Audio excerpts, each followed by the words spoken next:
going to go ahead and get started. All my friends here in the room with me, and all the folks watching virtually. As you've seen, we've had a weather event here in Arkansas, and we plan to have the conference one way or another. And so I can tell you this: all the people in the room will definitely be eating good today. Um, and so if you feel a little bit like coming in later on today, we'll be here till 3:30. So feel free to drive in, and if you get here before lunch, you can join in the fun. So I do want to introduce our ArkASPA president to welcome us and tell us a little bit about today. And so I want to introduce the Truman Superintendent, Brandy Williams. Good morning, everyone. I had no intentions of meeting with you virtually, but I am proud that we have this option. I am in Northeast Arkansas, and we're in a winter storm warning again this morning. And so I am kind of sitting close to windows here at home. And so if you hear any noise, it's probably freezing rain, unfortunately. So I'm just glad we all have electricity in our area. And hopefully we will keep it. This morning, we do have a fantastic agenda, and I say that, and I know I'm a little partial, but the goal here today is to really help you all to feel more prepared to recruit and retain your highly qualified staff.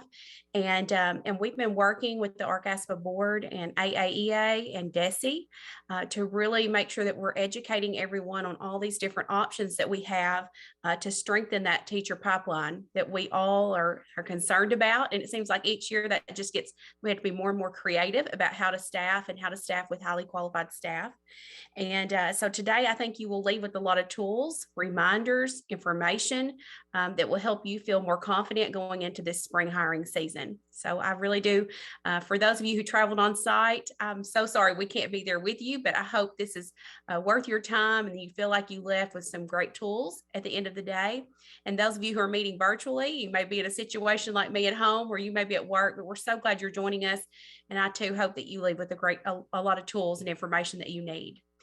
This morning, and Dr. Hernandez, I didn't get to ask, but is Mr. Jeff Stubblefield available to talk from ARTA to the group? He is not. He's not Okay. here today. All right. Well, we were going to let him pop in for a few minutes this morning if he could make it. And I was unable to ask that question beforehand. So our first speaker is Miss Carly Saraceni. And I'm sure a lot of you know her, and she is always at the department and ready to help us. But she serves as the Assistant Commissioner of Education, or Educator Effectiveness, at the Division of Elementary and Secondary Education, or we still call it the department, the Arkansas Department of Education. And Carly oversees the educator preparation licensure, the PLSB, and the mentoring programs at the division. She has worked in the field of education for 34 years, and she comes from an education-based family. I'm going to tell you, I know that personally. She's been a teacher, a K-12 curriculum coordinator, a principal, executive director of human resources, assistant superintendent, and the director of educator licensure at the Arkansas Department of Education. So she has a wealth of knowledge, and she works with us on the ArkASPA board as a member, and just helps guide us, and always willing to present sessions that can help all of us in the area of school personnel administration. And that really has expanded over the years, where that so many people on the staff have to be well informed to help us have the best staff ready for students each year. So Ms. Carly, thank you so much for joining us. And just a couple of reminders, we will take a break around approximately 10:45. We'll have to see how some of these virtual sessions go, if that tweaks that a little bit. And then lunch is scheduled for 12:30. So Ms. Carly, we're ready to get started. And thank you everyone for joining us. I'm having a little computer difficulties, so I'm going to have Sandra Hurst, who is on here as well. She's going to share her computer, and so we're going to kind of do this two different ways until we get to a spot. Sandra, can you share your screen?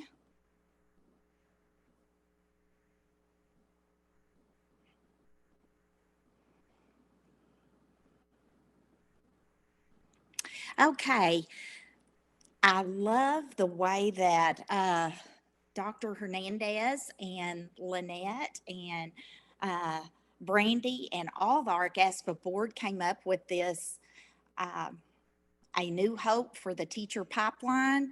And so today I'm going to just kind of put it into scope of where we are and what are some of the things that we can do, and what are the things that going forward that we can look at to help us. And Sandra, if you'll just go on to the next slide. Of course, you know, at DESI, our vision is to transform Arkansas to lead the nation in student-focused education.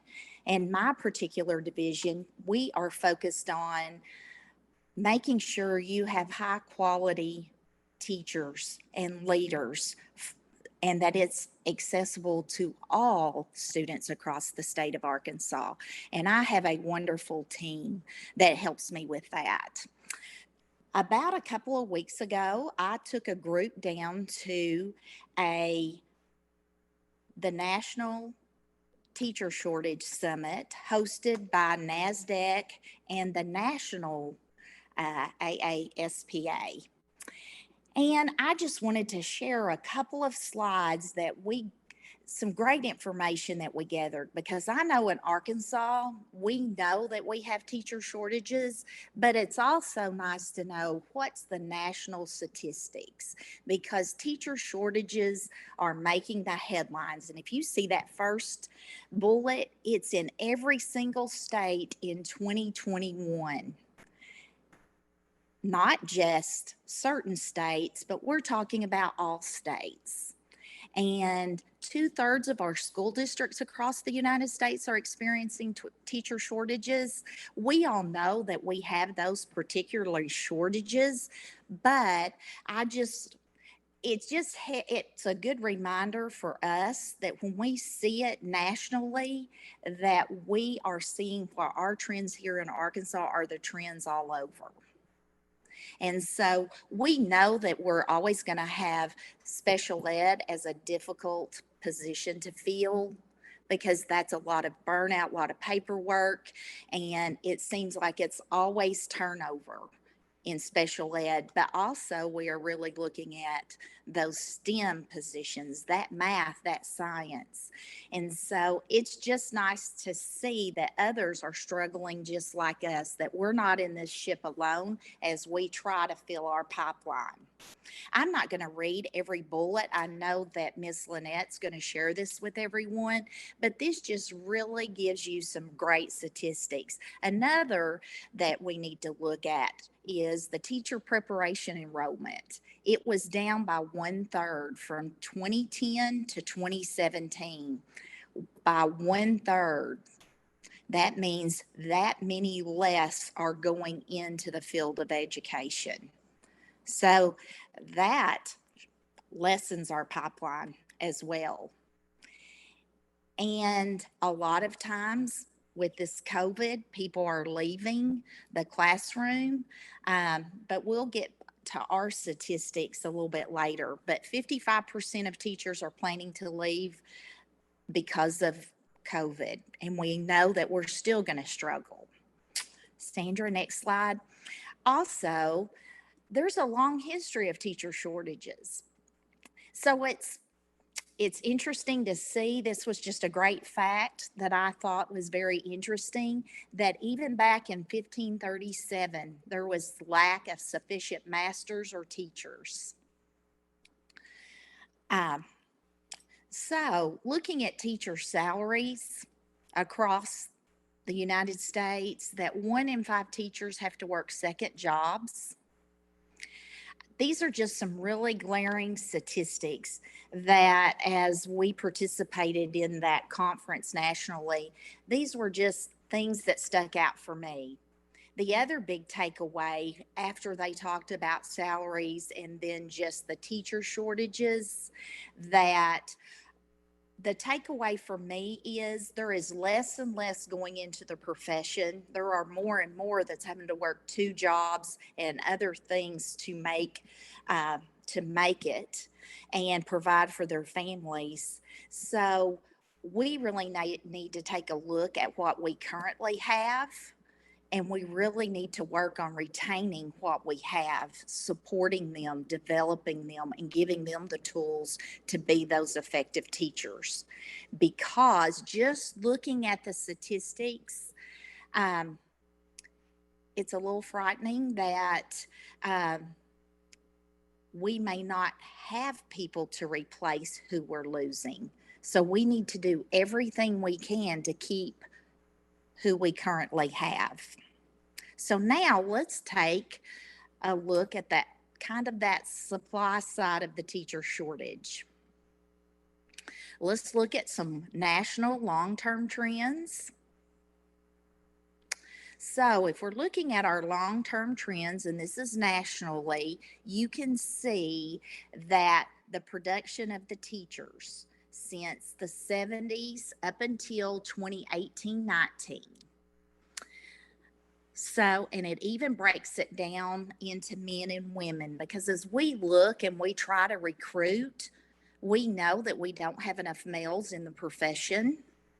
That if we look at our demographics, it's usually white females, and then males are way down there. And then the diversity part are African American females, and then men in general, and then our African American men. We have so few. So this just kind of gives you that long term trend of who's coming into that profession.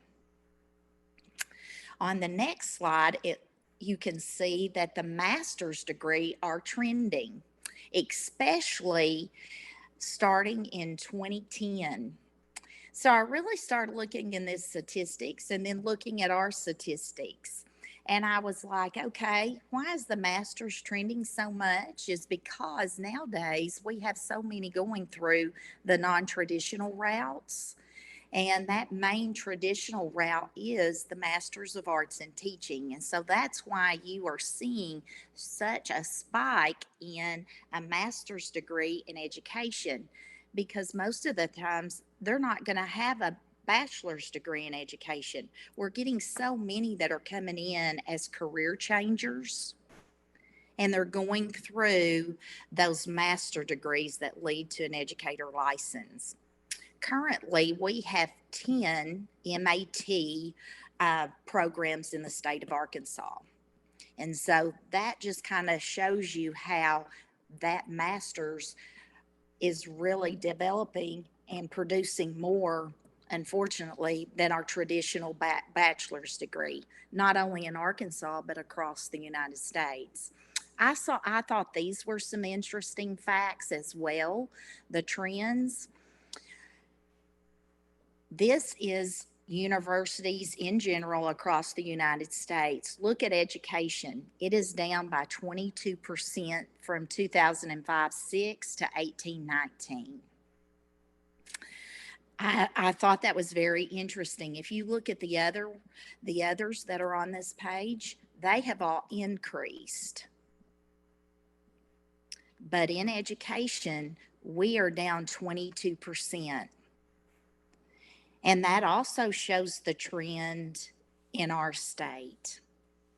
Also, I want you to look at this slide because, again, what I said, were typically white females is the majority of the traditional candidates. It gets a little different as we go on through the alternate routes because that is your career changers.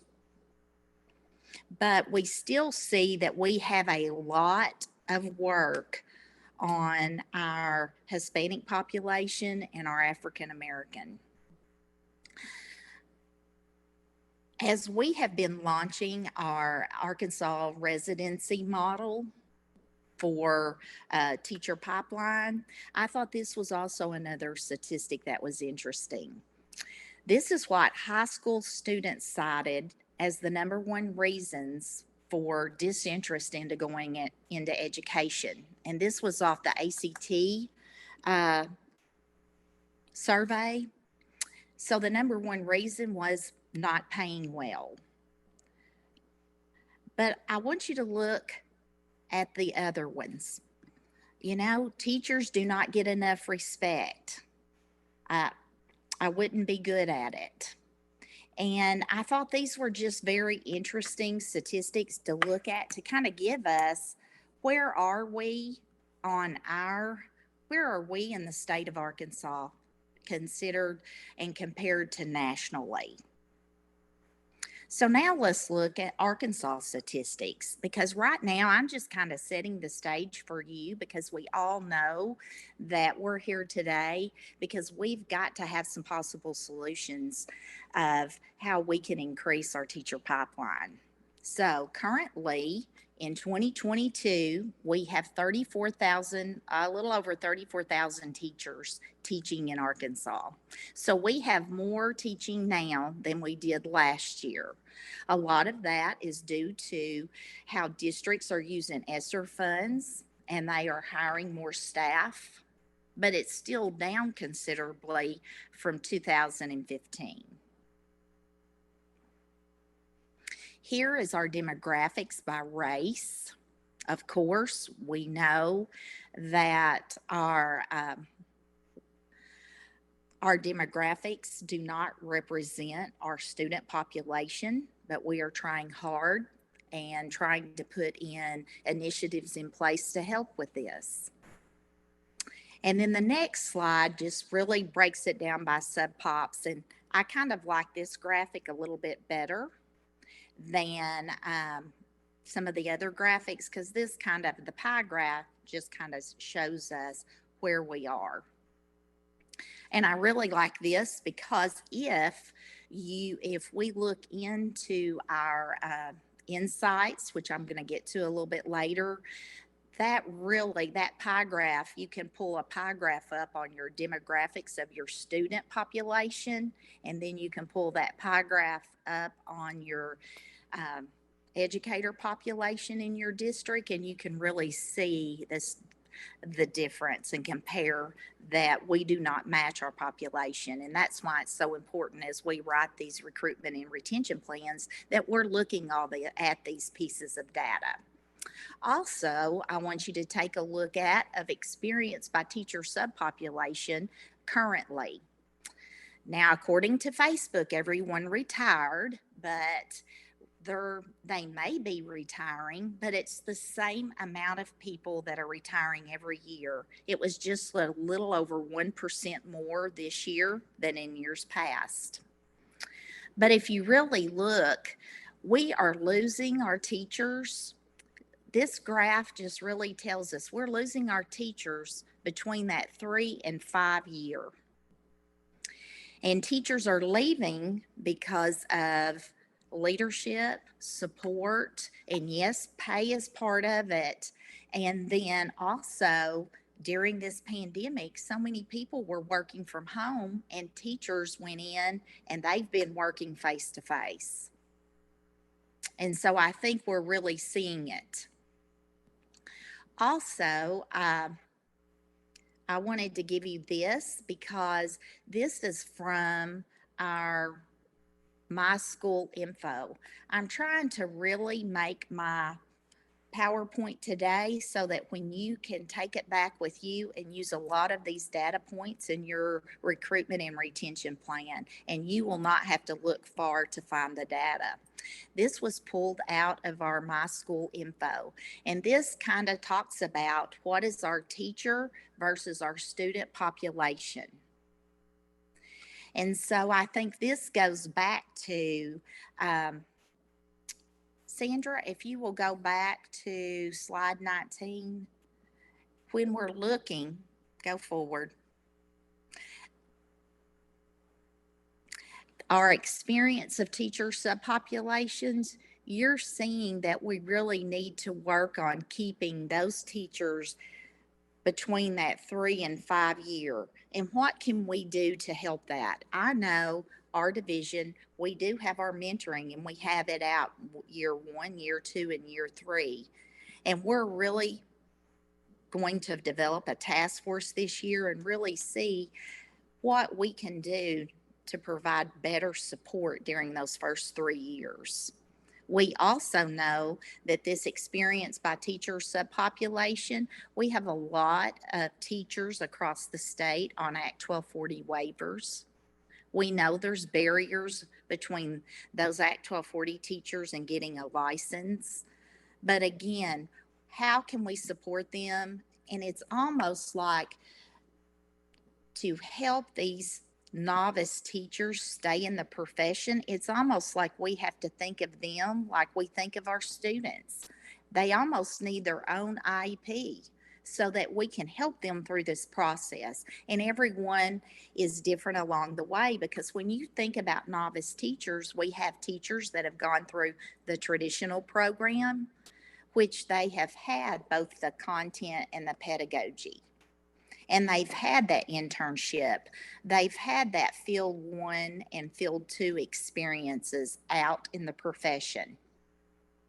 But since the pandemic, we also have to think that those students that are coming out of these programs this year that are going to graduate in May, because of the pandemic, they probably didn't have an experience in a school, because most everyone during their field 1 and field 2 was probably virtual or pivoting.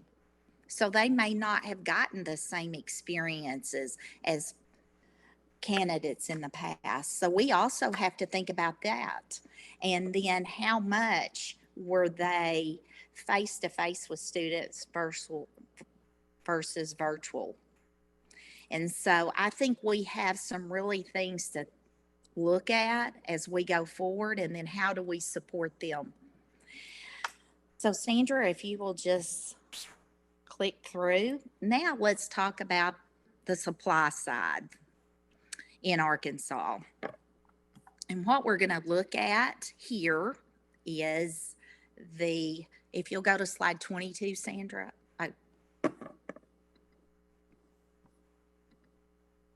Back one slide. 2 slides.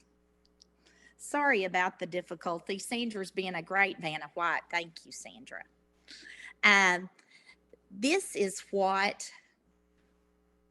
graduated in May of 2021. We had 868 graduates, and this was through our traditional programs. I can only imagine that everyone that's listening today can remember, which this is going to date me pretty well. And when Brandy said I've been in the profession for 34 years, I can remember when I was director of licensure, and we would have almost 800 graduating in the P4 early childhood degree. And that wasn't that long ago. That was in 2013. And now we're having 868 out of all of our programs. But then you think back at the national, it's down 22% nationally, and then you look here. And so we had 868 from traditional graduates. And on our next slide, we sent out a survey, and we sent out the survey on February 11th to all of our higher ed, our educator prep programs, traditional.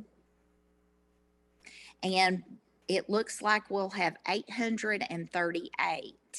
So just from May of 21 to May of 22, we've gone down from 868, and this year it's going to be 839. So as this number declines, we have less to pull from. And so when we're recruiting, we don't have a lot to recruit from. Yes, we still have a pretty good number for elementary education. But if you look in chemistry 712, there's 2. And I can only imagine how many vacancies are out there for secondary science. We do not have a lot. Sandra, if you'll just go back to the slide you were on. If you look, there is not a lot in life science biology. There's only 9. And then in mathematics, 712 is 40. So those STEM areas, you can see There is not a lot.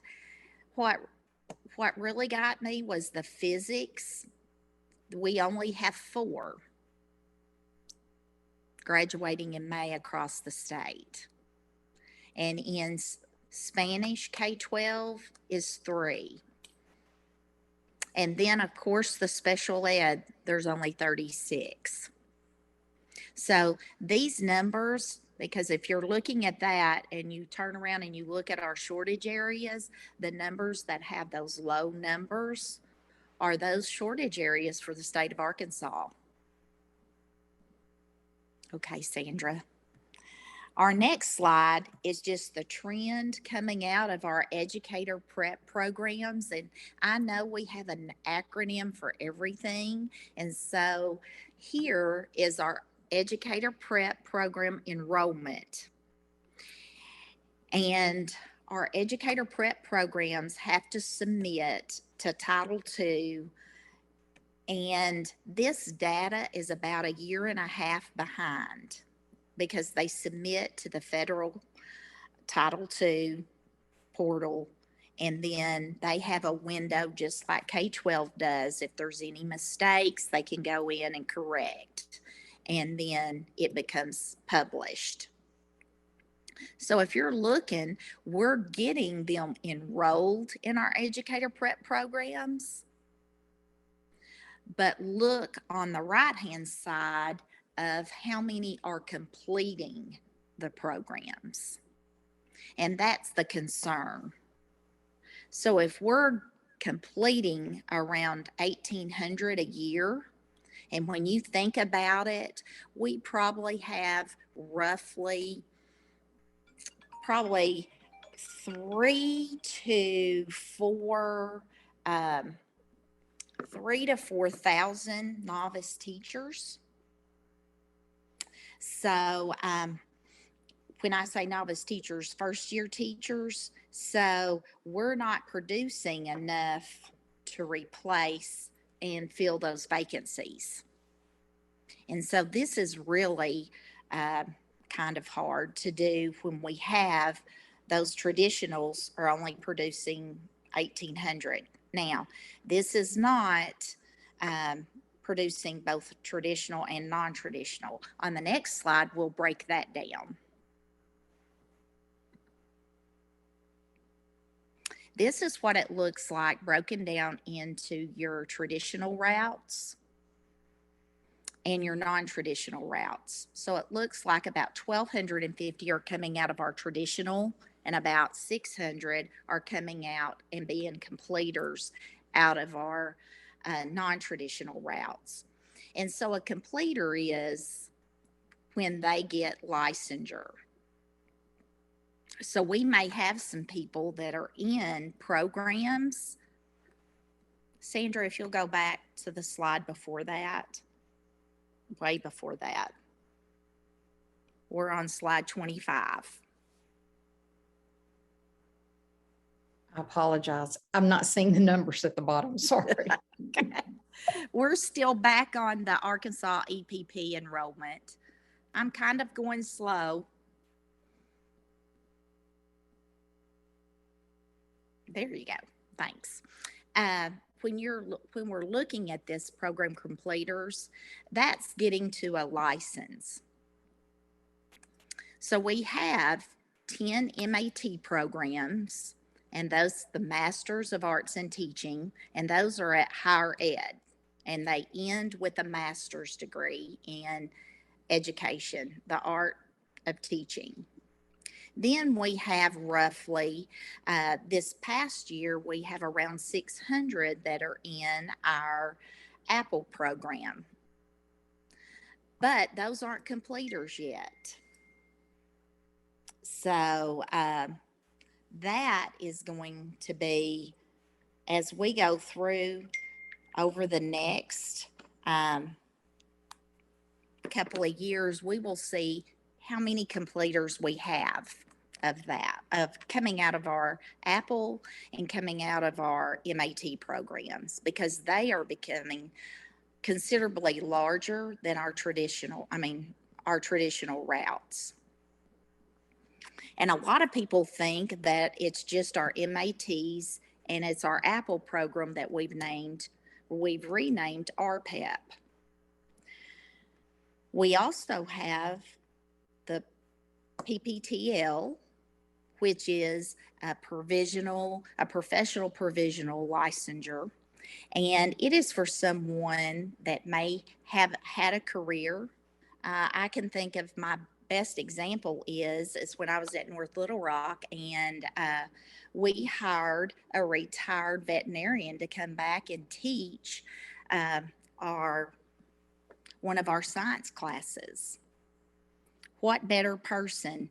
And instead of having to go through a program, they just set for the praxis in science and they show their pedagogy, and they get a provisional license for 3 years, and then they can convert it to a standard. This afternoon, when we're doing those roundtables, Sandra is going to go over all the different routes to licensure, because there are several routes. And because I think some people think, well, it's just one way, but I think we're going to have to start thinking really outside the box in order to bring people into our profession and fill those vacancies, fill those pipelines. Sandra, the next slide. Yes. What actions, go back one. What actions can leaders take to recruit and retain teachers? I think as we look and start rolling out those recruitment and retention plans and the templates, I think these are the 5 things that we should think about. Understand your teacher shortage areas.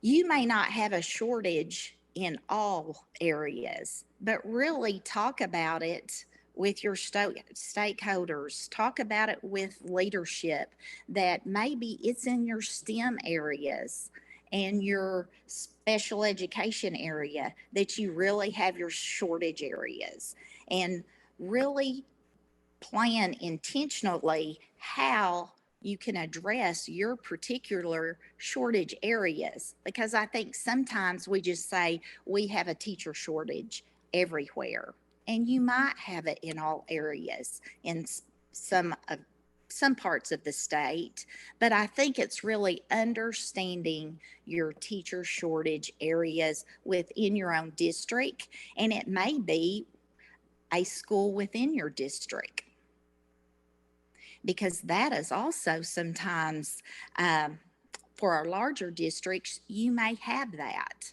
and you have to look at that.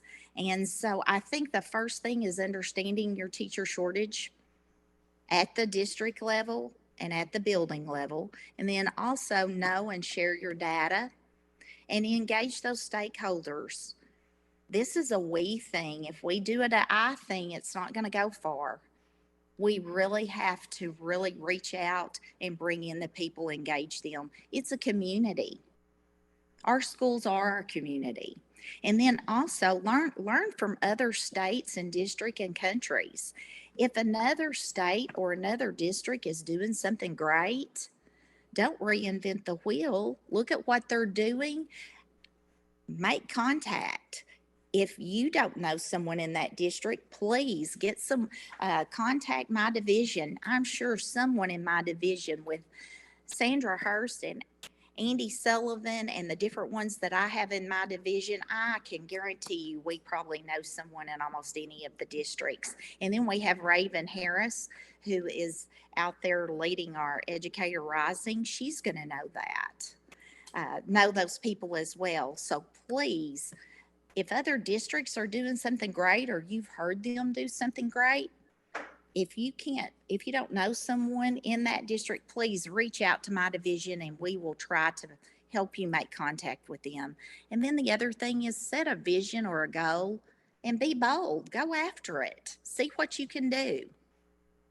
So if you look at the next slide,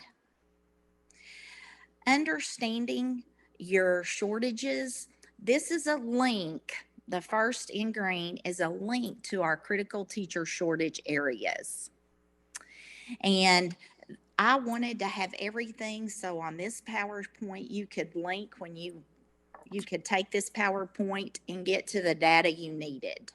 And so that link takes you to the 21-22 critical shortage areas. And in Arkansas, we use our critical shortage areas different ways. Below it, you'll see I took a screenshot, and this is on our Educator Effective Ed licensure page. And you can go back, and there's a presentation, and we always keep 2 to 3 years up there where you can go back and look at the trends. Most of the time, it's going to be your STEM areas. It's going to be special ed, foreign language. Those are our areas that, and I think that it is also art this year. Since I'm having technical difficulties, I can't just click on it and like I was going to. But it kind of shows you all those areas. And why do we have those critical shortage areas?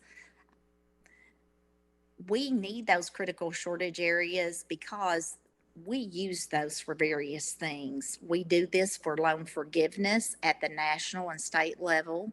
We also we utilize this to also reimburse for praxis in those areas. So we utilize these critical shortage areas tremendously. Charlie Krausen is our person that is our special projects and data person, and she is the one that can tell you all about our critical shortage areas, how that we come up with our critical shortage areas. We worked with Dr. Denise Arola's group to make sure that we had looking at our supply and demand to come up with a formula that made sure that these are the critical shortage areas. We also know that the critical shortage areas across the state is hard because we do have some geographical areas that may have more of a teacher shortage in a lot more areas than just on this list. But we do have to send this list in December of every year to the federal government. And then, so there's an overarching, they have a critical shortage area nationally, and then we have one for the state of Arkansas. This year, the one that we just sent in December that we'll publish it also has computer science, because the demand is going to be more for computer science coming into this fall with the change of the law that we have to have one FTE. So Anthony Owen and his group are working with us to make sure that we have multiple pathways to ensure that we can help in that shortage area of computer science. And there's different ways to get there. So on the next slide, we're going to get into the human capital license and exceptions. And what I'm showing you starting here is going to be out of our insights. And after I go through these slides, then I'm going to share my screen on my iPad that I can share. And then we're going to look into some live data. Pulaski County is going to let me use their live data for us today so that you can then, if you have your computer, you can then look into your live data as well. So on this slide, in our human capital tab in Insights that you can get to through our data center, in one of the drop downs under human capital, you can look at license types and then exceptions. And Phoebe Bailey has let me use Southwest because we can look at this by co-op, by district, and by school. And so when we're sitting here and looking at what are our teacher shortages, this would be what you would want to look at. How many teachers do we have on waivers? So this is very, very important. if you look on the left side, that's a screenshot and it has the numbers of exception by course sections. If you are looking at the district or a school level, not at a co-op or a state level, but at a district level, if you would scroll on down the picture, which we can't, but if we were inside Insights, it would actually tell you the teacher's name, the building that they're teaching in, and what they're teaching that they're not licensed in the area. And it will tell you that if they're on a long-term sub, emergency teaching permit, or on an ALP, or on an Act 1240 waiver. So this gives you some great information, and then you can look at the individual and you can see what building, what area, and that gives you a snapshot of maybe what is critical within your district and then what is critical within your building. And a lot of times you will see over several years, the most utilized ALP is special ed, but also on long-term subs is special ed. I think a lot of people think, well, I have an Act 1240. Act 1240 waivers cannot be utilized for special ed. That is, they cannot be an emergency teaching permit or an Act 1240. So the only options is to put someone that already has a license on an additional licensure plan, an ALP, or on that long-term sub. So those are the only two options for special ed. And then also people on an Act 1240 and you're a core teacher, you still have to meet AQT, and that's Arkansas Highly Qualified Teacher. And so you have to show proficiency in that area. And that can be done through a praxis test. It can also be 18 hours in the area or a degree in the area of which you're teaching, and experience. So sometimes I know as people are getting renewed for their Act 1240s waivers or asking for Act 1240 waivers, sometimes they are not sure about that. So this slide is very important, and you can look at this by the district or by the building.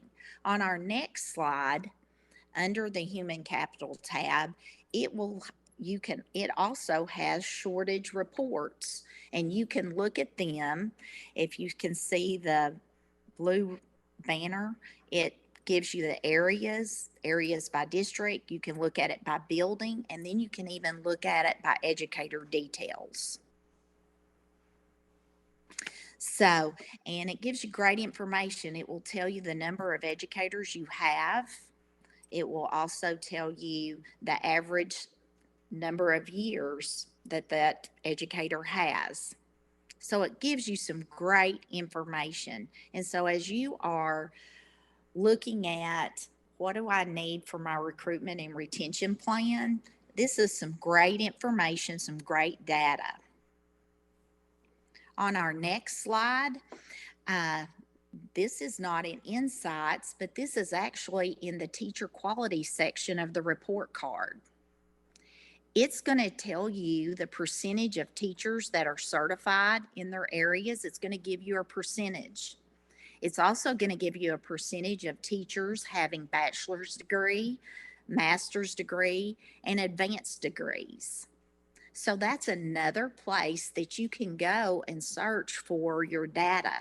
And this, again, you can look at it by state, district, and the school level. So I'm just wanting to make sure that as we're going through this today, I want you to leave with, oh, I can go back and I can look at that PowerPoint. I can go back and look at my school report card, look up that teacher quality. On the next slide, it even gets into more detail. It gives you the number of certified teachers. It even gives you the number of teachers of summative evaluations of that year. how many were effective. It also gives you the number of certified teachers of national board.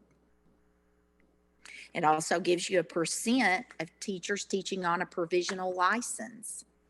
Gives you the numbers of emergency teaching permit. All this is great information. Where it says the number of teachers teaching with licensure exceptions, AWL is the charter waiver. AWL is the Act 1240 waiver, and CWL is the charter waiver for licensure. And SOI is the, I don't think you can see it very well at the bottom, but it's Schools of Innovation. We have so many acronyms that I wanted to make sure that you understood that. And then it also tells you the number of inexperienced teachers and the number of teacher principals and assistant principals, and then the numbers of inexperienced teachers, principals, and assistant principals. So it really gives you some great information. And the last slide and this slide both are all about that data for the off of the school report card under teacher quality. So know and share your data. Here are just some things that you might want to look at and utilize when you're really trying to be intentional and planning for that recruitment and retention plan. Know and share your data. Look at those numbers of vacancies. Look at the number of applicants per vacancy. And then really look at filling those vacancies. And a lot of times we don't keep up with a lot of, well, I've had so many vacancies, I've had so many numbers per vacancy. But if you're using some of the vendors, Talent Ed, and some of those others, people, admin, I haven't been in HR for a while, so I don't know the up and coming and new ones. But if you're utilizing that, you can really pull some great reports. Also, look at starting salaries, average salaries. We have that on our website, our state salaries, because you're really going to have to really be intentional when you're recruiting. I know when I was the HR director, I knew that I didn't have a starting salary as the other districts around me, but I knew that by year 15, because our step was $1,000 and I think it was $1,025. By year 15, if I could keep you to year 15, those districts that may have started 6,000 or 7,000 more, if you stayed with me for 15 years, then you were even where those teachers were in those other districts around us. We also paid more for insurance. So we really were intentional looking at the whole package. We also had longevity. If you were with the district for 10 or more years, for every year you were with the district, you got so much a year. So it's really looking at all those things. We also encouraged you to go back and get your master's or above. And after you were with the district for 3 years, we had it in policy that you could apply for reimbursement of six hours per year. And so there are a lot of incentives that are out there that you can think outside the box. Districts are doing that, and it's just amazing how what's out there that other districts. So these are just some thoughts when you're looking at what are some of the data points that I could use. So the next several slides are getting into LEA insights. So as we talk about LEA insights, I know that not everyone is going to have rights into it, but the superintendent has the right to allow people privileges the rights to see into LEA Insights. In LEA Insights, you look at that, there's a human capital tab, and that's what we're going to talk about. It also has that tab for master schedule in here.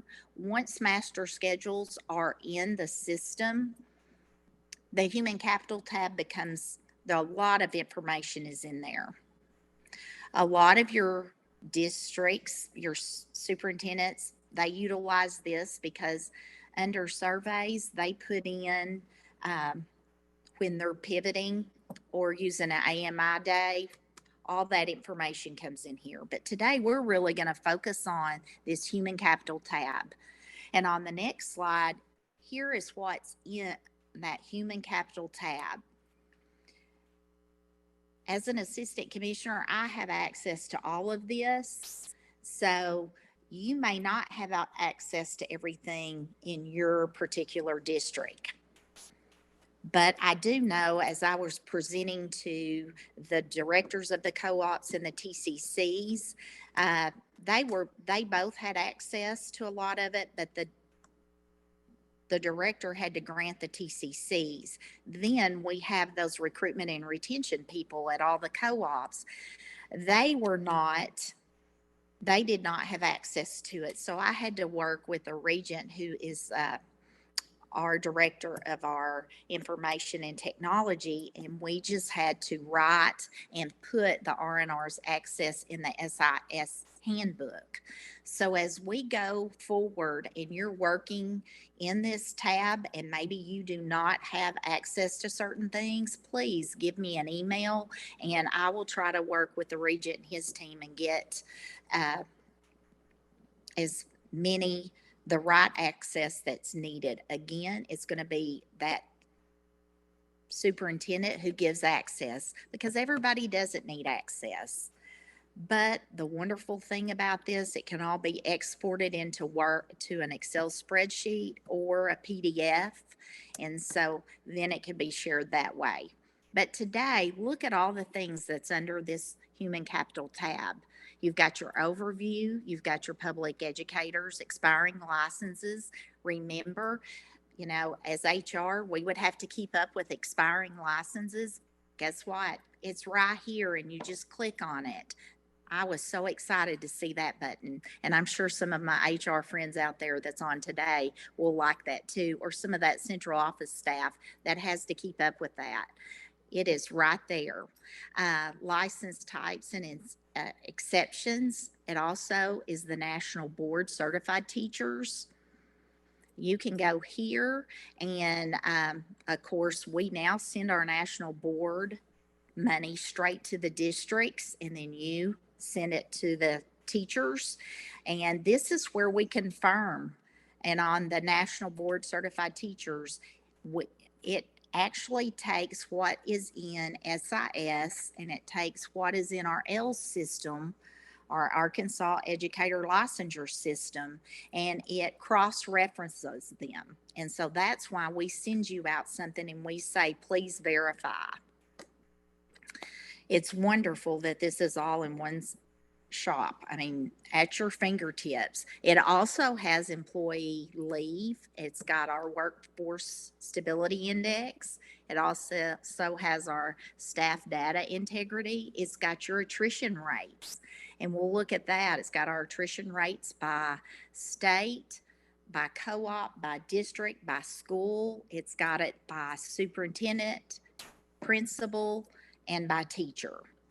So lots of great information. And then again, you can look up an employee if you know an employee's name and you're at the central office, and it can tell you what they're teaching. And then again, it has that shortage area. So a lot of information is on this tab.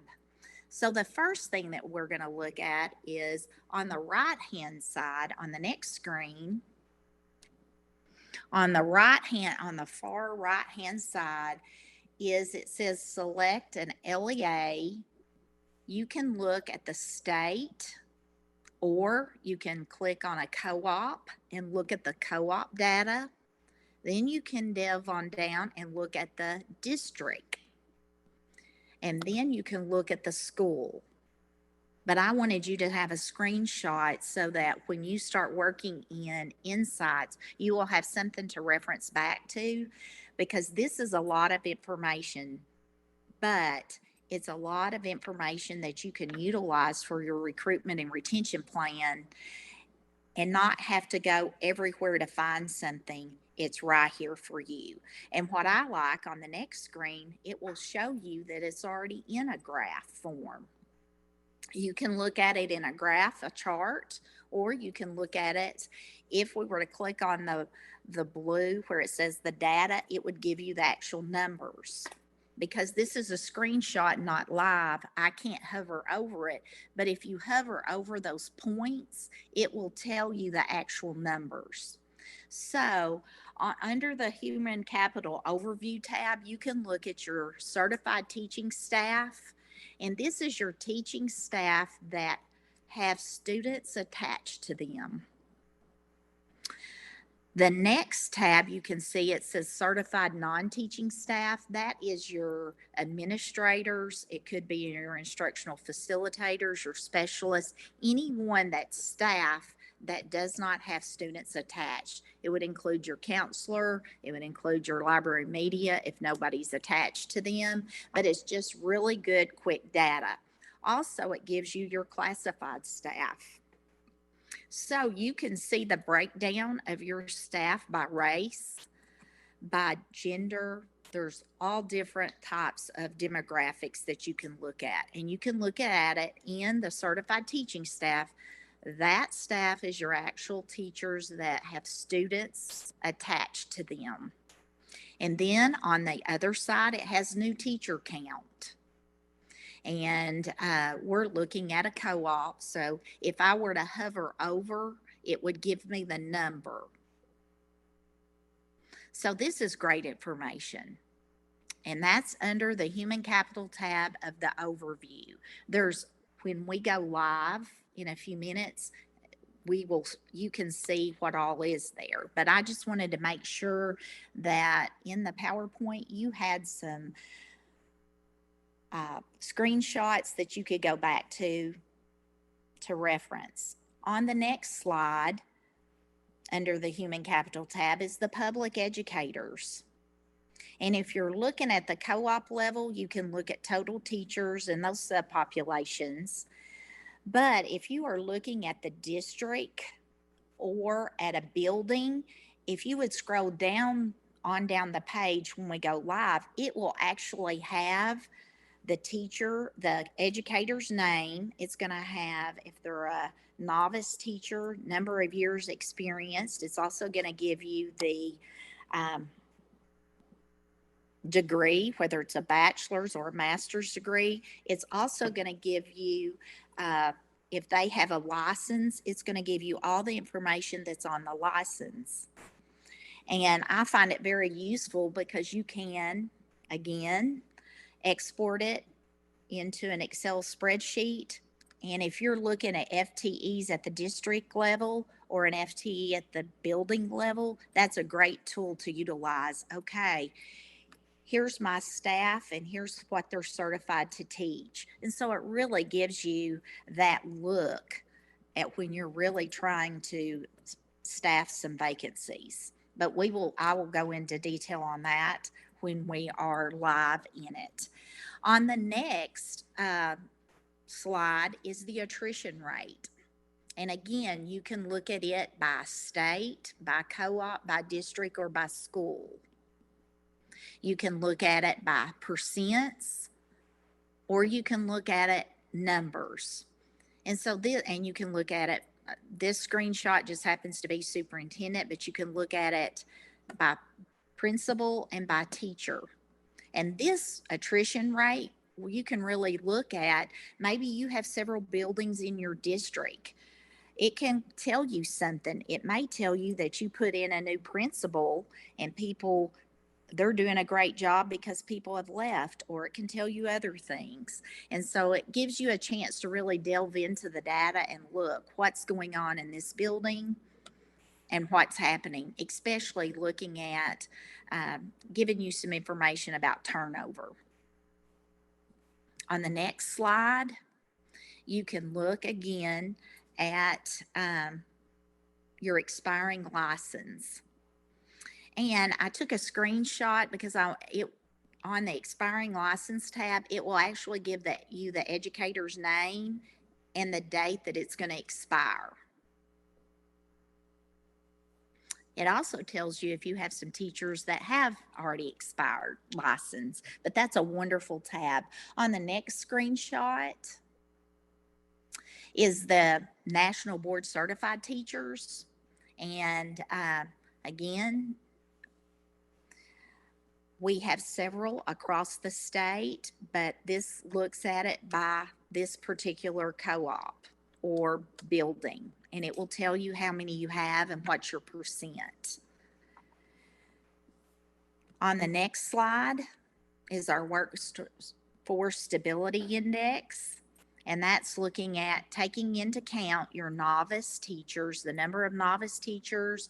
If you'll go back a screen, please. It's going to give you your novice teacher count, your provisional license, your ALPs, your attrition rate, and that comes up with your workforce stability index. On the next screen, it even tells you employee leave so that you can kind of look at the days that are tending to be, that are higher in absentee than not. So this is just another wonderful tool on LEA Insights. The next slide shows you where you can actually put in an employee's name and their information will come up. Also, we have the human capital staff data integrity. This just kind of makes sure that there's quality checks. We have a lot of people that have missing case IDs and we can't find them on ELS. And so this actually takes their social security number and crosses with their ELS case ID. And ELS is our Arkansas Educator Licensure System. And anyone who has a background check and works in a public or charter school will be in ELS. So it's your classified employees and your certified employees, especially if standards for accreditation is flagging. This is where I would also go and look in here and see that if it is someone that their social does not match their case ID, you can find that here. Also, so that is in a nutshell all we can get from Insights. But I'm going to wrap up this presentation and then we'll go on to Insights. We're going to get back to engaging those stakeholders. Here are two great tools that you could utilize: the Center on Great Teachers and Leaders, Moving Toward Equity and Stakeholder and Engagement Guide. This is wonderful to use here. Can you go back to slide 45? I think it's 2 or 3. That's perfect. It is a great guide to help you with the stakeholder groups. And then also everyone at the table provides tools for engaging teachers and stakeholders on that teacher workforce policy. So these are just two great things to utilize as you are going through thinking, what can I do with our stakeholders to get them engaged? And this is perfect. The other thing is learn from other states, districts, and countries. And today there's different panels, and I hope we learn from other districts. And we have a panel also of higher education here today. So I'm excited because we can learn from them as well, because they are trying to, as we're trying to recruit to our districts and our schools, they're trying to recruit to their programs. So we're all in this together. Also, a little bit later, that as we talk about our recruitment and retention plan, here is a link to the working link to the planning tool for our recruitment and retention. So make sure that you have a vision, you have a goal, and you've got everyone at the table, because it's amazing if you listen to teacher voice as well, you can get some great ideas. Now let's talk about promising solutions. One of our newest initiatives is the Arkansas Teacher Residency. And yes, we are so excited. And on the next slide, I'm going to talk about why we're excited, because the new research focuses on the front and end of the teacher pipeline. And if you go to the next slide, Miss Sandra, that has the greatest potential for large impact, because we know if you're looking at potential teachers, the population of 12th grade students has the highest potential to become teachers. So we really need to focus on that. And that's why it's so exciting with our new Arkansas Teacher Residency Program, that as this launches in the fall, this is the perfect place, and the research backs it up, that this is the one place that we can grab them, that we can make an impact and try to keep them in the profession. I know sometimes that we are our worst enemies, because we'll tell people don't go into education, but as we launch this in the fall, and you want to make sure you're placing some of those rock star teachers teaching that intro to ed class or that education technology class in that CTE path for educator in training. Because look at the impact it has. It has the most impact between 12th grade and them going into college. So I think it's exciting. On the next, I'm not going to spend a lot of time talking about the Arkansas Teacher Residency Model, because I am sure you've heard Andy Sullivan and Maria Touchstone and Raven Harris talk about this, and our CTE group. But again, this is just one of those models. And I know that they're out there. I saw it again on Facebook lately that it talks about we're putting high school students teaching. No, we're not. This is just giving them an opportunity, if they really want to explore the possibility going into education. This is them leaving high school with 9 hours toward their education degree. And then with that AR Futures out there, it gives them the possibility to go to a 2-year free and complete that associate's degree. So to me, this is so exciting. And also on the next, it's just breaking down those barriers to licensure. We know that we are stepping out our game up at the department. Andy Sullivan and his team has done a fabulous job.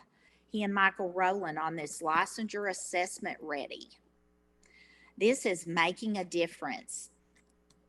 They are taking these tutoring sessions and they are full. Most of them are full through April, especially on the foundations of reading. We have some great people doing these tutoring sessions. We have partnered with Learning Services and some of the reading specialists out of the Dawson Co-op and others across the state. And they are doing these tutoring sessions and they are raising these scores by several points. I know one in particular that Andy shared, that they raised their score 42 points on the Foundations of Reading exam. So that is really moving that. I think on that Foundations of Reading, everyone thinks that, okay, Foundations of Reading, if I go through those 6 days of training, I should be able to pass that test. Well, on that Foundations of Reading assessment, it has K2 6 days of training on there. It has 6 days of training on there. And then it's got about a fourth of things that aren't covered in those 12 days on that exam as well. So it we need that tutoring. Our higher ed has just started putting that in their program. So it's going to be a couple of years before those candidates come out day one ready to be able to pass these assessments, because they change a lot slower than K-12. They have higher ed boards that they have to have everything approved, and it's really hard for them to change as fast as we are, but they are trying so hard and doing a fabulous job. And we have also, they have grants that are out there that they have written to us for some test prep as well. So you're going to see your higher ed providing some test prep coming in the future. And again, I cannot say enough about Andy Sullivan and his group. Please contact them, Micah Rowland, because it is out there and it's ready for you. Also, we know that everybody aren't good test takers, so we have brought on that alternate assessment plan. If you score within 2 standard area of measurements on the content praxis, that we will super score it with a micro credential. And once you're placed on an AAP, this does not come from the candidate or the person you're wanting to hire, but it actually has to come from the administrator to Melissa Jackson, her team on this AAP. And you would have, it's kind of based on the ALP. We take what you scored within 2 SEMs on the praxis and we pair it with a performance assessment. It could be EdTPA, it could be a micro credential, and you score proficient on it. We put them together and you get a standard license. But you only have 3 years on that AAP, and it's just like an ALP, but a little bit more stricter. You have to make yearly progress. And Melissa Jacks and her team, they look at that. And we even have a link right here for districts to submit that for verification, because this has to come and be initiated from the district just like an ALP. And again, reach out to Melissa Jackson, her team on the AAP, and they will get this, they will help you through this process. She does a great job helping you through it. And on the next slide, and this is our last slide on this, is the we have a Arkansas Human Capital Handbook. And I know that Mike Moore is here and he's going to do a session later, but I want to give some, I wanted to talk about it as well, because we already have this ready to go on our website. And this is the link. It's under Administrator HR, and it's going to have the link to the AR handbook. It also has a link to USHCA, and then it has some other links. But under the handbook, it's going to have an executive summary. It's going to have the handbook. It's going to have the needs assessment, and it's also going to have resources. And Sandra Hurst has done a great job working with the Urban School Human Capital Group in making sure that we get all this put up there. There's some great webinars, all kinds of resources that will be in the sandbox, and it's all right here. We're trying to make it a little bit easier because we get to your website and we can't find anything. So this is giving you the tools right here. So I know that was a lot to take in, but it's all on this PowerPoint. So now I am going to share my screen on my iPad. This is lots of information, and this is really where you can really go and get this information. There's lots of information here, and if you just kind of scroll on down, Sandra, you're doing a great job. It has average year of teaching experience, novice teacher count by race. If you go on down, it has new teachers, and And if you hover over any of those points, it will give you the numbers.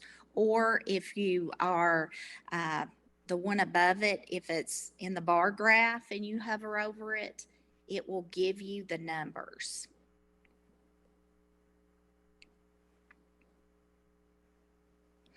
I know many of you may want to go in and look at the data that you have. Sandra, if you will go to show them the right-hand side, see where it says the state of Arkansas right now? She can click on that and it will drop down.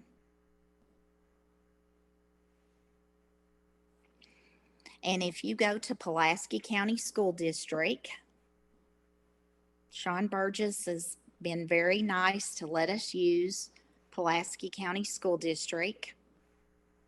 I think if you just put Pulaski County. No, those are county schools. If you go, nope, just go back up there and type in Pulaski and go school district. Mm-hmm.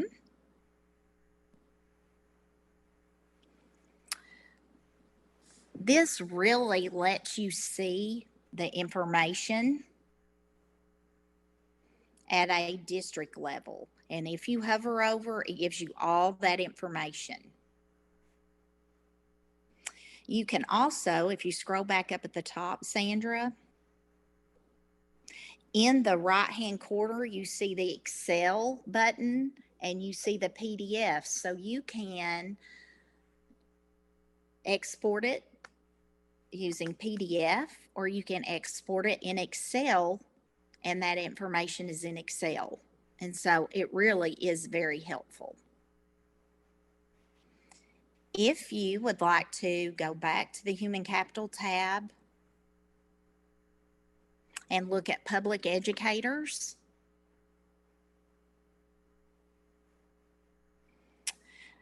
again, this tells you, if you hover over the points, it's going to tell you the number of teachers. And then it breaks it down by race on the right. You scroll on down, and Sandra, you're doing great. You're such a good partner in this. If you look at the teacher age distribution, it also can tell you, it can really give you some insight looking at, do I have a lot that are in that age to retire soon? And so this really helps you gauge what are some possible vacancies for the next year as you're looking at getting ready for the next year. And that would be about this time right now, looking at, who's retiring, who isn't, or who's in that age, because sometimes they don't want to tell you they're retiring until May. But this kind of gives you an idea, and you can look at it by year. Also, experience by subpopulations again. And then if you scroll on down, Sandra, no, we're going to have to go to a building. If you click, but it's fine. You just stay where you are. If you were at a building level, you could scroll at the bottom of this page, then teachers' names would come up, and it would give you the educator's name. It would give you the all the areas that they have on their license. If they have a license, it would tell you if they are on a licensure exception. And that makes it very nice as well. Sandra, you're not logged in. That's why you don't have access. This is the public part. See where the login is right there beside Pulaski County?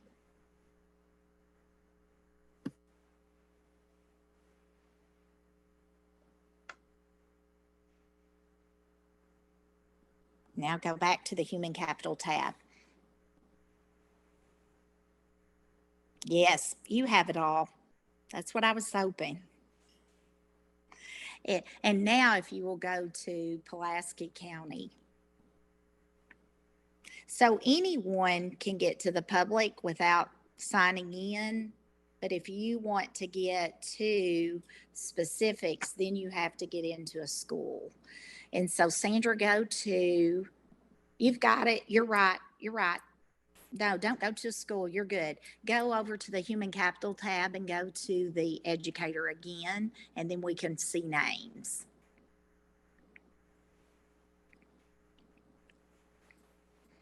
And if she scrolls down to the bottom, it will give you the educator. It will give you the number of years experience, novice teacher, what's on their license, all that information. So if you'll scroll back up, because I really don't want to stay on names too long, when you put that into an Excel spreadsheet, that really gives you a really good, your FTEs. And so you just click the Excel spreadsheet and it will save it either there or in a PDF. Great information. And you can also do this by building. We're just looking at it at a district level. So this is great that you have all of this at your fingertips. So as you are doing your recruitment and retention plan, all this information is here for you. If you'll click on the expiring license tab, it will give you the name and when their license are expiring. So go back and let's look at another tab in the human capital. Let's look at the attrition rates.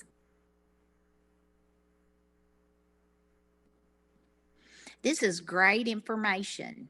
Let's look at teacher. Will you click on the left? Let's look at teacher because we're on superintendent. You're doing great, Sandra. Thank you.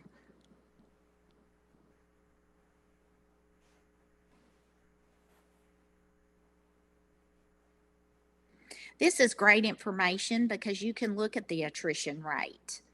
And so this is the teacher attrition rate. And if you scroll down just a little bit, you see the attrition rates by county, by the district, and by the state. Sandra, click on where it says employment statistics. I like percentages, but I also like to look at the numbers. And so this kind of puts it in perspective because this tells you how many numbers and all that information right here for you. And again, you can look at this by building.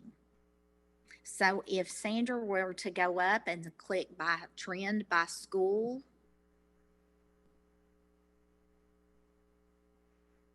and I thank Pulaski County, Sean Burgess and Derek Williams, thank you for letting me use your data. It will give you the attrition rate by school.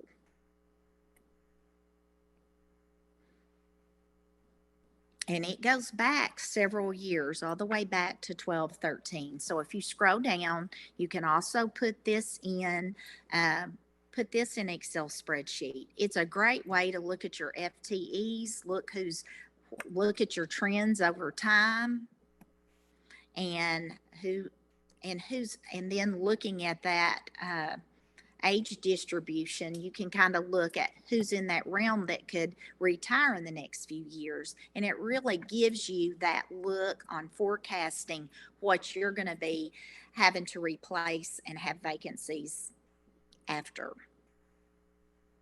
Now let's look at on the human capital tab.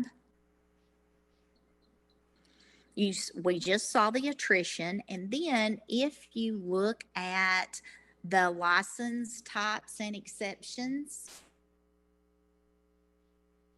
if you're looking at a district or a building and you scroll down to the bottom, it's going to have the individual's name, what section course they're teaching, and what exception type they're on. ETP is the emergency teaching permit. Again, if you scroll back up to the top, you can export this over to Excel. It saves it, and then you can filter it the way that you need to. Again, this is not you having to keep this on pencil and paper. This is you, it's a great tool to make sure and verify with your different buildings. This is what I have for they're on a ETP, because a lot of times it's not HR or central office, but it's that counselor that's putting in that schedule that puts how are they AQT, and it is by those 7 drop downs.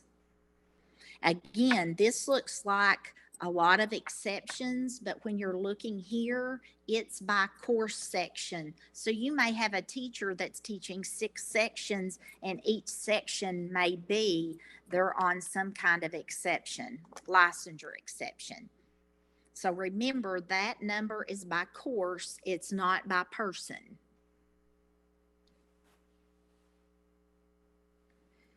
Let's see what else.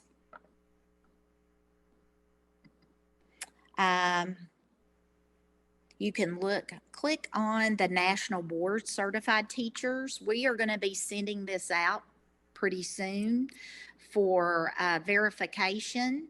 And if you scroll to the bottom, you can see sometimes it is numbers. The yellow means something isn't right. Sometimes it's just a number. And sometimes it's not a number. I see where it is right now. The expiration, the issue date on Miss Susan, it says 11/19, 2004, and ours says 2014.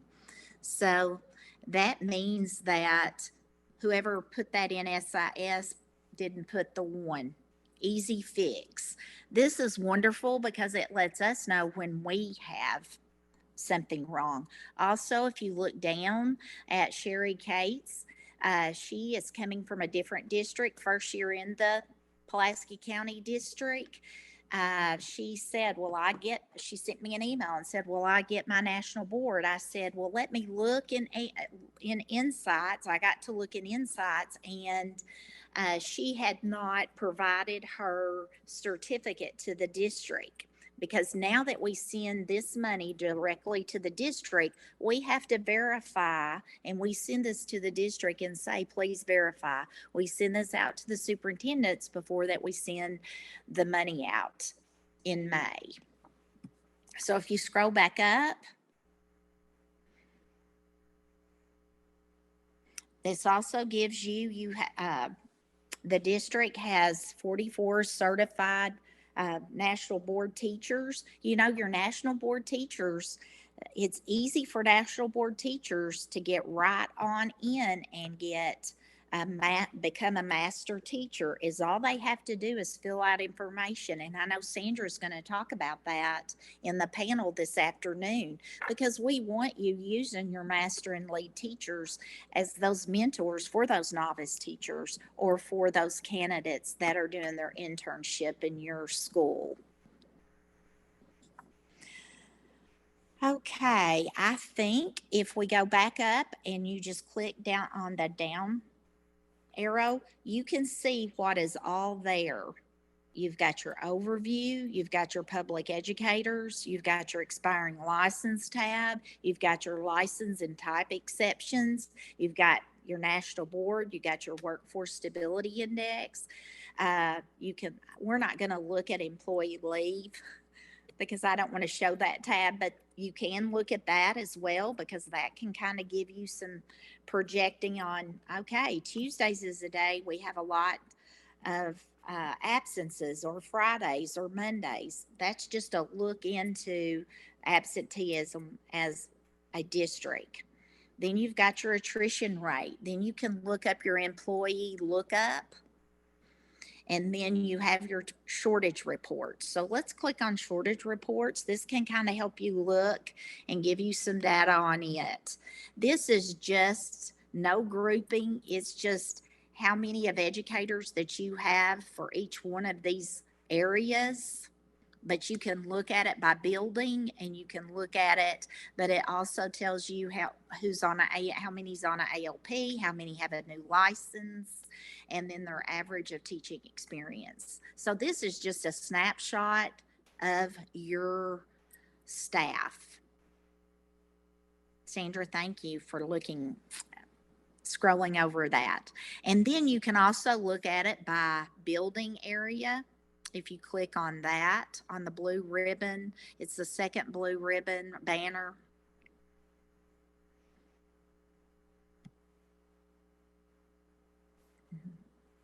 It's by the area totals that we see, just go down one right there.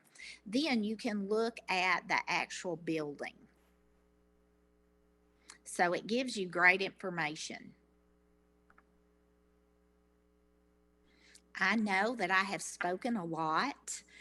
Some of you may have questions. I will try to answer all your questions. I know that I think I had till 10 o'clock. There are a couple of questions in the chat. Okay. When I log into Insights, I do not see all of the options that you were showing. How do I change my access in Insights? Greg, that would be, it's the superintendent has to change your access. The superintendent has that. They are the ones that have to give you the access.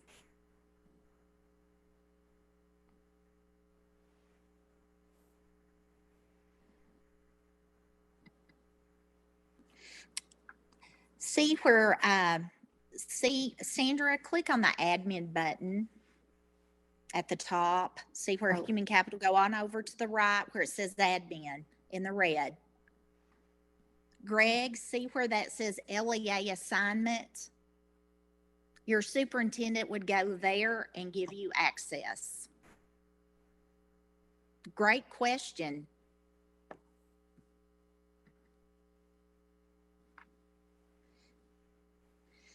Any other questions? This is a fabulous tool, and especially as we're getting ready to send out with our equity group about the recruitment and retention plans. And I know Sandra has worked with me on this a lot, and she can speak to it as well. This is really where you can get most of your information. If not here, then you can pull what you need to off the teacher quality section of the school report card. And if you would like me to give you a few minutes, if it's okay with Carly, we have a question in the room. Can you hear me? Uh-huh. Hey, Carly, this is Freddie Bowen at Piggott. I was thinking about the recent graduates. There's a disparity of about 1,600 that got a degree compared to those that passed their praxis exam to become a licensed educator. And you brought up the AAP, I believe it was called, where if they had a cut score within 2 of the set score, how's that? Where did 2 come up? How was that determined? How was it determined? That is a good question. When we have a standard setting, and we not do that here, but Praxis has a standard setting, and every state that uses Praxis is part of that standard setting. And we come up, they have a standard setting, and here is their recommended cut score, and then there's one SCM, standard error of measurement, and then a 2 standard error of measurement. And some states go with their recommended cut score, and Arkansas goes with their recommended cut scores. But other states maybe they go with one standard, 1 SEM below, or 2 SEM below. I think it's Massachusetts that usually goes 1 or 2 above the cut score. So the state decides, but it is defendable in court if you go within 2 standards error of measurement. Okay, I was thinking about those 1,600 students that completed their degree, but not all students are good test takers, and I'm afraid we're maybe losing some good teachers out there because of that process. Well, sometimes when we say completers, sometimes they went ahead and changed their degree as well. We don't know if they finished the degree in education or not. We just know this is how many enrolled in the program and this is how many completed the program. So sometimes they get in, and you know as well as I do that they may do their year 1 or year 2 of going out into the school, field 1 or field 2, and then it's not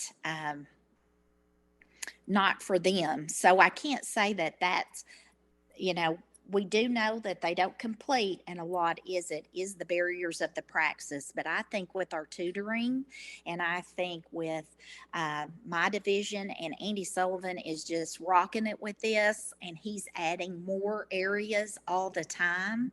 And I know he may be on here if he would like to say something about it, but we are trying to get more and more tutoring, and we are working with learning services. Dr. Pride's group is working with us and providing her specialists in these areas to really help us come up with some really good tutoring sessions. I know Carol and Dallas out of the Dawson Co-op that are the reading specialists there. I have even gotten in on a couple of their sessions for the Foundations of Reading exam, and they have done a fabulous job. And I was just telling Carol the other day, when I was there and I was in their session and I answered a couple of questions, and I just hoped I answered the questions right. Those questions are hard, and we know that we just have to do everything we can to provide the resources and opportunities to make sure we're giving our teachers, our teacher candidates, our future teacher candidates, the information they need to be successful. And I think that hopefully we will see some movement in that area. And someone has asked, how often is this information is updated? Some of the information is in cycle 2. Some of the information is updated in cycle 2 and cycle 5 and cycle 4, different ones. The overview and the public educators are updated whenever you make an update. Of course, it pulls from SIS all the time. So that's a good question. But some of our human resource personnel, like the MBCT, it is only updated twice a year, and that is in cycle 2. And Andy, I know if you're on here, it's either cycle 5 or 6. But most of all the other information is exactly when it happens. Sandra doesn't have access to the master schedules that I have, but as soon as you make a change in the master schedule, anytime that you make a change in the master schedule in the SIS system, it automatically updates the public educator section. And also, when you put in for cycle 2 all the information on your new hires, and then you put it in again, I think in cycle 5. So your license types and exceptions come from ELS, but the national board, the expiring license, things like that you put in upon hiring or putting in that information, that's only updated whenever you update it in the cycle reports. Any other questions?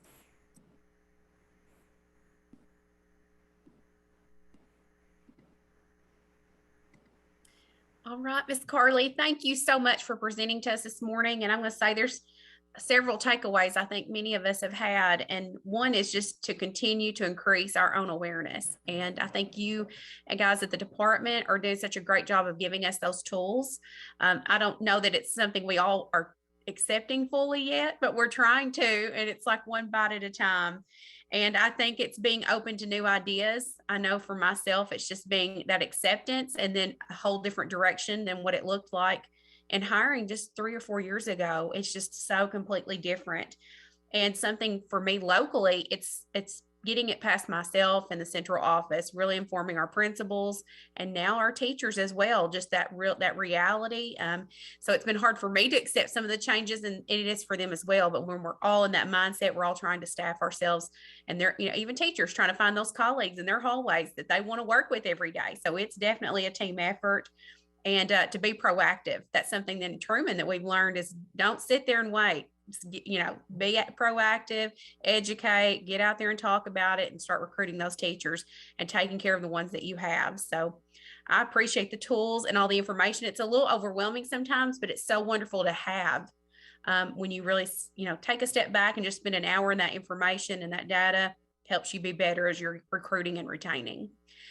So thank you so much for presenting for us and helping us. And we have our next session ready to go. And this will be a discussion about effective practices in recruitment and retention. And Dr. Hernandez is going to help moderate that from on site. So I appreciate his help. And so with us next is Mr. Bill Shelley, and with the Retention and Recruitment Coordinator for the Arkansas River Education Service Cooperative. Bonnie Curlin from North Little Rock School District, Layla Segrist from Cabot Public Schools, and Kelsey Riley from Arkansas River.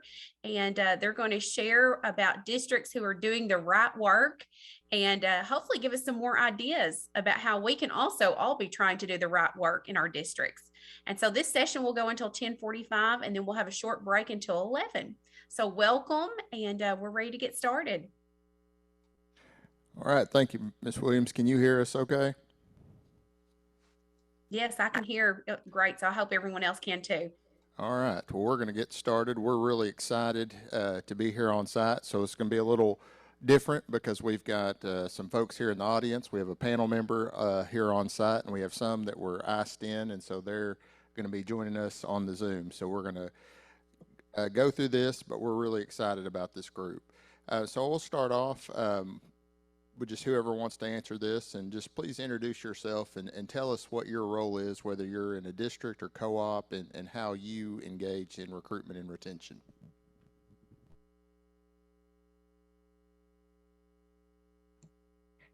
I was going to let Go ahead, Ms. Curlin.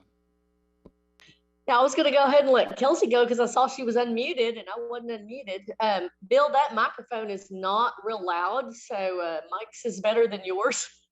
But I'll introduce myself first. I'm Bonnie Curlin. I also do GT, but the reason I'm here today is because I'm the coordinator of novice teacher mentoring in North Little Rock School District. I make certain principals assign buddy teachers at their building. I am on the advisory committee at Arch Ford and work with them to support both their teachers and our teachers, because when we joined Arch Ford, we gave them a whole bunch of more teachers. So that's who I am. Okay, I'll go ahead and go. I am Kelsey Riley. I'm actually at Great Rivers Education Service Cooperative. But I do work very closely with Bill and Celeste there at Arkansas River with some initiatives. And so I am the recruitment and retention facilitator for the Great Rivers area.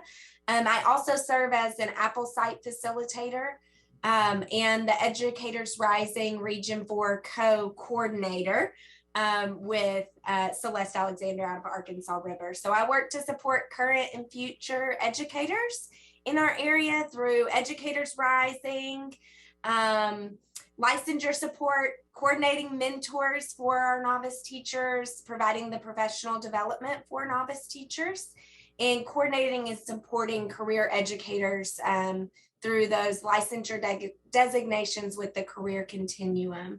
And I see a lot of names of people that I've worked with throughout my career in the Delta. And so it's good to see y'all. I'm Layla Segrist, and I am the Director of Human Resources and Legal Affairs. What's interesting is hearing about all of these different places. So I'm new to the education world. I'm an attorney, and I was a deputy prosecutor in White County for 5 years before coming to Cabot just a little less than 2 years ago. So it's interesting when people talk about all of the different trends that have taken place in the education field and recruiting and hiring, what I see right now is how it always has been for me, although I hear that that is not the case at all. So it's been very interesting trying to get up to speed. My role in the district is that I'm the person that's reaching out, trying to find those candidates. And I also spend a lot of time with the other staff members in my office, with people almost just kind of doing a cold call. I'm interested in teaching. How can I become one? And so we spend a lot of time in our office just doing that. We're also trying to grow those people within our district, just like that residency model that we're hearing about now. But we are making sure that we try to get the best folks that fit in the best position and then take care of our staff members that we already have. And my name is Bill Shelley. I am the, sir, right up to my mouth. All right. My name is Bill Shelley. I work at the Arkansas River Education Service Cooperative. I am the gifted and talented specialist, the retention and recruitment coordinator, and I also facilitate an Apple site there in Pine Bluff. And just like Kelsey, I do a lot of the same work with mentoring teachers and working with teachers all the way from pre-licensure all the way through hopefully retirement.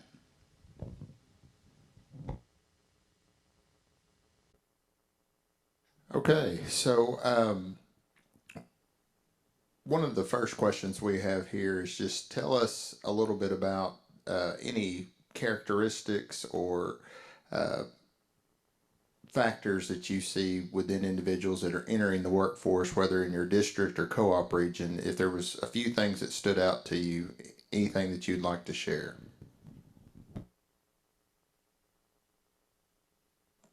I guess if we're going in the same order, I will go next. We have 45 first-year teachers, with 4 of these hired mid-year, 41 second-year teachers, 3 mid-year hires last year with a year and a half of experience, and 37 third-year teachers. What you heard from Carly this morning is very similar to our district, with 50 of our teachers are in non-traditional paths to licensure, which include 14 working on their master's degree, and 11 in Apple, which is going to be called ArkPEP now. 42 teach 9th grade to 12th grade, 30 of them teach 6th through 8th, and 54 are elementary at our 9 elementary buildings. 15 are in English, 14 are in special ed, and 10 are in art. And so, you know, you've heard that about special ed, but you see some of our issues are also English and art. So, and then a lot of other areas, but they're just 1 or 2 that we're hiring in a variety of other areas.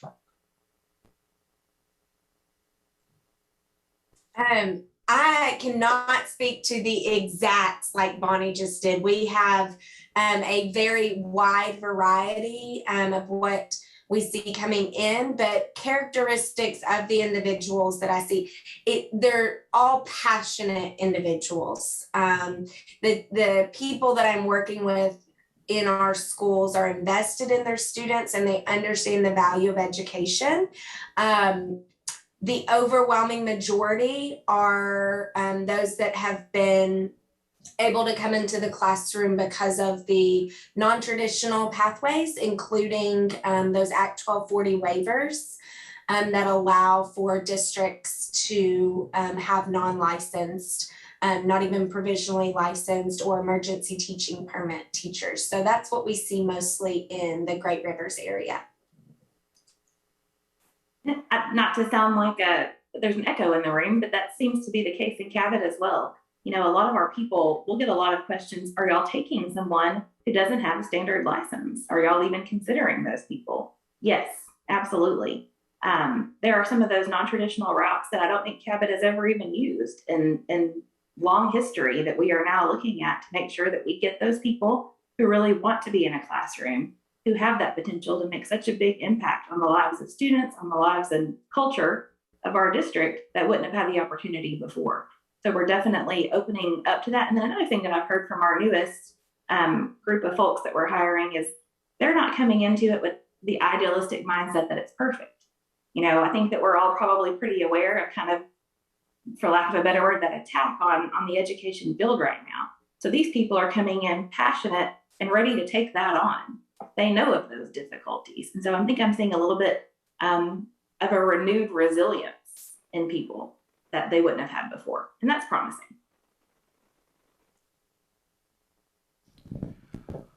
And we are experiencing very similar. Of course, it's national, it's state level. Non-traditional teachers are the majority of the new teachers are entering our workforce, and also traditional teachers who are brand new to the field. So we have a lot of inexperienced teachers coming into our workforce, either through traditional or non-traditional pathways.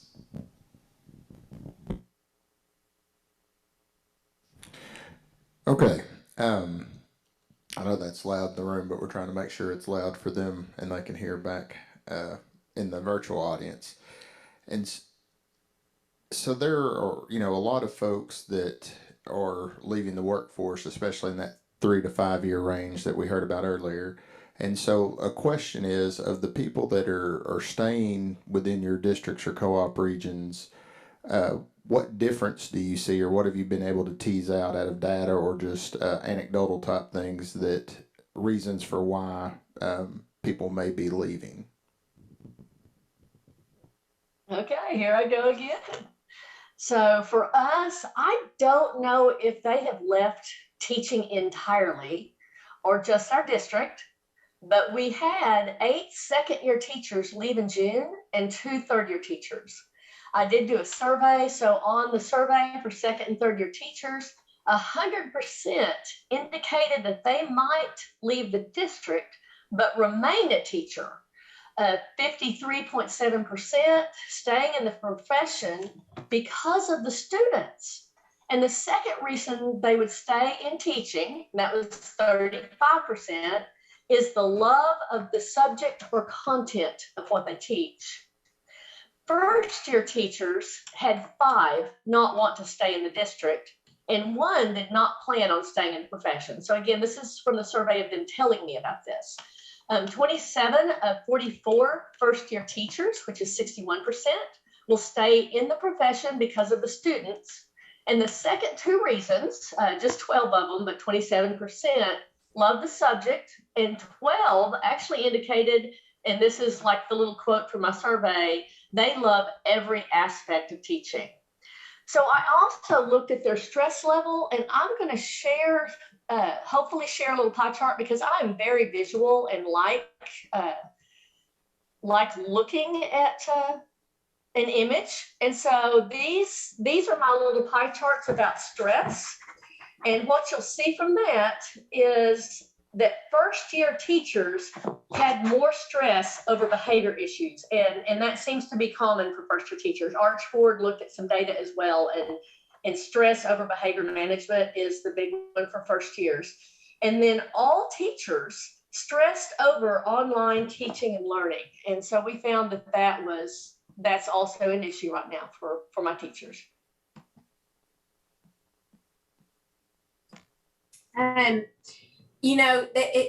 In thinking about whether they're remaining in teaching or not, sometimes, like Bonnie said, it's hard to know whether it's just that they're leaving our cooperative area.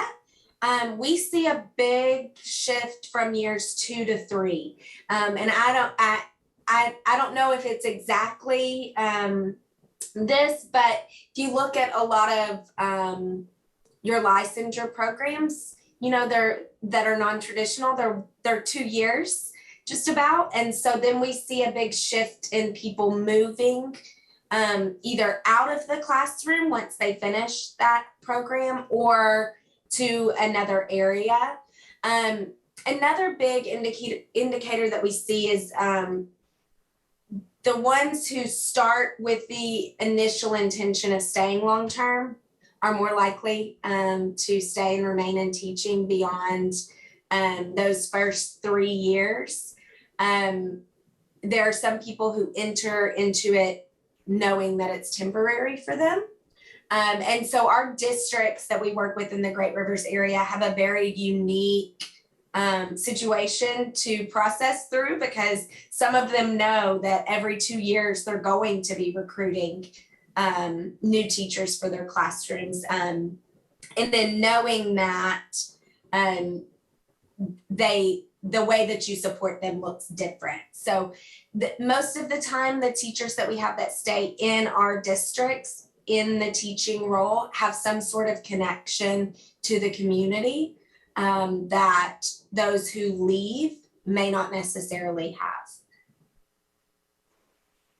And I agree with all of those things that were said before, that those who, at least we've seen, they have their kids in Cabot, they have their grandkids in Cabot, they want to stay there and see those things follow through.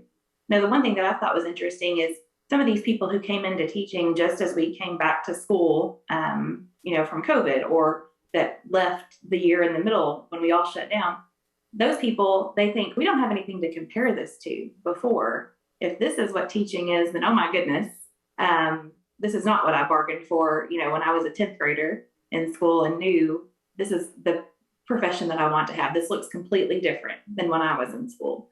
But those people that are staying, I've had a couple of people that they're on the edge of retirement and they tell me, I'm not going to go out on a year like this. I want to be able for my last year to be something that was closer to the normal that brought me through this entire profession.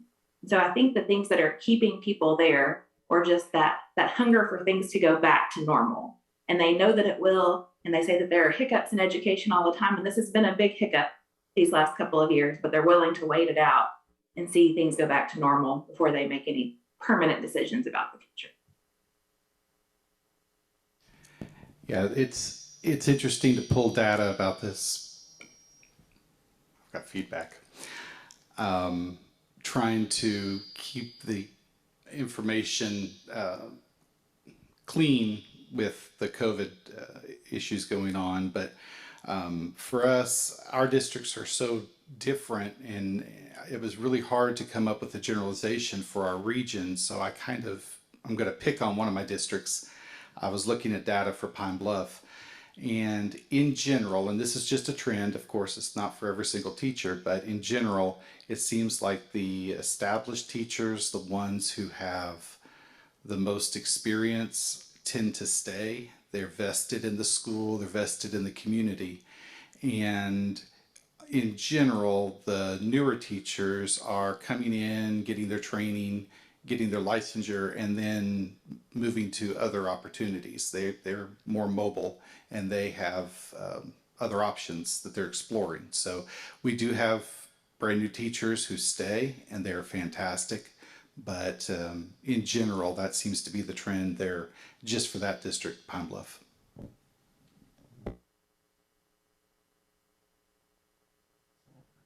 Okay, I'm going to combine a few questions here. And so, if you would, as we're talking about things that characteristics of individuals, what about characteristics or working conditions or just things about your district or area that you feel like are help support recruitment or retention to your area?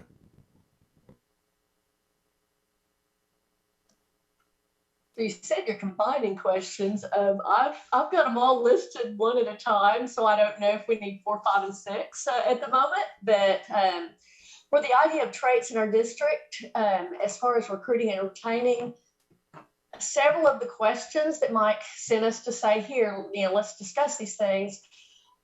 I've got it all throughout all the questions. So initially, I've mentioned the plan in place. We're attending job fairs, both at the University of Arkansas Pine Bluff, at Henderson State, Gambling University in Louisiana, Philander Smith University, some virtual visits as well at Euler, Harding, Arkansas Tech, UCA, ASU, HSU is also a virtual one, SAU, and then the department has become a teacher event.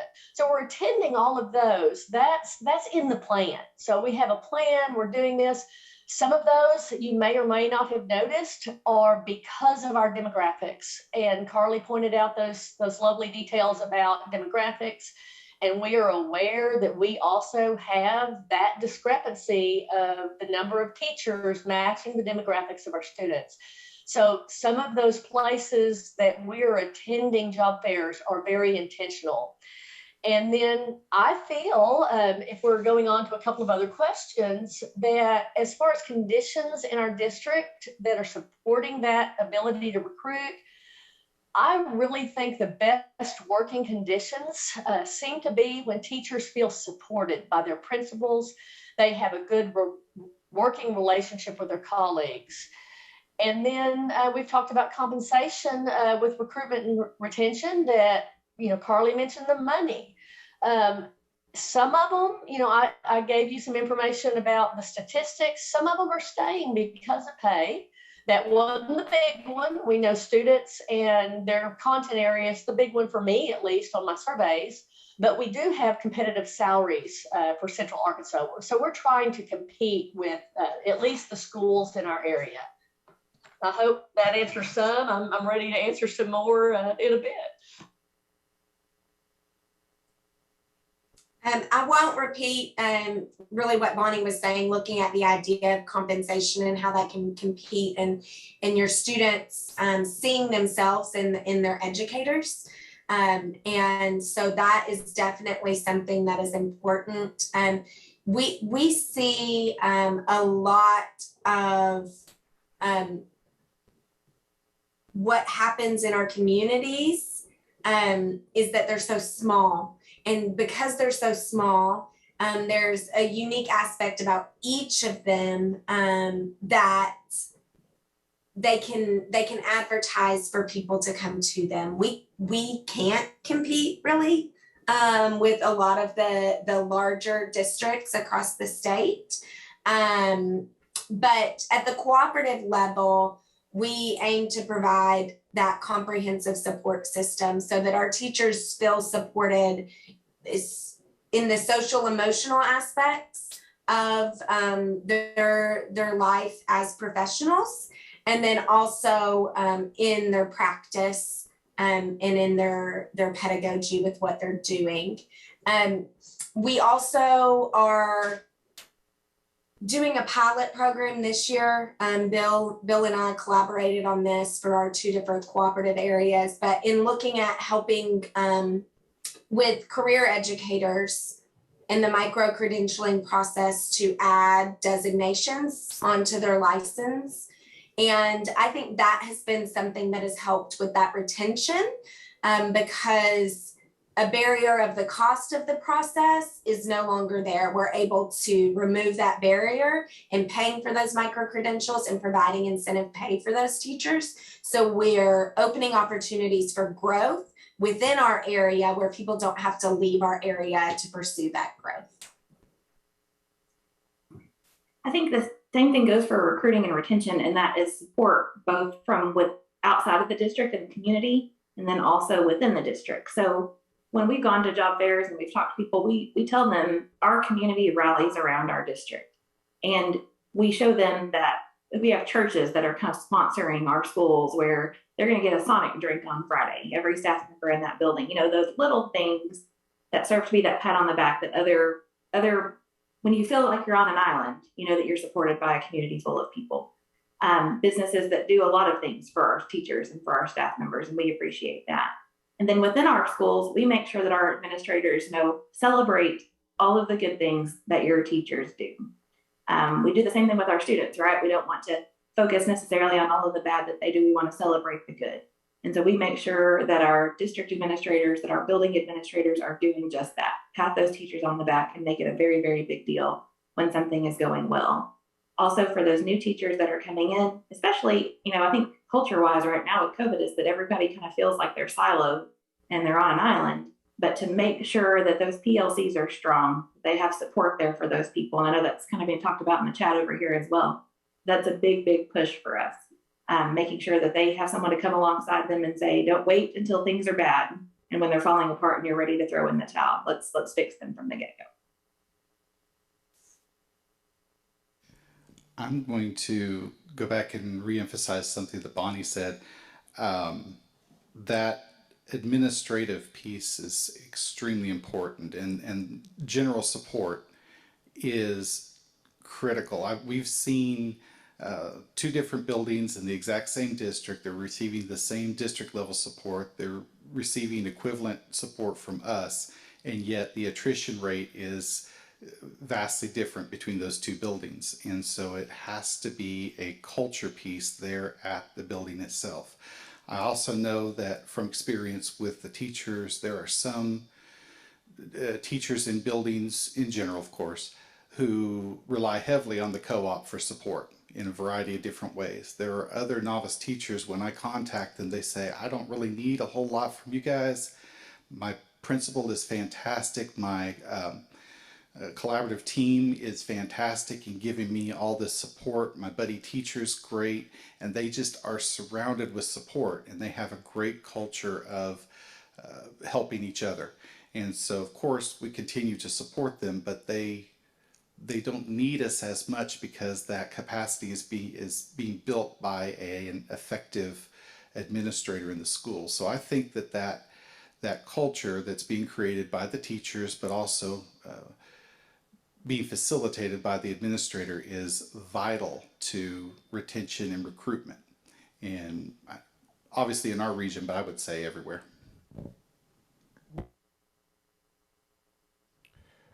Okay, so we've heard a little bit about some of the state strategies and things earlier from Carly. We'll hear a lot about those this afternoon, but are there things that you may have that are local initiatives or statewide initiatives that you feel like are having some positive effects, or just in general, how do those impact what you're doing at your co-op or district region?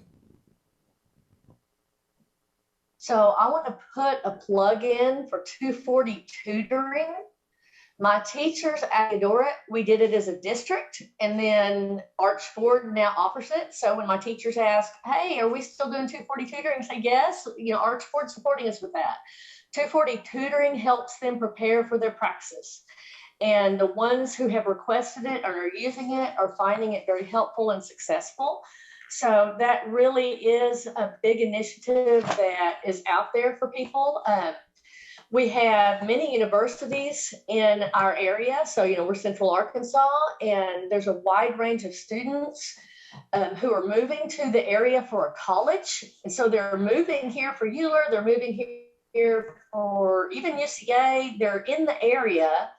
And once they're in the area at that college, they want to stay in the area. So that is helping us a lot. And I think that's colleges and the interns that come and get to be in your district. If those interns get a really good experience in your district, they say, hey, yeah, I've already been here doing my intern. They want to stay.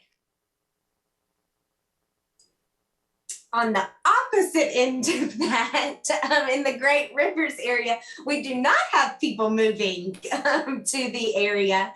And we also, that's one of the things that I pulled in reflecting on, how the community impacts our recruiting is, which I know is not the question you asked, Mike, but we don't have any four-year colleges or universities in our cooperative area. And younger people are not moving here. Most of the time it's people who, are retiring and coming back home, right? So that has a big impact. But on the other side of that, that's where the alternative preparation pathways and programs have been essential for ensuring that we have educators in our classrooms.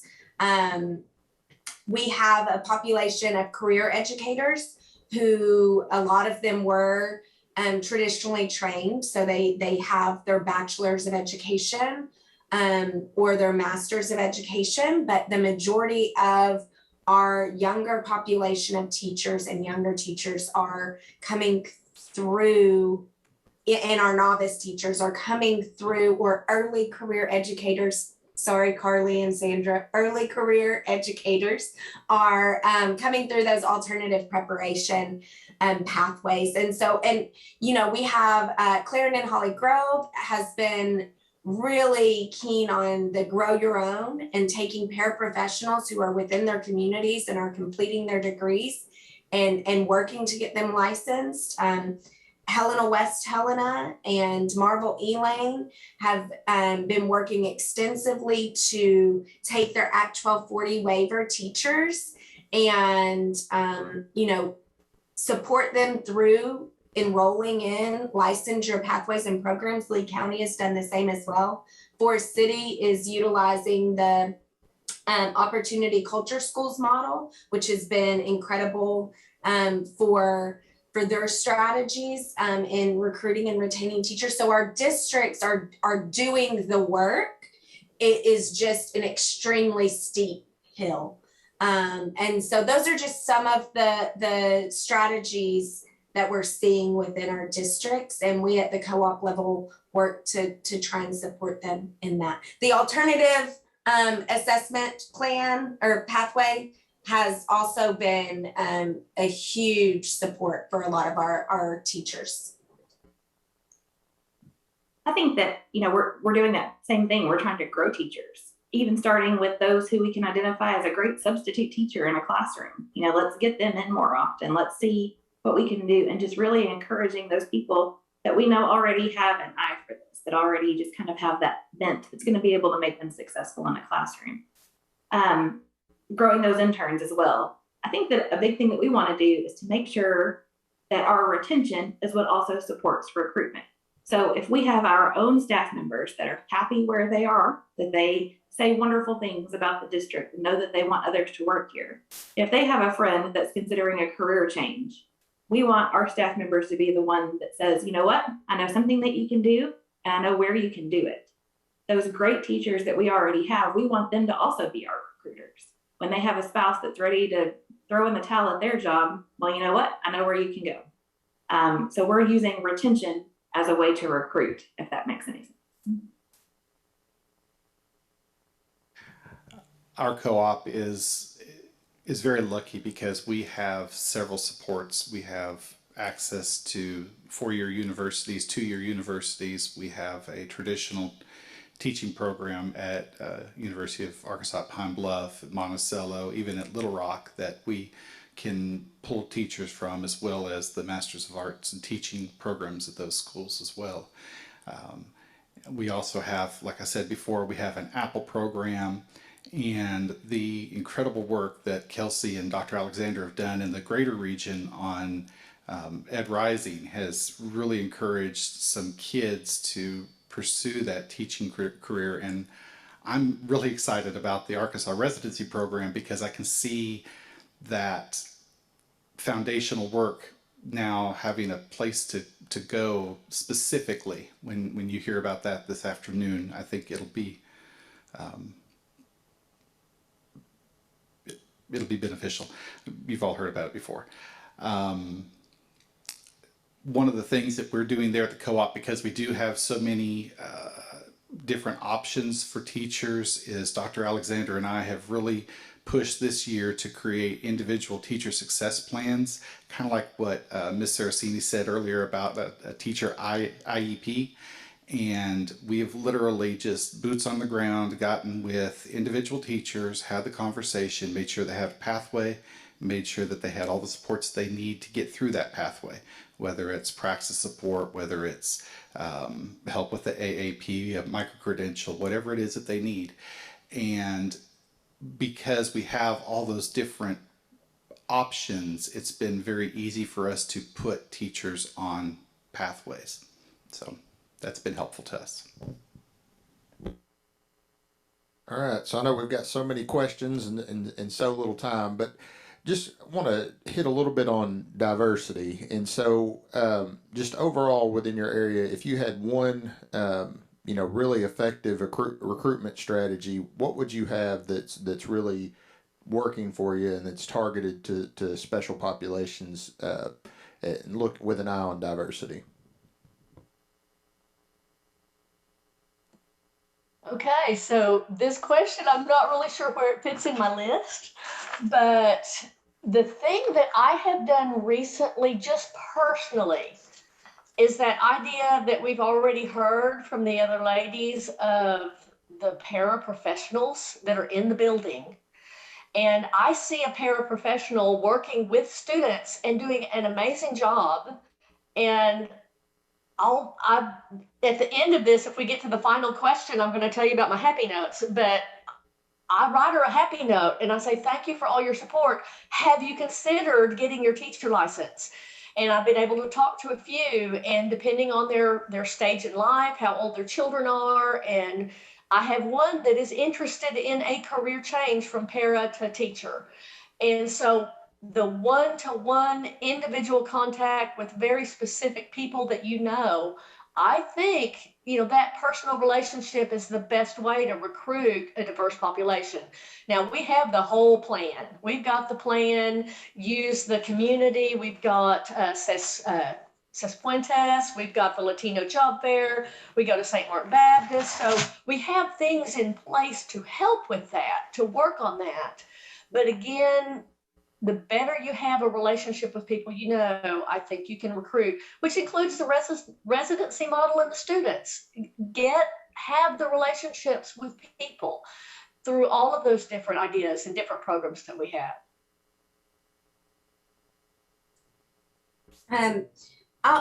I'll say that one, I'll speak to the board for Great Rivers. If you were to see a picture of them, is majority African American women, which speaks strongly to our area and gives a strong reflection of the educators in our area. And I give them huge kudos. We talked about it the other week. I said, oh my goodness, we need a news article because you all create a board that looks very different than it might across the rest of the state. And so, that's one aspect that's unique for our area here in Great Rivers, is that we have leaders who would be included in that targeted population, right? And so, one of the biggest things that I say is that we have to find those passionate individuals. And a lot of times people are passionate about communities that they identify with. And so in using that and encouraging, our communities are plagued with trauma, but there are individuals out there who want to be a champion for a child. Rita Pearson, she's one of my favorites, right? So we just have to find those individuals. And I think that one of the biggest things with that recruitment, just like Bill mentioned with Educators Rising, targeting young adults and saying like, hey, here's what the difference you can make as an educator. And here are ways for you to come back into your school and make a difference. And that's been something that has been helpful for us in our region, is being able to show that we represent our population. And then also that like we're in it for the whole child. And so that has been helpful. Just to add something different, in 2020, the Cabot School Board requested that our district come up with a diversity, equity, and inclusion committee. And it's staffed with students, staff members, community members, and working together to try to figure out how to make the district more diverse.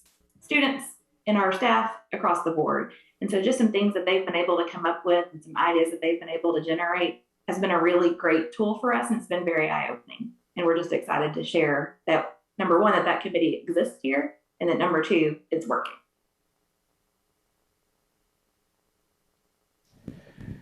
Well, unfortunately, Bonnie stole my answer. Relationships is been a very effective recruitment tool in our region. We've done all of the different events. We've sponsored teacher information station, recruitment fairs, and we've had a variety of success with that. Most of that is just kind of casting a wide net and giving people information to maybe bring them into the into the career. But making those individual one-on-one connections and having a conversation with somebody has been more effective as a percentage. In other words, more people have continued looking into the possibility of becoming a career teacher. I have to give credit to our Teacher Center coordinator, Mike Walker. He has gone out And he has struck up conversations, I know, with a gardener, some electricians, just other people that he's run into in his life, and talked to them a little bit about the possibility of becoming a teacher. And he has recruited some people that were interested in the field, just having those conversations. And the other piece of that, of course, is that gives that person a point to contact and ask questions. Okay, I'm really interested. What would be the best pathway for me to do this? What's the quickest way? What's the cheapest way for me to become a teacher? Now they have somebody that they know who has that expertise, who can advise them. And I just think that that personal connection makes the world of difference when recruiting.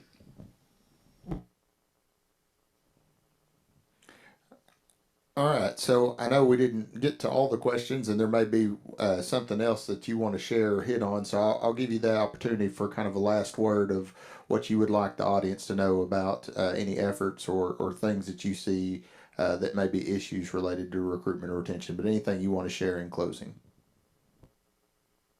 Okay, I'm going to jump to something I think I do that is unique, called my happy notes. I have found that one teacher this year, I've been in the district 10 years, and one teacher in one of my early years, she was a novice. She's not a novice anymore. And she said she was struggling so hard. And on a particular day, something happened. And she said she had her purse ready to walk out the door, mid-year, fall, I don't know what time of year it was, but she was ready to go, but it wasn't in the school year. And she said, I walked into her room, I visit maybe 10, 15 minutes. I am not their evaluator. I walk in and just visit my novice teachers. And teachers see all these people come and go from their room, and they don't have a clue what you think. If you walk into their room and you walk out and they're going, well, was I good? Was I bad? And they all the bad stuff. Like, what did they think? And am I okay? And even my experienced teachers are like, am I still doing okay? And they may be fabulous teachers. And so I'm there 10, 15 minutes. I have what I call my happy note. I during the time I'm there, I start to write it. I write and say something that's like good. It can be evidence. Here's what I see. This is what's going on. I was going to maybe show you one. And at the moment, let's see where.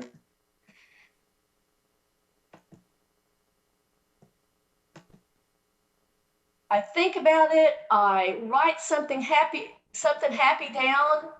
I give them a reflection. So initially it's whatever I see. Students are well behaved, you get clear directions, whatever's going on in the room. And then I'll give them, how do you address, or what do you think about, or have you thought about? And so I give them an idea in the middle of, and it's just that moment in time. And then I end with something good. I try to say good job. I try to say wow, or keep up the great work. And so several of my teachers have said, your notes have kept me in the district. And again, it's back to that personal contact, but they also know what I think when I walk in the room and what I see. And if I could convince everybody, even if you're an evaluator, yeah, you're going to go back and you're going to spend 3 hours on EdReflect writing all the stuff up so that they can see and they can add artifacts and you can add artifacts. But when you are in that room, teachers want to know instantly. They want to know then, what did you see? And if they have to wait till you're done with EdReflect 3 hours later, or if you're not an evaluator and whatever reason you're going in and out of the room and you see things, leave them a note. Let them know something, because they wonder and they start doubting themselves and they start worrying about, was I okay? And yeah, I know we've got some teachers out there that are struggling. That's okay. You can, if you need to, and just script evidence, 10 children were well behaved, that's fine. But say something. Let them know what you see. And if they're a fabulous teacher, please, it is okay to tell them you are fabulous. Wow, that was great today. And I've had a struggling novice teacher, and she was struggling. And by the spring, I can tell her, you have so improved. You are, oh my gosh, it is so much better than it was at the beginning of the year. They need to hear positive things. So that's my little speech. Please let them know what you think and let them know immediately. And if you can leave, if you can start up the happy note thing, I would love all of Arkansas to leave happy notes. That would be great. Never thought to call them happy notes. I like that. But I'll just real briefly say that, you know, we aim to, in attributing to one of my favorite educators, Linda Clyatt Wayman, we lead fearlessly and love hard. And so it speaks to the same thing that Bonnie has said, and it's come up a lot in our conversations today, those relationships and showing that we're here to support and we're invested in you because we're invested in kids. And so somebody has to pour into our teachers. Otherwise they don't have the capacity to fully pour into the kids. Same here, those relationships, you know, just reminding our teachers of their why and why they're in this. Just like Bonnie, when she gave those statistics there at the beginning, she said, people stay because of the students, and that's really why we're here. And so I think it's important to remind them that no matter what happens on the outside, whether you've got someone, you know, railing against a school board at a school board meeting, whether you've got the terrible Facebook post going on, if your staff members, our teachers, our bus drivers, our custodians know that we are going to link arms together, we're going to be a community, that we all share that responsibility, and just remind them that we are here for kids and that they are making a difference, even on those hardest days. But I think just knowing that we're here together as a team and no one is less important. We all have a function in this body and we're going to make it together. I hate to repeat what everybody said, but I have the same takeaway. It comes down to relationships with those teachers. And I think that it's just as important that administrators know their teachers, just like we expect the teachers to know their students, not just their abilities at work, but who they are as people and what they're interested in and what drives them, what their passions are. And I'm good at stealing from other people. I'm going to steal from the PLC, but I really think that the job of retention is literally every teacher, every day, whatever it takes. All right, so thank you, those in the virtual audience. Clap for our panelists. Those in the room, if you'd like to clap, we appreciate these folks coming out to share. And so, you know, a good plug for recruitment and retention specialists within the co-op. You know, I think find these folks. They're there to help you in your districts. And, you know, we'll have a wealth of knowledge of things that, you know, you may have been thrust into this human capital job or HR person, and there's no training that's, you know, outlined exactly what you do from day one. And so these folks are here to help you. And I think that's what the ArkASPA group's trying to get in front of you, is more of that content stuff. So we are going to take a break. Ms. Williams, I'll jump in there for you. We're going to take a break until 11:10, adjust our schedule a little bit, and we will start back with Michael Moore from Urban Schools Human Capital Academy at 11. So thank y'all.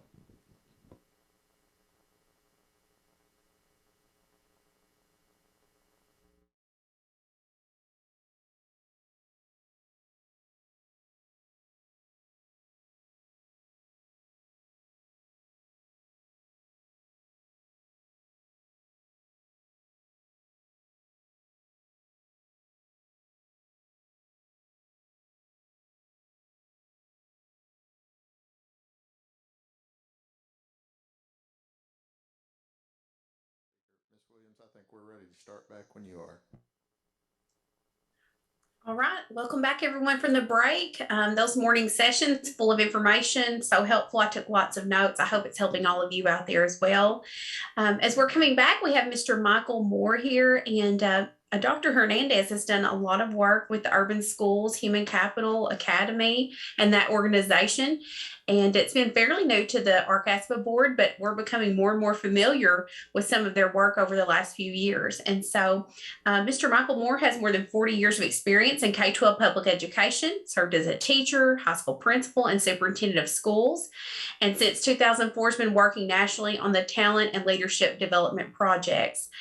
He's been with urban schools since 2011. He's supported districts with projects to improve their recruiting and selection practices, redesigning principal supervision, building leadership pathways and development programs, designing and implementing HR information systems, and designing district level performance management systems pretty much all across the country.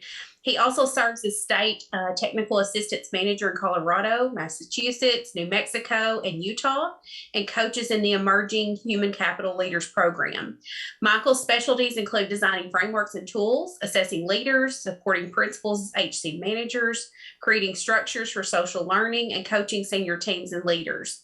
He holds degrees from the Boston Conservatory and University of Southern Maine, an organizational development certification from Gestalt International Study Center, and certification from Harvard's program on negotiation.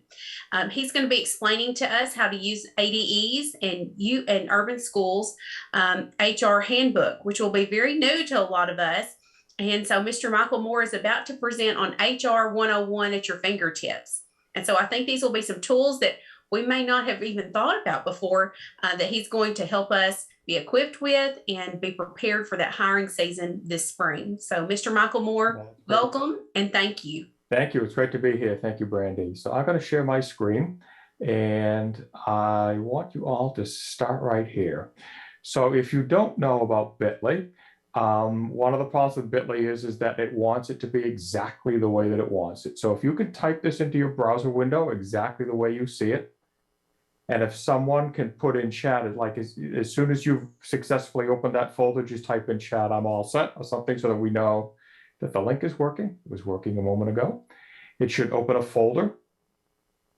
So as soon as you've typed that in and you've been able to open the folder, let me know, keep going. I'm going to keep talking while I do this. So great, cool, great, good, good, good. So I'm going to keep talking while the rest of you kind of catch up with that. When you're in that folder, the one thing you're going to want to pay attention to is the thing that says handbook download, and you're going to want to download that to your computer. We're going to spend most of our time in that handbook. So let me just briefly say that Urban Schools Human Capital Academy was founded originally by the Gates Foundation to work in exactly what it says, urban schools. And about 5 years ago, we started working with states. Brandy talked about the states that I worked in. And we currently have 4 partners who support the work in Arkansas. Carly, Sandra, Mike, and everyone else are just wonderful partners. You're so interested, as we just heard on the last panel, in finding and keeping well-qualified teachers. And so we've been happy to support that work. I think about 2 years ago, the team was asked to develop a handbook. And the original vision of that handbook was to give it to the co-ops, help the co-ops support at the local level, their superintendents, that kind of thing. And we did that. We rolled it out to, I think, 7 or 8 of the co-ops. But now it's time to make it bigger. And this is kind of the public unveiling, as Brandy said, about that. And I will also say that the ArkASPA board is thinking about some other even more creative ways to kind of get the word out about this. One other caveat I want to say about this is that you'll notice that the date on the handbook is June of 2021, so it's very up to date. And I'm going to walk you all through it. You don't have to explore it while I talk. We're going to dig into it pretty deeply. But that we're also going to spend some time at the end of this session talking about pandemic-related things that we've learned that are not yet reflected in the handbook, because the handbook is not quite a year old, but we're getting there. So assuming that everybody's in the folder and can find what they want and have downloaded the handbook, let's get to work. So we're going to talk about some basic human capital concepts and models, because Dr. Hernandez always likes us to go back and touch the kind of the core academy things. I'm going to point you to some important USHCA tools, and then we're going to spend most of our time talking about this Arkansas specific handbook, very customized for Arkansas, great stuff. And then we're going to spend the last 25 minutes or so talking about what's happening in the world today. So the human capital overview. The Academy was founded back in 2011. I'm one of the original partners. And this is like the very first thing that was built. This is called the puzzle pieces. And if you read it from upper left across and then down, you'll notice that this represents the kind of life cycle of a teacher from the time that some 16, 17, 18-year-old thinks, yeah, I think I want to be a teacher. I should look at preparation programs, all the way across to finishing the prep program, being recruited, being hired, being assigned to teach kids, all that. You'll notice that in the middle of it, there's a big puzzle piece that says principals as human capital managers. And that's really a central piece of this, which is we believe really strongly, we think the evidence shows that you can have the best strategy in the world for talent, for human capital in your district, and it's the principals that the teachers experience as the implementers of that strategy. We just heard tons about that over on the other panel with what we just finished in the last session.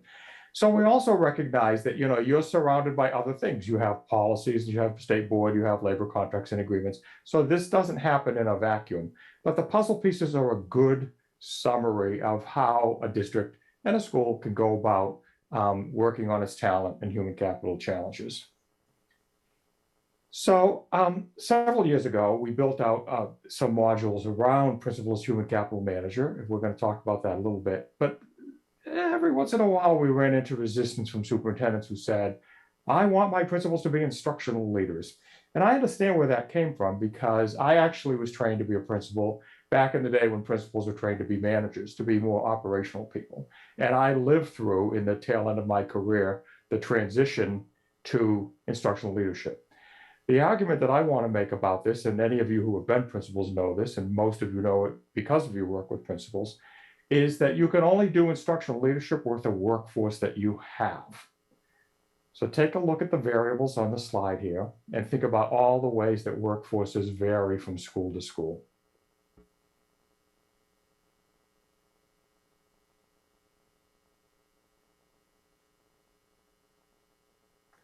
One thing to think about is if you were a new principal in a school, would you rather have a school, for example, that was all older white female teachers who were 5 to 10 years from retirement, let's say, who have been there a long time, they're really committed to the school, they're really committed to each other?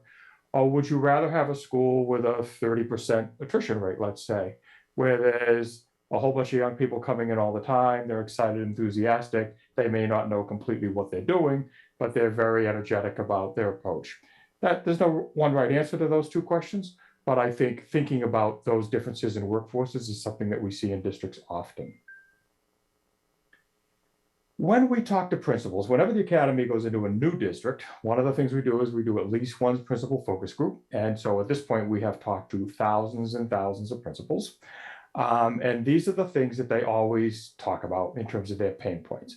And I'm not going to read this slide to you. You can read it while I talk. But you can see that these things will feel familiar to you, right? That sometimes they just don't feel like they have control over who's working for them. They struggle with the evaluative burden of getting in to see all the teachers. They may have teachers who have chronic absenteeism. So these are all things in which principals need some support from the district in order to deal with these things. In the folder, you don't need to look for it right now, there's something called the Principal's Bill of Rights, which is the summary version of this. It says, you know, principals are entitled to be able to see applications online 24/7. Principals shouldn't have to experience any forced placement of teachers. So it's a summary of what we've learned over the years of working with principals. And so in your work as HR leaders, it's really useful to think about if the principals are the frontline people that teachers experience as the primary implementers of HR and HC work, then how can we work together with them to reduce these pain points? I'm by the way, very happy to take questions at any time. So you can put them in chat or put them in Q&A, and hopefully Mike or someone will let me know when people have their hands up. So one final point about supporting principals as human capital managers. There are 3 things that you can do that will support them a lot. And it's good to be sure that you have something going on in all 3. One is to know their schools, to know what their turnover rate is, to know where the principal really struggles, to have a good sense of what the workforce looks like, going back to those variables we saw a few minutes ago. If you're a medium to larger district, to be able to share data with them, they should understand how their teacher attendance matches up to teacher attendance at other schools in the district, how their turnover rate matches up, how their evaluation rates measure up. So having data, collecting it out of your portals and sharing it in some meaningful way, usually collaborative way with principals makes a big difference. And this third one is really simple, but I'm always shocked at how seldom it actually happens, which is give them calendars. You know, this is hiring season right now. So if you know that the posting is going to go up, you know, for teaching positions on the 15th of February, and that you're going to start accepting applications that week, and that you're going to screen as you go, but that you're going to expect principals to start choosing people to interview by the 15th of March, let's say, you're going to start offering contracts by the 1st of April. All of that should be as transparent as it can possibly be, so that principals have a good sense of how they can collaborate with you, and they can communicate it to their teachers so people can be ready to do the work they need to do. Are there any questions about anything about that I've just done in terms of the kind of the core human capital concepts here?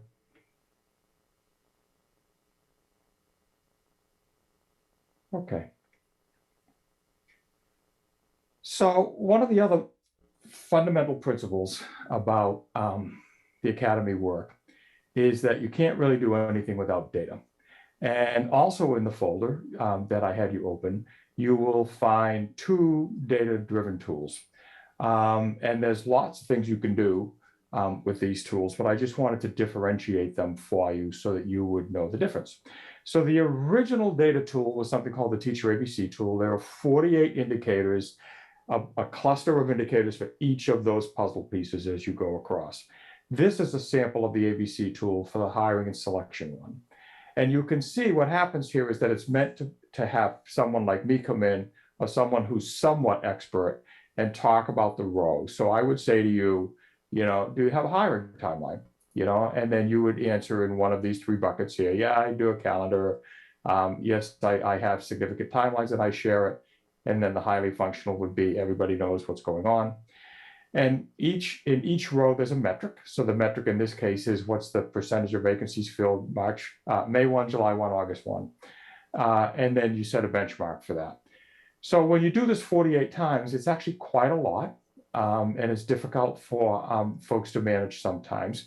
Usually we suggest that you dig into like one. So if you feel like I was doing some coaching and emailing this morning with someone in Baltimore around, she feels like she's stuck in her recruiting process. So we were working through the ABC tool on the recruiting process. But the ABC tool is a wonderful way of thinking about, well, if we wanted to measure that, how could we measure it?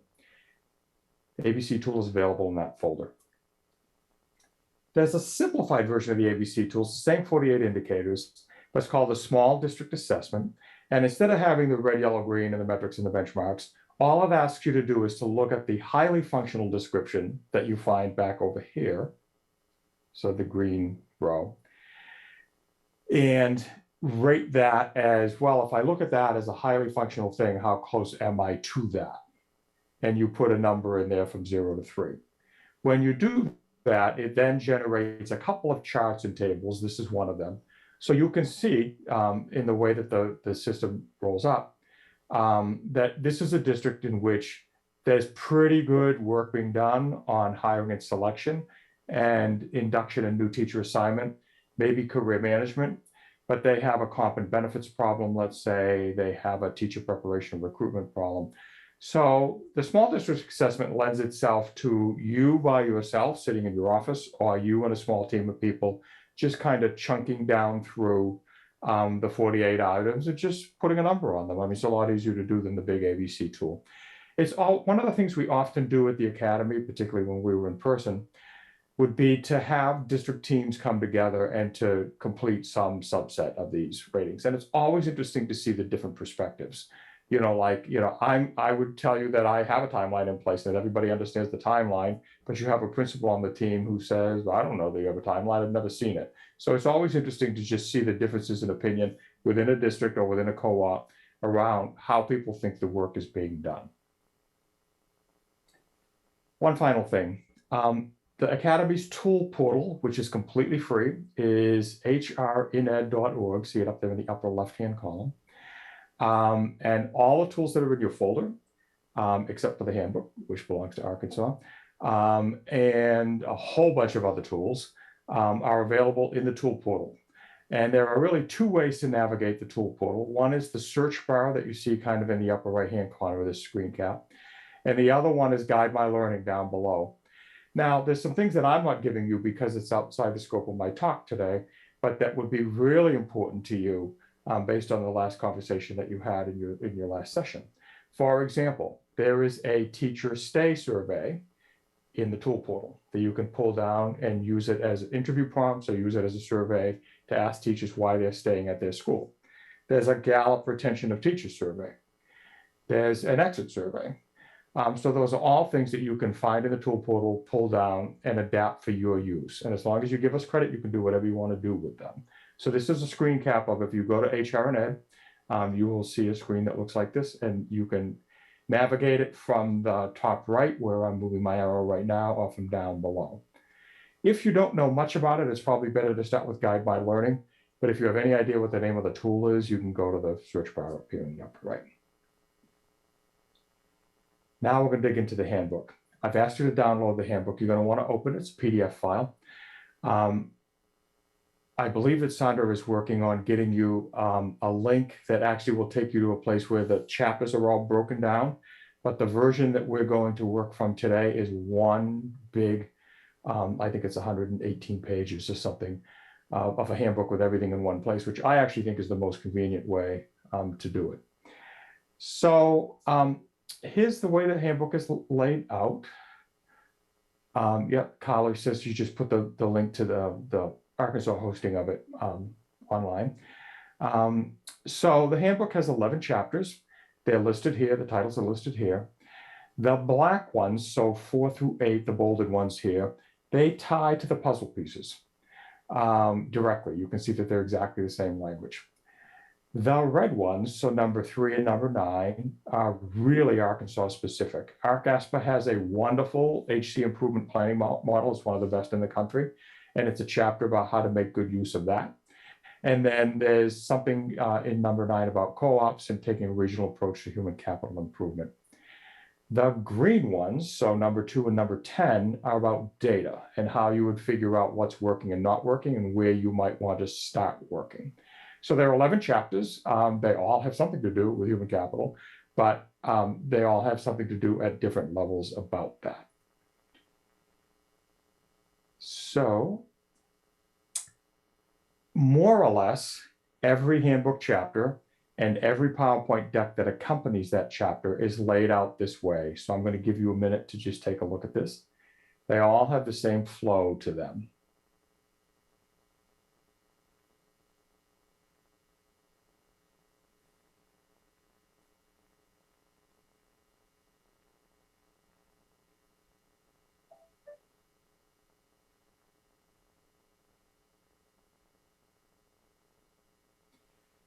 So what I would love for you to do, this was originally built for me being in Little Rock. So this, if you're by yourself or you're even virtually but have other people near you, do this in a team. But we're going to explore a topic to start with. And this is not, we're going to do 3 different activities to get your hands dirty in the handbook. So this is, you don't have to read the whole chapter through. We're giving you a very specific thing to do. So if you look on the right with those blue things, the numbers that are in the brackets are the page numbers in which there are guiding questions, on which there are guiding questions. So if you go to page 18, for example, you will see the guiding questions for recruitment. The only exception would be that data does not have a guiding question section, but it does have something very much like that. So I've given you 5 choices here, and you're going to choose one of the 5 that interests you. If you're in Little Rock and you're able to work with others, I encourage you to do that. So choose a topic, find the page number in the handbook, and then take a look at these guiding questions that you'll find on that page, and ask yourself, what do you feel like you're already doing well against these guiding questions, and what would you like to improve on? So dig into the guiding questions, and I'm going to give you just about 7 or 8 minutes to do that, and I will leave this up here for you to take a look at. In the meantime, are there any questions about the task? People are good? We're going to dig into the handbook 2 more times. You don't need to read the handbook now. Just take care of this task. And when we come back, I'll ask for feedback. Off you go.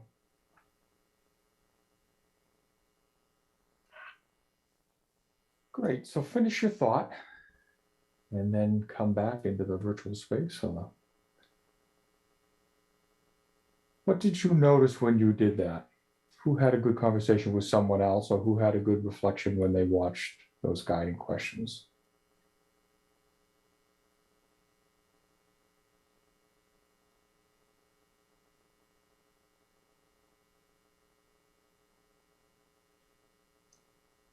Mr. Moore, I'm not able to be with my team, I know, here in Truman, but as I was looking through the handbook and just, quickly thinking about some of the things, I think hiring quick is something that we just did not do before. We did not consider that an option. And now it very much is. And I saw as I was scrolling through, trying to not make that where it's 1,000 forms that have to be filled out before you can be signed on the line for that contract. Just some of those things that is changing the way we had always done it. And it sounds like that was 10 years ago. It was really like 2 years ago. Right. So I think that open-mindedness was the first thing that I thought of as I was scrolling through those questions and those key points. That's great. Thanks for that. Yeah, I would say, kind of humorously, I would say that everything that you see in the handbook is the result of error learning, right? It's all the result of districts struggling to solve a problem and coming up with a good solution. And then, we kind of scale it around the country. So we've had probably almost 100 districts go through in about half the states. So there's a lot of good thinking that goes into kind of things we recommend. Thanks for going first, Brandy. One other example of what you noticed when you were in the handbook? Anyone? We've got one here in the home audience. Great, love to hear it. I looked at the new teacher support and induction. I'm new to my school district as first year superintendent, so there's a learning curve that I'm going through, and how the district previously brought in new teachers. I think the district for the whole does a good job of supporting the teachers through professional development through our co-op. But there's some avenues that, as I look through the leading questions, what you'd like to improve on is providing that local support, especially from our administrators to support these new teachers, especially the novice teacher, and giving them the classroom management support, the instructional leadership support that they may need in the classroom, strengthening our mentoring program, being able to have a good teacher orientation day to orient our new staff into the way things are done in our school district, and be able to improve on our, we're a rural school district and they still do everything by pen and paper. But we want to transition. I want to transition to a more modern way to getting applications in and get in improving that application process. Great. That's great. Thanks for that. Good stuff. So I'm going to share screen again.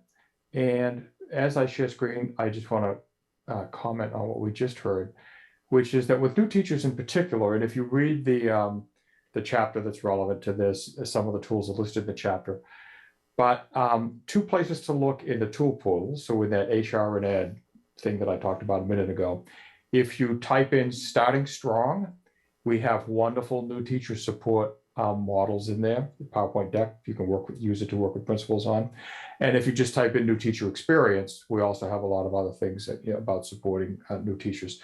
So my point is, this is almost an infinite amount of stuff that you can go find that we're providing you. You can work with others, work with your co-ops to put it to good use.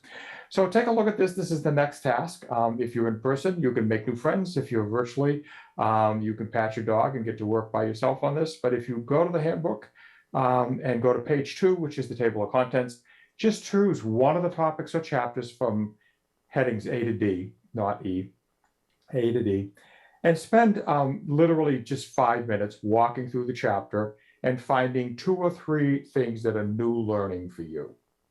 And if you see any even better ifs, let me know, what they were. Like, it would be even better if we had this. But mostly I want to know 2 or 3 things that feel like new learning for you as you just kind of skim through that chapter. 5 minutes isn't enough to read the whole thing. Notice, by the way, that there are lots of hyperlinks in the chapter that you could click on. It would take you to the tool portal, give you a tool. In some cases, it'll bounce you around inside the handbook, but mostly it's taking you out to the HRN tool portal to show you the tool. So when we come back, I'm going to ask you to put your learnings in chat, so be ready to do that. And you have 5 minutes, so that brings us back at 46 minutes of. See you then. All right. So I predicted what we are going to ask you to do. If you could go to chat and put in 2 or 3 learnings you got from skimming whichever chapter you chose, that would be great. Everybody can see. So people who didn't look at the same chapter as you will get your good thinking about this. So please go to chat, throw in a couple of the new learnings that you learned there. And while you do that, I just want to talk a little bit about the purpose of this session in the handbook. So a lot of effort has gone into this. As I said before, Dr. Hernandez and Carly Sauter, everybody's been great partners for this work. And the intention is that you have something that you can use for a variety of situations. So you might pull some guiding questions down and have a team conversation about it. If you're a superintendent, you might have, a cabinet conversation by doing the small district assessment, for example. So, it's meant to be interactive in a way in which you can, have honest and open discussions about how human capital is functioning in your district. So I'm not seeing anything in chat. Who has things they want to put into chat? Be brave, be the first one.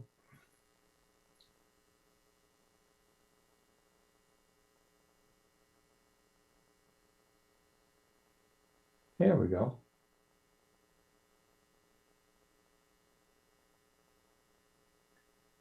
Great. Your colleagues would love to hear from you about what you learned as you went through that chapter.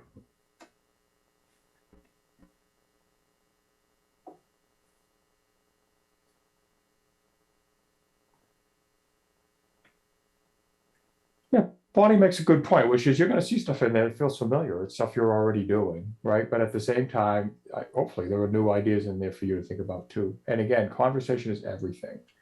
The more conversation you have with colleagues, the more likely you are to be creative.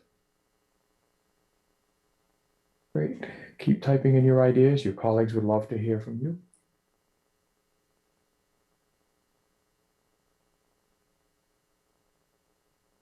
That's great.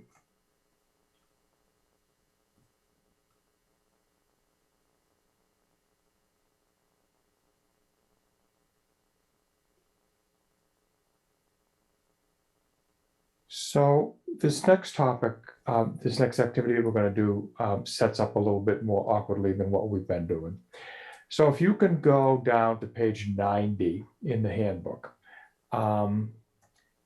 you will discover that way down there, buried in the bottom of that, are PowerPoint decks, one for each chapter, more or less. And they are linked. They just look like the opening page of a PowerPoint deck sitting down there. But what I would love for you to do in this activity is to scroll through them. You can see the topics in the little headline at the top. So as I said, they map to the chapters pretty much. So pages 90 to 98 in the handbook, you can see the topics that are there. Scroll through, choose one topic, and then you can either download it or you can open it in Google Slides. But just click through that. And again, think about 2 or 3 new learnings. But as a group, when we come back, we're going to talk about how you might use those slides. And I'm going to tell you up front that the reason that there are PowerPoint decks for each chapter is because when we first think about co-ops using it in particular, we were thinking about the fact that people put a lot of effort into building slides and rolling things out, and we didn't want you to have to do that. So the idea was that if we gave you a set of 20 or 30 slides on hiring and selection, that you probably wouldn't use all 20 or 30 slides, but if you could pull your favorite ones and have a conversation, if you were a co-op director with your superintendent advisory group, Or if you were a district person, you could bring your principals together and talk about, 3 or 4 slides. So the idea was to give you resources that you could use on the topic and not have you have to waste a lot of time building slides or pulling out learning from the handbook. So take a minute. I'm going to bring you back about 54, 55 minutes out to click through the deck. So go to page 90. On the next 9 pages, you'll find 9 PowerPoint decks. Choose one, open it up, take a look. And when we come back, we'll talk about how you might use it. Hi, let's come on back. Dr. Hernandez, are there comments or questions in the room about this? What are you hearing? I have no idea how many people are in the room.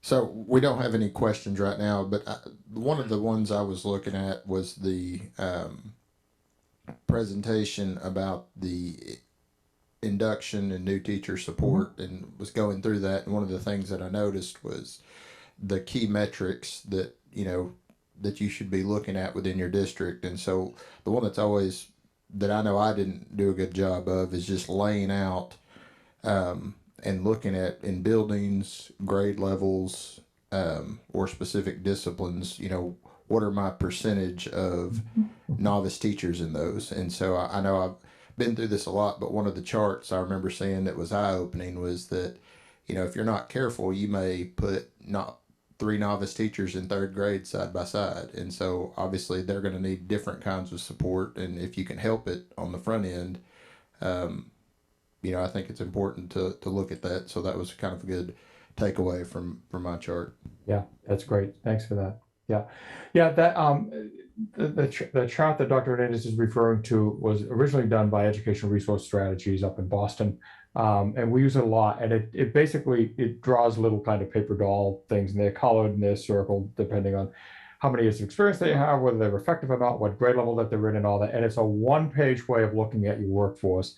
And the way that this particular one is set up, you can look at that and think, I have a whole bunch of teachers who aren't really qualified teaching or not teaching literacy in those primary grades. So, I mean, there's no substitute for being able to put information in one place that you can have a good conversation with principals about it. You can have good conversation with your recruiters about it. So it's just an awesome kind of thing to do. Metrics are just so important to do that. So, yeah, and people seem to like a lot of the new teacher support kinds of things. So that's great. So good. So again, this is meant to be news you can use. You have a handbook. You have downloaded it. Remember the link to this folder because you can easily find things in here without having to go back. Hey, Michael, we did have one more question. Sure, go ahead. Sorry. Yeah. I want to let her ask. Hi, I'm Chelsea from Earl School District. I was looking at one of the decks that was talking about the screening process of applicants, the central office's role, and then later on in the interview process. Where is the balance when you do not have a robust pool of candidates? When is it better to have a body versus a highly qualified candidate? So it's great in theory to say, hey, are they qualified? Hey, do they have the ability? Are they experienced? Do they have classroom management? Do they have LMNOP? But where do you draw the line at just having a body in the classroom for those schools that are struggling to have any person, period? Oh, okay. Well, I'm going to give you a quick and dirty answer to that, and I'm going to spend 20 minutes talking about it. Just a minute. So, so the quick and dirty answer to that is I think that every district that I work with wants to overscreen. And what I mean by that is, to my mind, the only people who should be screened out at the front end, that is, are people who can't pass their criminal history check, right? Who can't pass fingerprinting. But everything else, nobody's ever given me anything else that they should screen out for that can't be fixed. So districts like to screen out certification. They like to screen out, GPA. In some cases, they're still doing, rating instruments where they have a cut score. We heard a little bit of this about Praxis earlier in the day. And what I would say is virtually all of that stuff is fixable. So I don't know why you would screen anybody out for anything that's fixable. And to my mind, only criminal records is not. So I'm going to come back to this as a larger topic in just a second. How would you communicate that to your central office? I'm sorry. How would you communicate that? With the data, right? As someone that this occurs multiple times. We have multiple positions that have been open for literal years, and we are forced to contract with Virtual Arkansas or Proximity Learning because we do not have a body in the room. They will be teachers who are have a background in the area, or potentially a foreign hire, someone who has taught in another country that subject, but the district office says a bare minimum is certification. Yeah.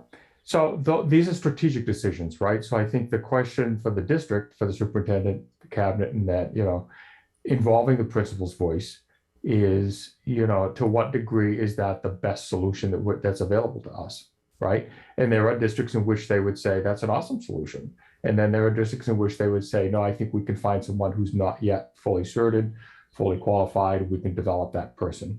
So I think that's one reason that the handbook is organized around questions, right? That you have to have the conversation and think about what direction that you want to move in. So I'm going to stop because I'm going to come back to this topic in just a minute. But one of the things I want to say as we move away from the handbook is it is meant to be news you can use. And I'm going to give a little paid political announcement for a couple things. So first off, we're here to help. There are 4 partners that work in Arkansas. We've all done a lot of work with co-ops, with Little Rock, with other folks. Lots of Arkansas people have come to the semi-annual Academy convenings. You're always welcome to come. You could talk to the folks in Arkansas, or I'm going to give you my contact info at the end here, and you can reach out to me. But there are resources available to you at little to no cost. So it's well worth taking advantage of our expertise. Jody Spolar, who is one of the partners, is an expert in equity labs. She's done equity labs all over the place, but certainly in Arkansas. So I saw some comments in chat earlier about people who are interested in that. She can help you set that up, do a really nice job with that. We also operate a series of what we call Principal as Human Capital Leader networks, which are really low cost. Monthly opportunities for principals, so in a co-op or in a district if it's big enough, to come together as principals without any hierarchy in the room. They're principals talking about their practice. We have one topic a month. The meetings are all very well organized. They get a deck on that topic. They have to go back and do a little assessment at their school on that topic. So if it's like new teacher retention, for example, they complete a little assessment. From the assessment scores, they decide what they want to work on. We give them some actions based on their assessment scores. They go back and they do it. They come back to the network meeting and talk about how it went. The ideal size of those groups is 12 to 24 principals. And right now it's about $15,000 to get a whole year of those folks to do that. So it's a pretty cost-effective way of getting principals to think about this stuff, given that they're the ones, as I've said, who are on the front line. Anything else about the handbook before we move along here? Okay, so we're going to dig into this question that just came up a minute ago, which is, and I am kind of deliberately trying to be provocative here, so bear with me as I do this. So I think the big question, the big guiding question at the moment is, what's it going to be? Is it going to be the Great Resignation, or is it going to be the Great Regeneration? And depending on what you read, some of this will sound familiar and some of it will not. So the last panel was just so important when we got talking about retention. So there's a bunch of things that, well, first off, increasingly as the Academy talks about human capital work generally, we used to start with hiring and recruitment. Now we always start with retention, because if you can't close the leaky bucket, you cannot recruit enough people to fill your vacancies. And so you've got to deal with this leaky bucket. We just heard all the attention in the last session around this. So 90% of the demand for new teachers is driven by teachers who are leaving the profession. So Bonnie in the earlier session, she didn't use this terminology, but she described a dynamic where in any given year, about half the movement of teachers, half of the movement is movers, so people who are just going to stay in the profession but go from one school to another, one district to another. But half of it is people who are leaving. And so when they leave, that drives 90% of teacher demand. Only a third of that is people actually retiring. So we like to say, well, I'm looking at my retirees and they come. That's a really small part of your problem. Okay, there are always going to be retirees. The people who are choosing to leave because they have options, and as we heard in the last session, they tend to be more junior people. Those are the people that we have to keep in the bucket to be sure they don't go. On average, the replacement cost to get a new teacher, so this includes all the time that you folks put in, that principals put into hiring, that you pay for new teacher mentoring, that you pay for ads, all your applicant portals, all that. It's about $20,000 per teacher. So there's money going out with the bucket, not just the teachers going out, but there's money going out too. So you got to get on top of the leaky bucket. So I'm actually going to ask for audience participation with this, and I'm just going to cold call, and hopefully you'll be able to help. So here's some national background around this. So bullet number one is that K-12 has not yet seen a great resignation. So if you read the ed stuff, if you read Ed Week and you read that kind of stuff, they keep talking about it. But all the cross-sector studies of it, economic papers and that kind of stuff, K-12 has been relatively protected from the great resignation at the moment. That doesn't mean that people won't go. So Sandra Hurst, would you mind reading the next big bullet and sub-bullets? Oops, certainly, if I can get unmuted here. All right. But annual satisfaction surveys have shown a sharp increase in dissatisfaction across all roles since March 2020.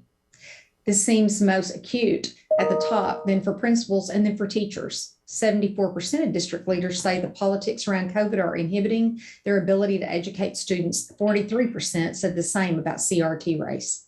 Great. Layla Segrist, would you mind reading the next one?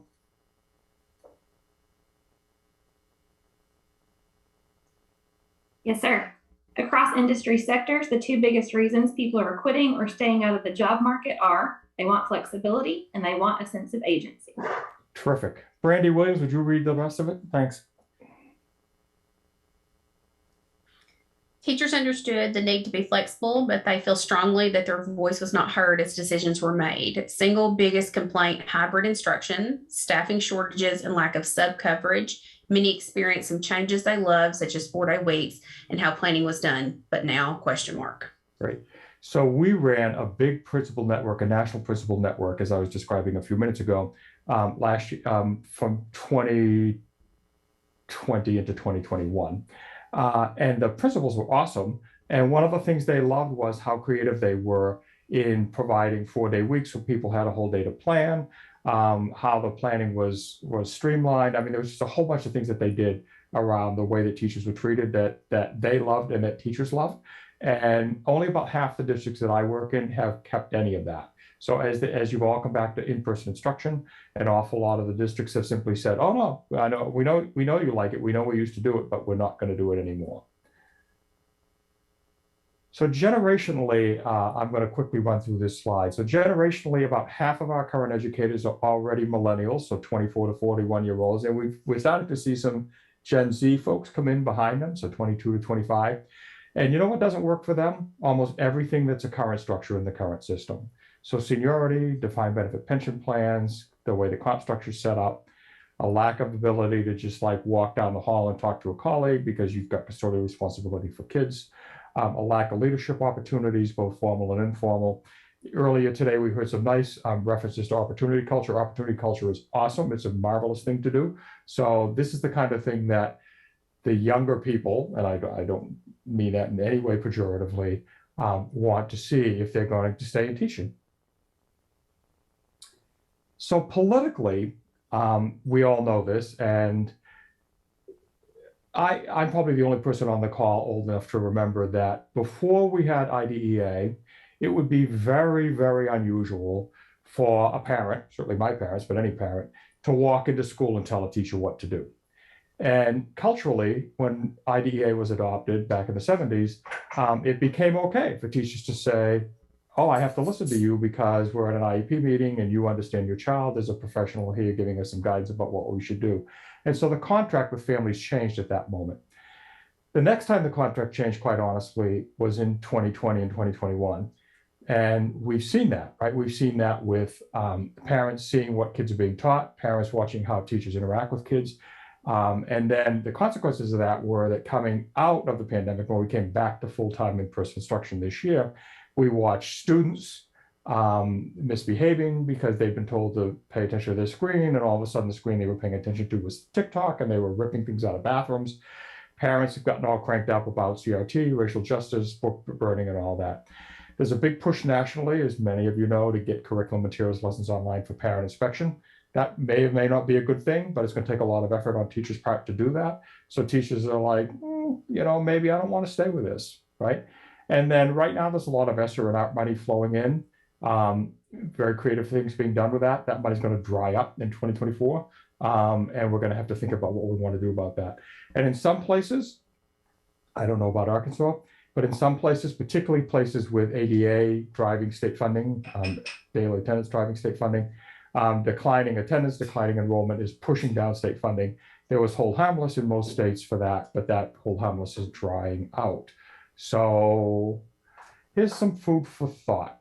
Take a minute and read the slide to yourself. Bethany put a great thing in chat, by the way, if you have a minute.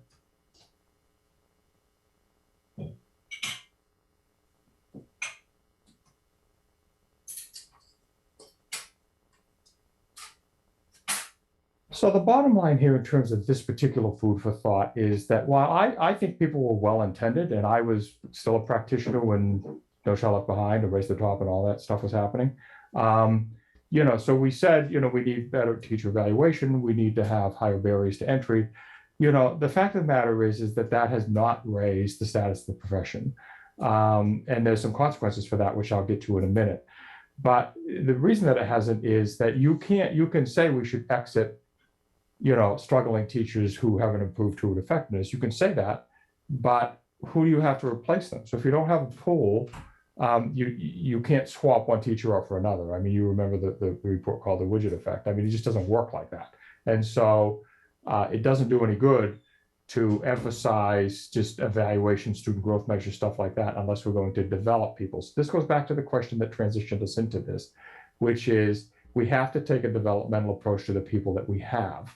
We can't say we're going to focus on certification, we're going to focus on evaluation, we're going to focus on student growth, and punish you in some way or rate you badly, give you a bad grade, unless we're willing to say, no, actually, we're actually going to help you. We're going to develop you. We're going to put our arms around you and show you how it's done. We're going to put you on a team where other people know what to do. So that kind of energy, that less punitive, more loving energy is what it's going to take to get people in the profession, raise the status of the profession, get people to stay.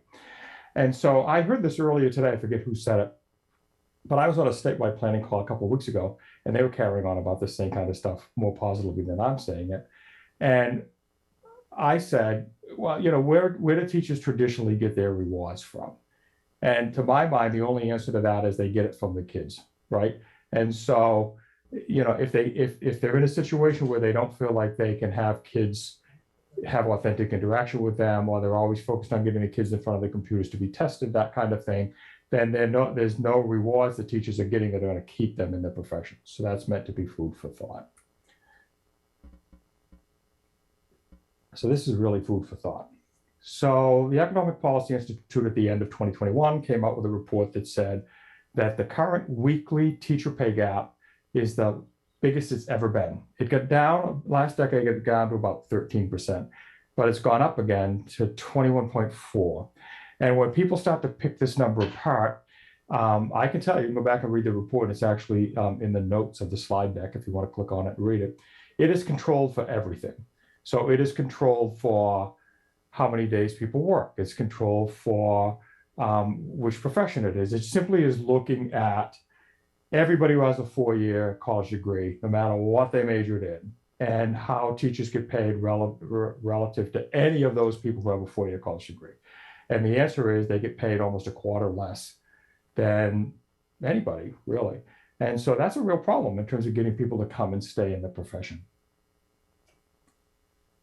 Here's another piece of food for thought. If every graduate from a selective college entered the teaching profession this fall, it still wouldn't fill all the vacancies that we're getting in that leaky bucket. So think about that. If we could get everybody, if we had a national service model where everybody who came out, we put them all in classrooms, we wouldn't be able to fill the vacancies that we have. So this was cheery, isn't this a cheery conversation? So here are some answers to what we can do about this. First off, who recognizes what the image is on the left? Hopefully everybody, but somebody can shout out what the image is on the left.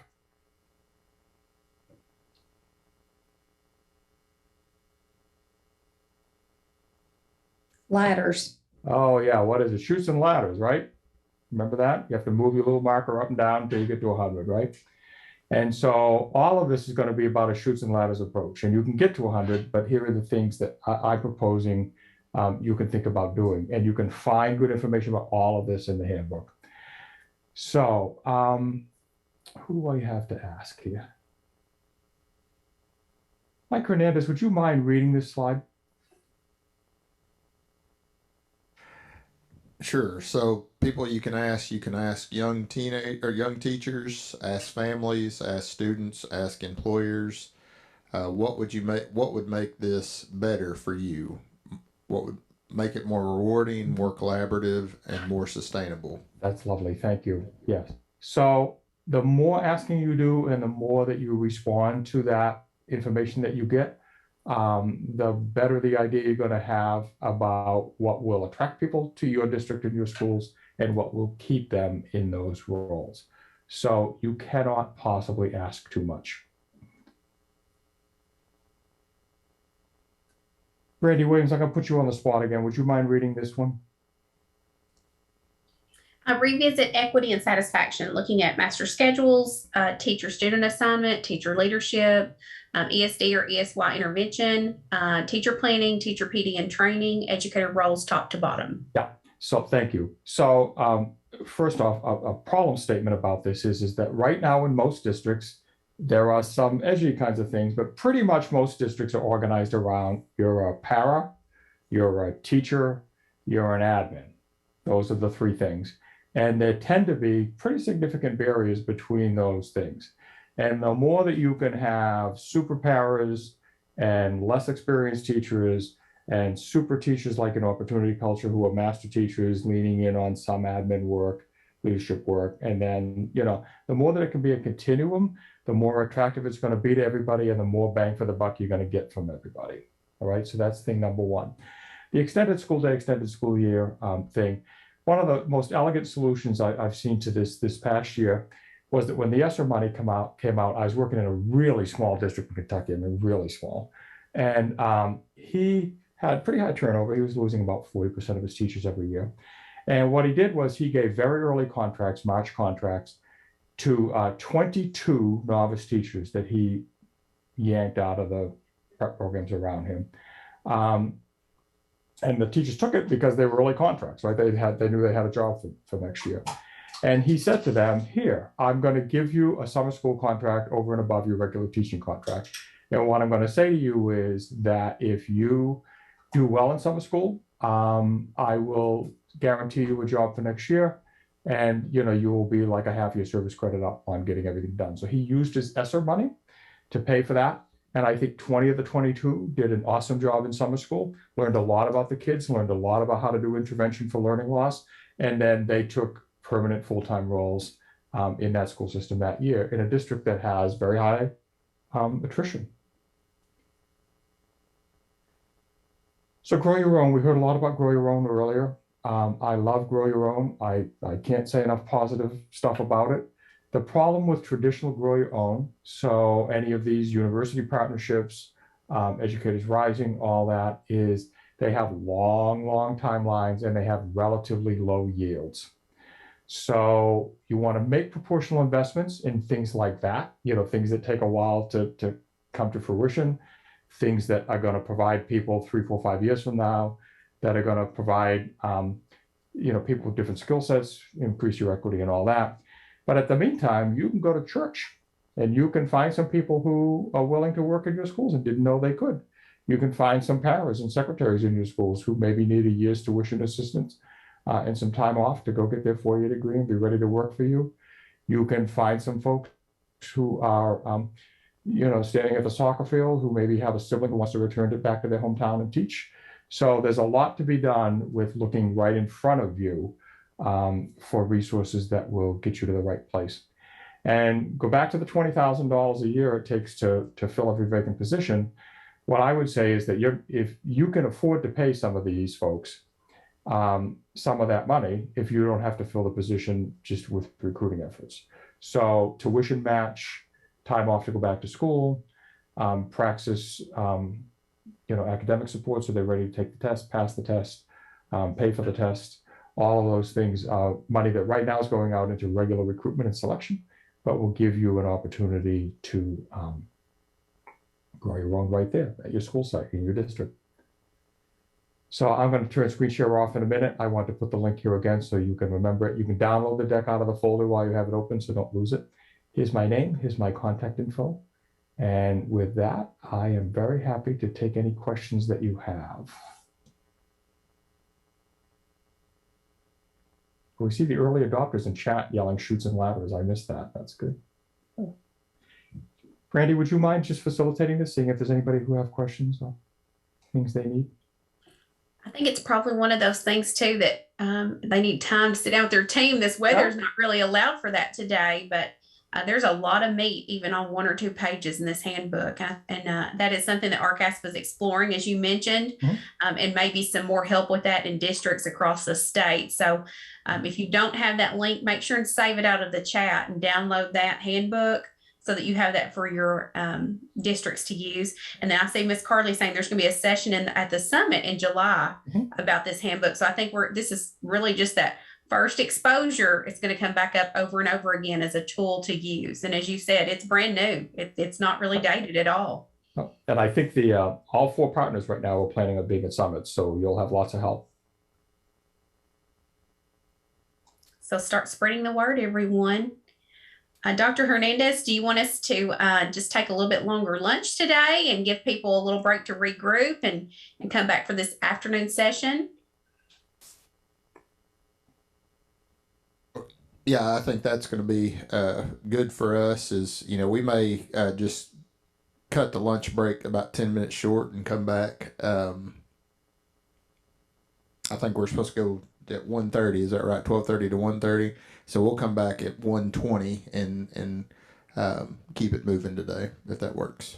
That sounds great. Mr. Moore, thank you so much for being with us today. My pleasure. Thank you for your time and attention. Appreciate it. Thank you. All right, everyone, enjoy your lunch, and we will regroup at 1:20, and I'll put that in the chat for anyone who needs that as a reminder. Thank you.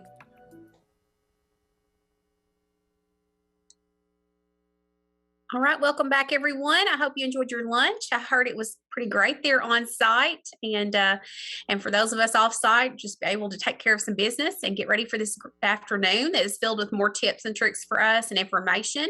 And we do have a pretty full afternoon, so we don't have a scheduled break, so feel free to take care of your needs as you need to. But we're going to get started here with the DESE team, and there's several who are here with us, and I'm sure some of these folks you've been talking to recently. I know we have been in our district trying to get ready and making sure that we're building and supporting that teacher pipeline for the years to come. And so the topic this afternoon is programs and initiatives that support the teacher pipeline.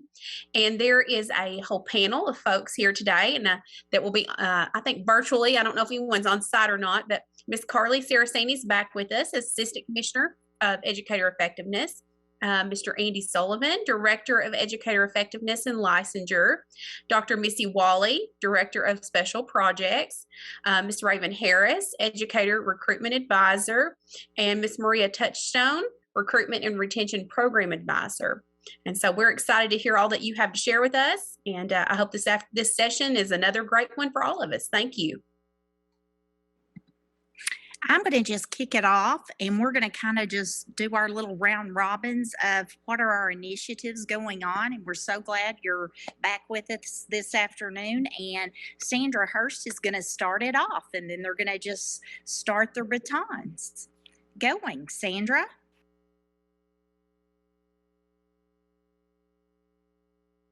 Okay, I'm going to make sure everybody can see my screen. For those of you who were watching this morning, I got to play virtual Vanna, and I really enjoyed that. But now, instead of that, I'm going to play myself. How's that? Okay. And I'm not sure. Y'all give me just one quick one. Sorry. All right.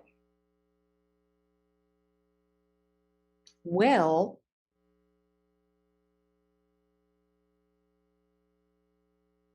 sorry for the delay.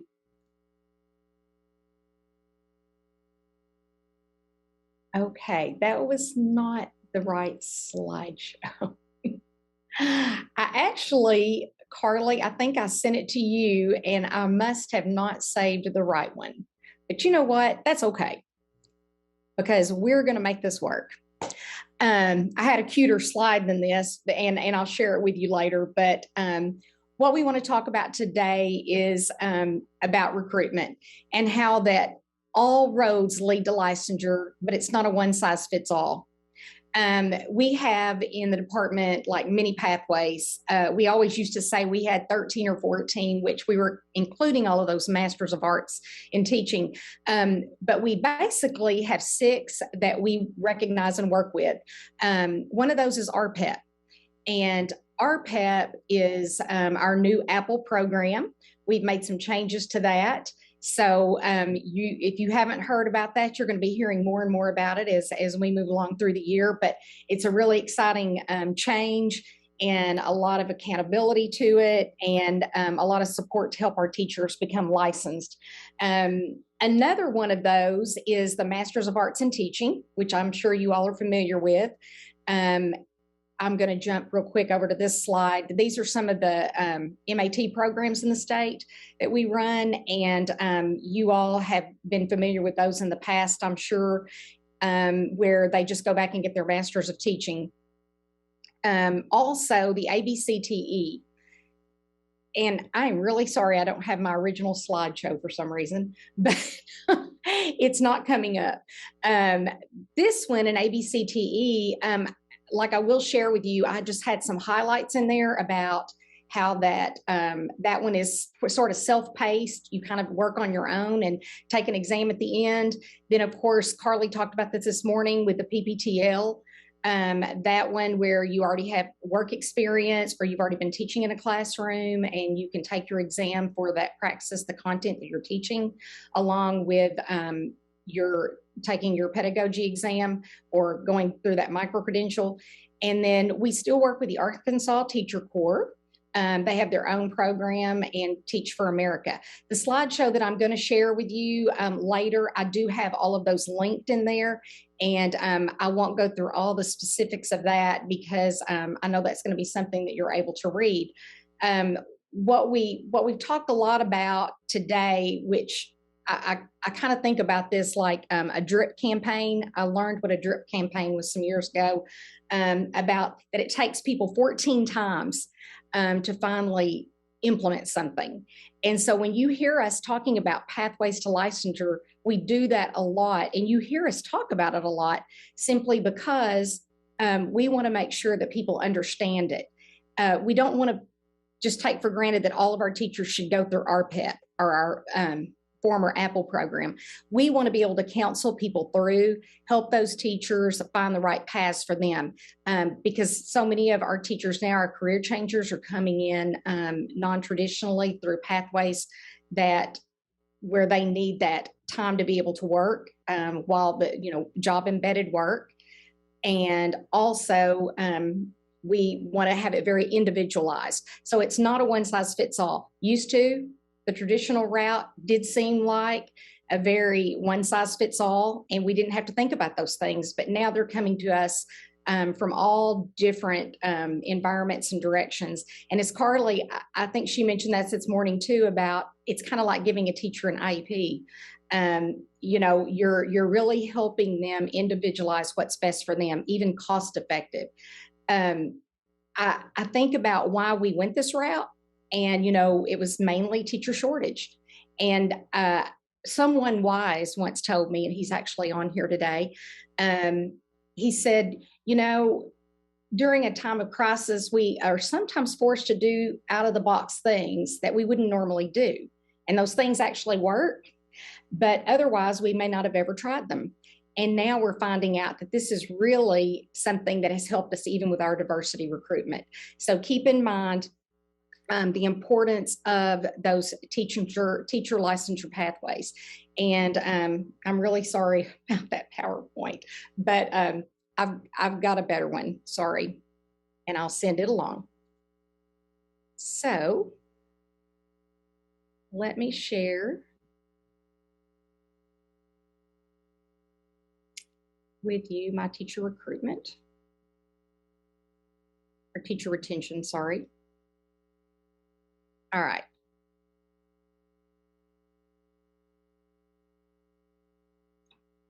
With the Arkansas Teacher Career Continuum, I think you all have seen this graphic many times.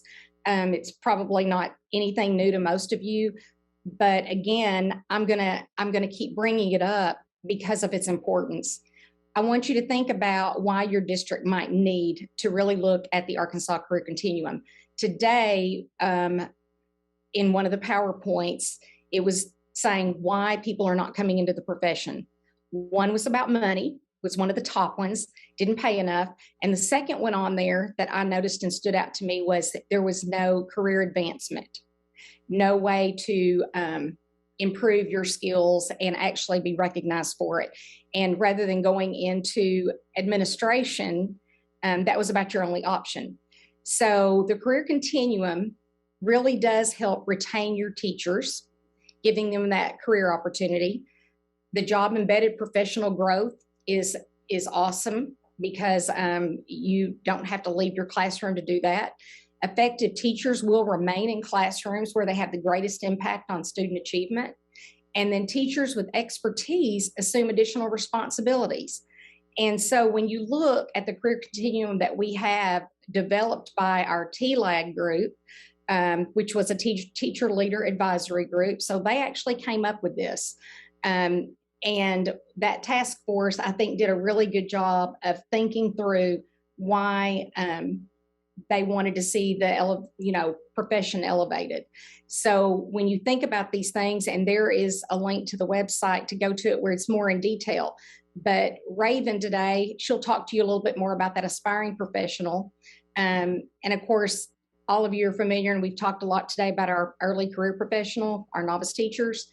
And then if you're a career teacher, you're pretty happy where you are. If you are thinking about doing something to be able to have a greater reach and stay inside the classroom, you can go to that master teacher professional or lead professional. And what we really want to start talking about and thinking about is actually attaching extra pay. So how do we do that? And what funds do we look at to make that happen? And again, I'll share this along with the other PowerPoints, and I do have some slides that will give you a little bit more information with each one linked to what all of those are.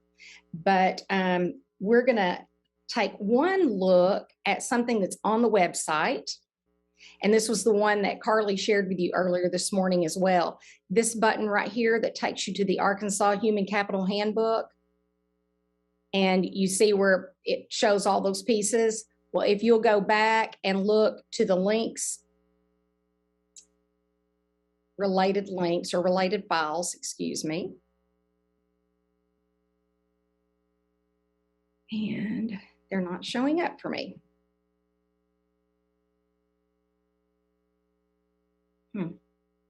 Okay.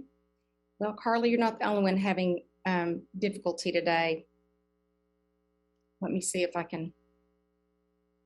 Nope. I am going to also send to you a link to a resource that we came up with Region 14. And maybe when Andy has his pulled up, he will be able to help share that as well, because it's over in the related links. There it is. Oh, sorry about this. There we go. This is new. And so if you're thinking about how you can actually make some of these things happen in your district, you'll have access to this. But it's thinking about the roles of master and lead teachers.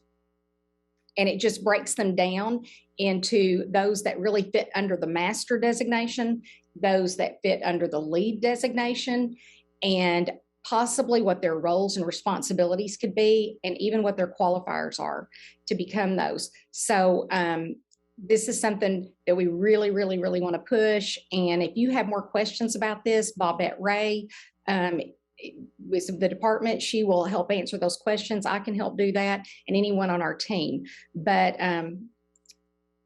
if we have some questions, you can put them in the chat. But Andy, I'm going to let you go next, and I'll stop sharing my screen.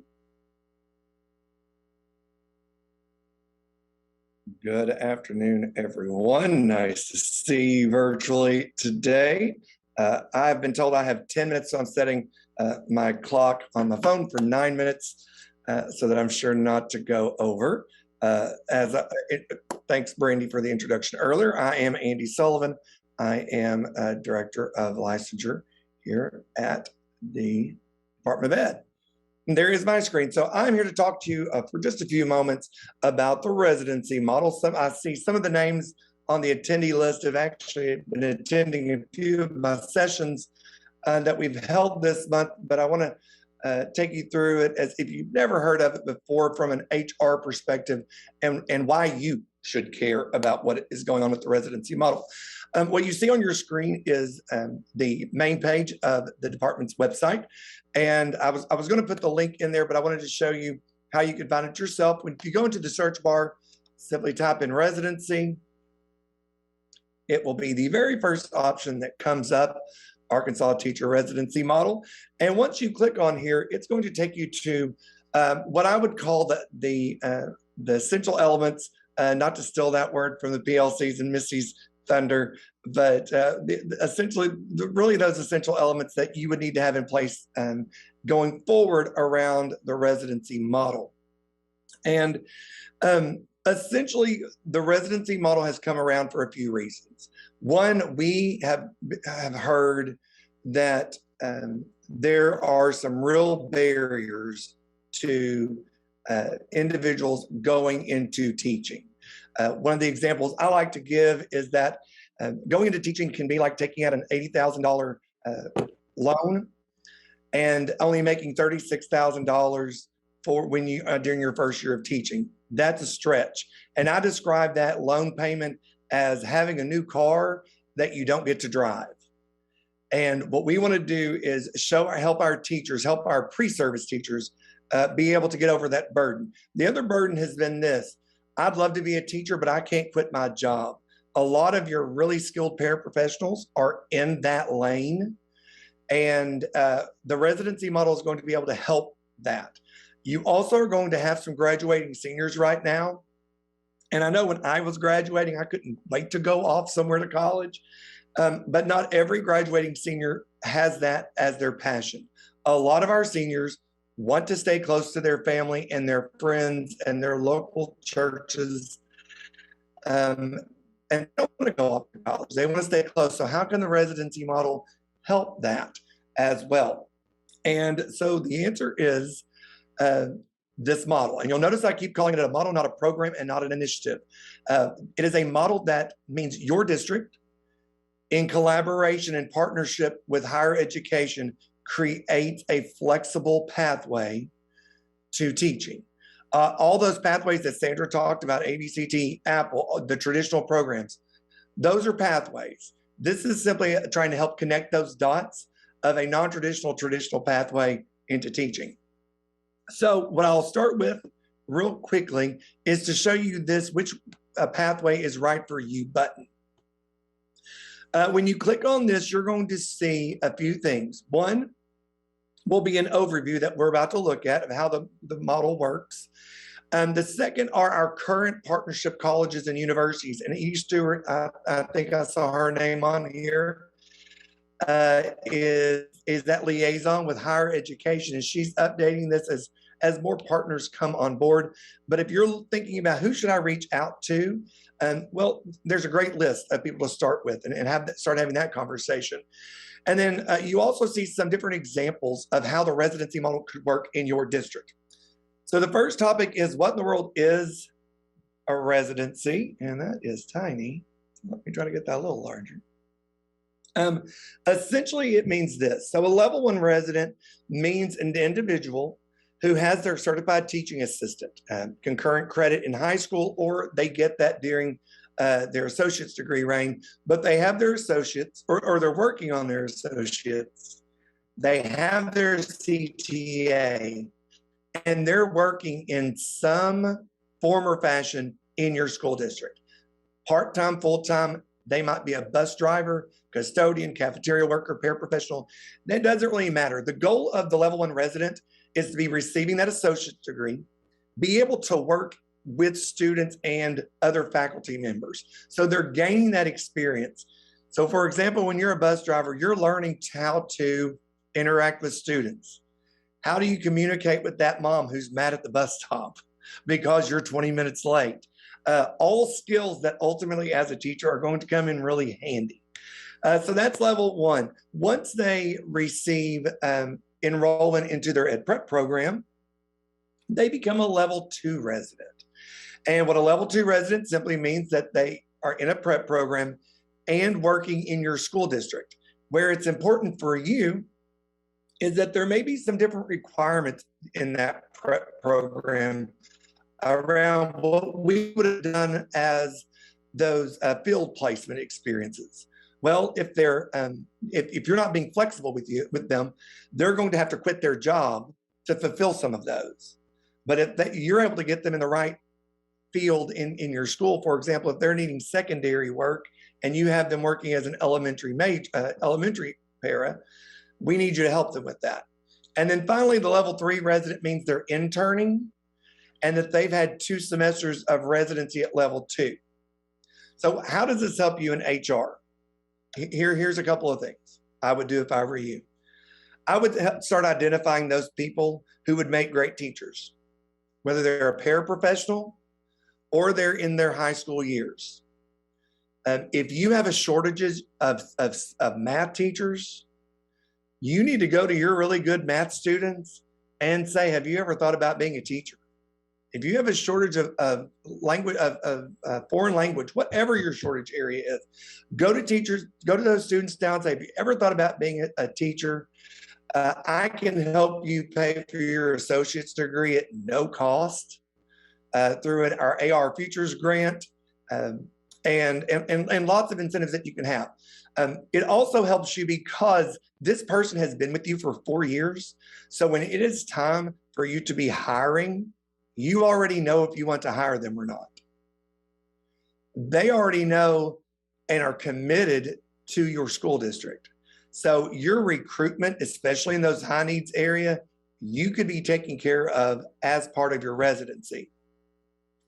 And the final mark is those of you who are on here who maybe have heard a little bit about our opportunity culture model that we have here at the department. That model fits perfect with this, how you utilize those master and lead designated teachers, and then also how you can support those residents throughout this process. As we roll back a little bit, you'll see the other elements of this are concurrent credits. That's our third button here for certified teaching assistant and concurrent credits. Click on that, lots of information, who to contact. Educators Rising, who we're going to hear from in just a moment with Raven, is there as well. Our master and lead designations that Sandra spoke about, and then also scholarships. How do we help lower the burden for our students, our paraprofessionals, as they want to become teachers? All right. And as I look down on my clock, I have 37 seconds left. So I rolled right through that pretty well. So I would like to pause. I'm not sure if anybody is chatting or has a question, Brandy, or the rest of the panel for that matter, while I have about 1 minute and 10 seconds left on my spot. I will pause.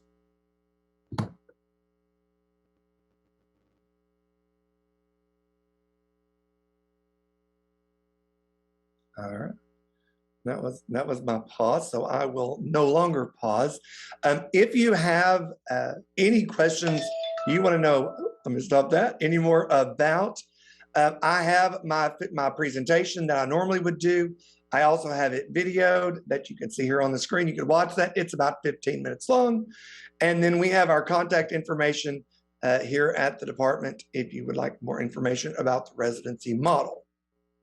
I spoke previously about Educators Rising and how important that is to encourage our high school students to pursue that career of teaching.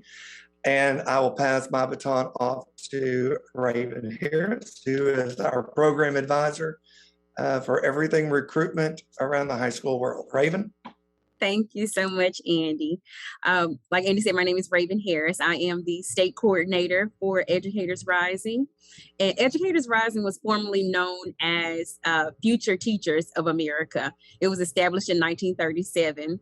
Well, PDK took on Future Teachers of America, and PDK is Phi Delta Kappa Educational Foundation. It is a career technical student organization. It's a movement that aims to inspire high school and college students to serve their communities by entering into the field of education. By establishing a pathway starting in high school, Educators Rising assists districts in cultivating their own generation of highly skilled educators through the Grow Your Own initiative.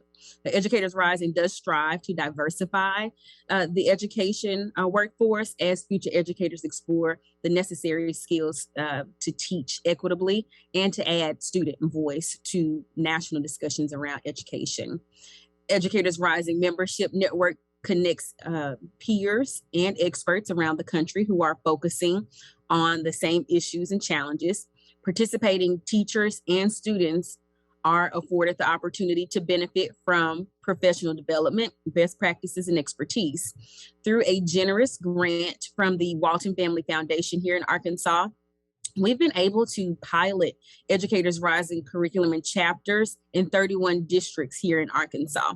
The interest and excitement around the teaching profession amongst high schoolers is due to that grant. The interest and excitement of that has grown, and we've seen those numbers.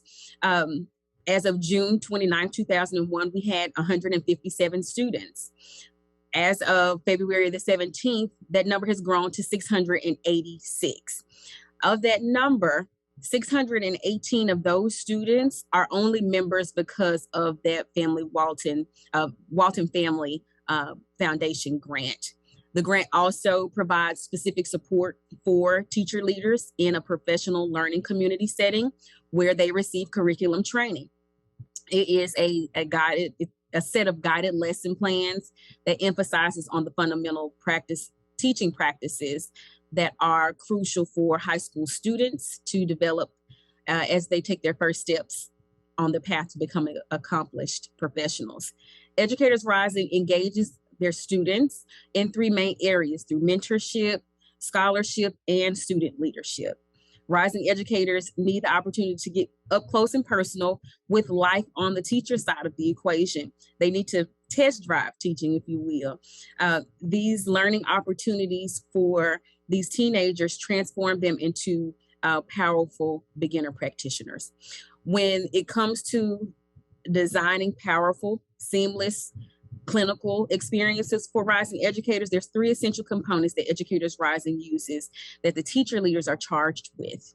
First, the teacher leaders must organize a well-scaffolded progression of clinical opportunities across a variety of school settings. Second, the teacher leaders must prepare these rising educators in advance of their clinical immersion so they are ready to contribute to learn from the experiences in a meaningful way. And the third is they must engage and prepare schools and teachers as they serve as hosts for these students.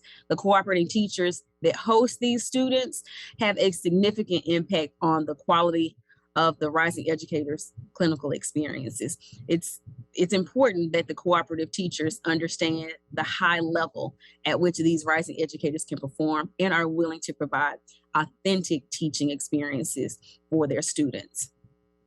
Through scholarship, every year, Phi Delta Kappa Educational Foundation awards more than 30 one-time and renewable scholarships, awards ranging from $500 to $4,000 to paid active level Educator Rising members. Educators Rising also recognizes its members by establishing a National Honor Society. It serves to elevate the image of the teaching profession by highlighting those high achieving high school juniors and seniors. The Phi Lambda Theta chapters serve to recognize outstanding collegiate students who intend to pursue their careers in education. And lastly, Educators Rising, through student leadership, elects their peers as ambassadors. They engage in critical education conversations at the school level and provide student perspective and ensure that Educators Rising students have a voice in the program development. I'm gonna do like Andy and pause here for just a second to see if there's any questions about Educators Rising. Raven, why don't you talk about, talk about. Perfect. Thank you, Carly. Our state conference for Educators Rising will take place on the campus of UCA on April the 5th. It will serve as a in-person, face-to-face, and also a virtual event for those schools who are not able to make that drive. And those students will have opportunities to have social emotional training, learning how to engage, and also leadership opportunities for those students. The teachers will also have breakout sessions as well, where they're able to hear about highly qualified learning tools. They'll also receive information from Andy and also Babette about master and lead teacher designee. And we'll also receive some social emotional training also for our teachers as well.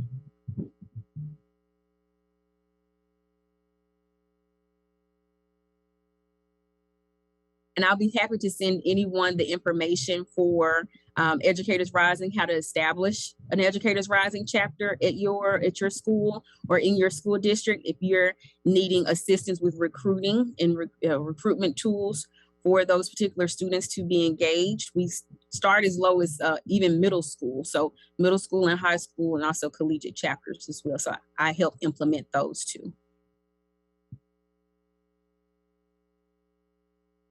All right, if there aren't any more questions, I'm going to go ahead and turn it over to Dr. Missy Wiley. Good afternoon. I started to say good morning. Good afternoon. I feel like it's still morning because I hadn't left the house and been tied in here. So I am Missy Wiley and I work at DESE and I am in the Office of Special Projects, and I'm going to ask Sandra if she will play Vanna for me as well. I sent her my slide. I really am just going to piggyback off of some things that they discussed earlier and just let you know how special projects can support that teacher pipeline.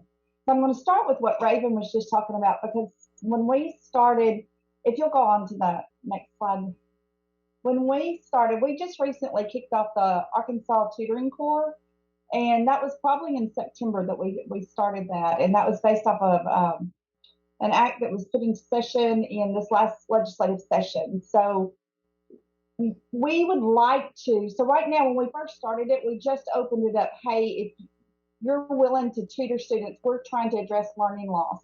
But as we've continued to grow this program, the grow your own means a lot. So what we want to do is be able to open this up to Educator Rising students and give them that opportunity to participate in the Arkansas Tutoring Corps. So many of you may remember when we put in Engage Arkansas, I guess the first year that COVID hit, and we used Graduation Alliance in order to do an attendance recovery. What we found out from that information is we found out that a lot of juniors and seniors had to spend their time working. So they were falling behind in their education. They were falling behind, and they were supporting their students, their siblings learning as well. So with the Arkansas Tutoring Corps to support our students, not only will it help prepare them for education, but it will also put a little money in their pocket as they do the training. So it's a little enticing too. But it is a tutoring program that you go through level 1, you go through background checks. If you're in an Ed Rising program, your principal would have to sign off on that, or your advisor for your chapter would sign off on those Ed Rising programs for those students to participate, and they can be trained in the curriculum that we're doing with the Arkansas Tutoring Corps to go on to maybe their elementary campus, right there on their same campus, and work with students in small groups, set goals, set SMART goals, and help students achieve those goals. So it's one way of not only recruiting those students for education, but also addressing some of the needs of our students in lower levels. And like I said, there's a little bit of money that goes in their pocket so that they can complete that training module You can find that information about how much they get paid as far as stipends on the link for the Arkansas Tutoring Corps. Right now, before even reaching out to Ed Rising students, we have about 800, last time I checked, it's 829 applications statewide. We have about 180 who have gone through the complete level 1 training and who are considered qualified tutors. So, Sandra, I'm going to ask if you'll click on a link because I want to show everyone the first link on the Arkansas Tutoring Corps. Uh-oh. Oh. Is if you'll do it in slide presentation, it may work. Oh. If not, we'll play it by ear.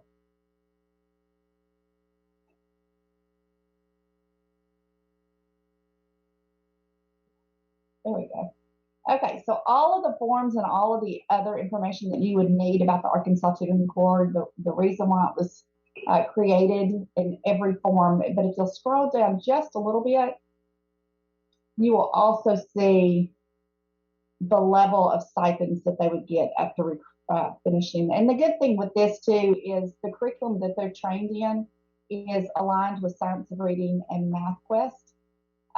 They will have to complete 6 hours of training for reading and 6 hours of training for math. But then they would go through modules through Arkansas Ideas on code of ethics, social media, other necessary topics that needed to support educators as they're working with our students. So this is a way to supplement students because we know juniors and seniors are working and having to supplement income anyway. So this is a good way to help with that. As far as ed prep, we are looking and making sure that we get this out to our ed prep, and that's kind of when we first started. That's who we targeted was ed prep students, and we have I think about 75 of our applicants are ed prep students, where they can use their because we do know that ed prep students that final year they will do their internship, and so they'll have to quit their full-time jobs. So this is a way to also supplement that income, but most importantly, it's a way to help our students in closing those learning gaps that were created with COVID. And we all know that there were some learning gaps before. So just trying to address those. As we continue with this, any advisors for Ed Rising that would like to contact us and set up some training, we have the Office of ERZs. So far as of today, they have provided 99 trainings, and they are willing to go anywhere in the state and provide that training. So just reach out to me, and I'll connect you with someone to come out and do the training. If you will also click on the statewide community resource portal. Okay, so for the students who are already qualified, or candidates who are already qualified in Arkansas Tutoring Corps, you can access that list off of this by county, by region. If you'll click on category and go to Arkansas Tutoring Corps Qualified Teaching Candidates. Up there. And search. There's a list of everyone who's gone through the training, and they're willing to put their information out for people to contact or for schools to be able to connect. Now, obviously, you can see in the filter data at the top, you can narrow that down by county and by region. So, and then there was one other link in that, you don't have to go to that one, but there's another category for Arkansas Tutoring Corps that is approved site. So it's an additional to all public schools or approved sites to have a tutor, and all universities. But if we have someone on here that is an addition that are providing after school tutoring, such as I see Soaring Wings Ridge, a Boys and Girls Club, that have applied for site approval and a tutor wants to connect with them, we can also, that list is also on that statewide community resource portal. And you can see there's probably about 70 different categories on the statewide community resource portal. So if you're not familiar with that, it's a good thing to get familiar with because it's also medical help, clothing needs, anything that you would need for your student by county and by region. All right, if you'll go back to the slide, I can, and including community members. So I want you just to think outside of the box too, because we have a lot of community members that are on that statewide community portal that may not have considered education. So thinking about how you can recruit them for subs, how you can do, to just look at that list, and you may want to reach out to some of those that are on that list. Another way that we are looking at supporting our teachers, more for the retention piece, I mean, we started this, but it in support of our teachers, because we have so many teachers who are looking for that team to collaborate. And that is the project collaboration. And project collaboration, it's a platform for teachers to come together and work on those essential standards that Andy stole my thunder on earlier, to work on common formative assessments, to work on student learning. I mean, just really with the focus on student learning in a collaborative group, and then bringing those results back to the table. And gosh, in today's, with everything we've done with Zoom, you can think, hey, I may teach in West Memphis, and I'm collaborating with a teacher who is in Arkadelphia, and they have a really good strategy, and I want to watch them teach that strategy. You know, why couldn't they set them up in a Zoom and watch that happen and create that network? So project collaboration, it is a platform. It really was started more to address the singletons, because we have so many singletons across the state who are looking for that team to collaborate with. So this is a way of addressing that. But it's also, if I've got a collaborative teacher team, if my district operates in a professional learning community, and I have a collaborative teacher team who they've hit a barrier, and they're saying, I don't know what to do with the process. And you may have a leader who says, go forth and collaborate, and they're going, and what are we supposed to do? So they want to know, what is the next step? So this is a way that they can reach out. Here are all the meeting dates. We tried to address every grade level and content area. This grows daily, because we're trying to get art in there, and any kind of your other content, library, media science. You'll see that we're trying to set up platforms for all content areas and specialty areas for them to have that time to collaborate. But it also helps if they're addressing those goals and what barriers. So they may just jump on one time, or they may jump on for a Zoom to say, hey, I really need a team to collaborate with, and I'm a singleton in my district. I want to know what your assessment looks like on the standard. So utilize that if you're not familiar with that. We're going to be providing support with that this summer too, for the teachers during the summer, for them to get some professional development around what does it look like for those processes. And then the last thing, I'm sure many of you have heard about professional learning communities for Arkansas. I'm going to put in just a little plug again. This is more to address student learning, but what it has turned out, the evidence of the schools that are really highly transforming their culture into a professional learning community, they have seen the retention of teachers has been. I had one school who said, you know, I wasn't even planning on this. We were looking at the processes, and she goes, because of the collaborative groups that we've put in place, our teachers feel like we're part of a team, we're part of a family, and they have buy-in, because they're helping build the wall of the school to say, this is how we're supporting our learners. And when they do, and they feel like they have a piece of that they've been empowered to lead, they don't leave. So she said, in 3 years, I've not lost one teacher since we've started this process. Now, I will say, you also had a leader who was willing to support that. So it's very important to make sure that that leader is supporting that work to help them, because we also know that support precedes accountability. So before you start holding those teachers accountable, you got to support them through the work. And when they are struggling, you say, hey, what can I do to support you with this? You know, what is your next step? So you can see all of the schools who are participating in that, but I will say that the collaboration piece of that has helped retain teachers in districts who are fully supporting the model, and they're there for their teachers and empowering them to lead, and their voice is heard. The other thing I will also just put in a little piece of it, it does support them in collaboration, but I've also seen teachers who are also recruited from those schools in order to come to the school to help lead professional learning communities because of the success of that. But it's been some really good work, and it's fun to watch them collaborate, and that culture of trust that is built, it supports the teacher in retaining that teacher. In our higher ed, are putting professional learning community processes in their ed prep work to support your students as they are entering into schools who have already built that culture of professional learning community. So there it is in a nutshell. This wasn't designed for that, but this is definitely a way that can support teachers in their recruitment and retention. I will stop for any questions.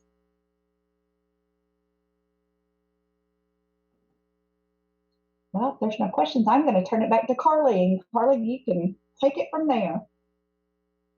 Well, we tried to do it as fast and furious as we could. We kind of felt like this was just a round robin of initiatives that were going on at the state. And we wanted to show there's a lot of collaboration across all the divisions and working toward what we can do to support and our teachers. It's so important. And I hope if you don't take anything else, know that we are here to support you, because we know that keeping what we have is so important. So Miss Brandy, I'll turn it back.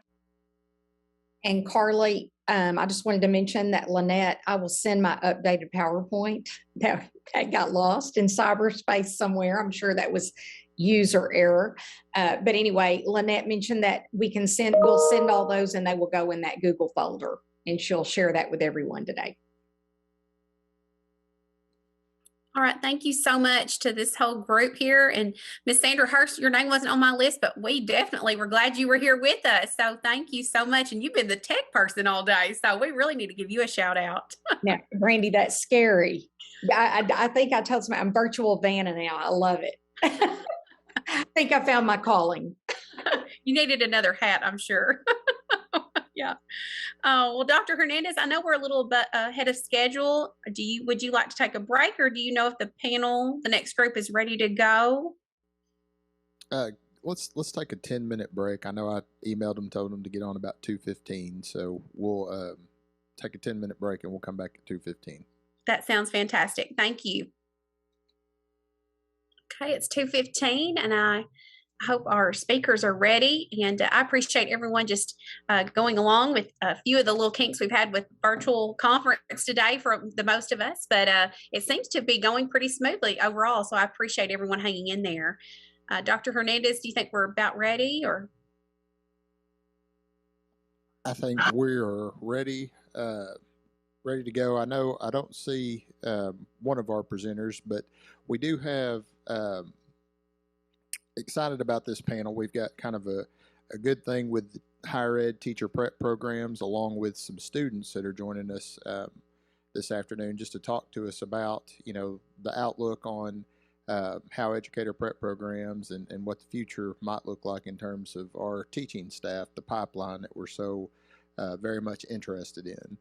And so I'm going to just kind of go through our three speakers, our three panelists from higher ed that we have is Dr. Holly Goodson from Crowley's Ridge College, Dr. Donnie Lee from Hardin University, Dr. Victoria Grove Scott from the University of Central Arkansas. And so I'll let each one of them just pop in, tell us a little bit about themselves and what their roles are at the university or college, and then introduce any students that would like to then introduce themselves or talk a little bit about them and where they're at in their programs. So I will turn it over to whichever one wants to start out first. I'll go ahead and start. Good afternoon, everybody. I'm Dr. Holly Goodson, and I'm here today representing Crowley's Ridge College in Paragould, Arkansas. I am the chair of the Teacher Education Department there. Good morning, everyone. I'm Vicki, or I guess it's not morning now. It looks like it is outside because it's kind of misty outside. Good afternoon. I'm Vicki Grove Scott. I'm the Dean for the College of Education at the University of Central Arkansas. And I have three students that are with me today. I am not sure that all three are on, but Tiana, if you're here, you want to introduce yourself? We'll start with you. Tiana, I think you're still on mute. Sorry, I'm Tiana from UCA. I am a senior and a SPED major here. And then we have Ashley Gonzalez. I know Ashley's here, but she might not Oh, yeah, there you Oh, go. there she is. Yeah. I'm Ashley. I'm a senior. I'm going to graduate in May, and I'm middle level education. And then I don't see my third person, Marquez. Is he here? I'm here. Oh, there you are. Thank you. But I am a biology major, majoring with a minor in STEM education.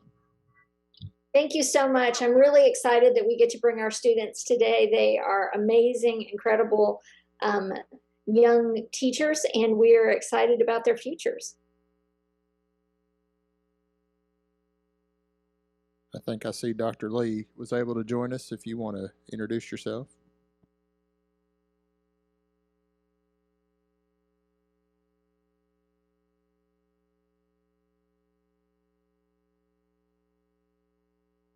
Now, can you hear me?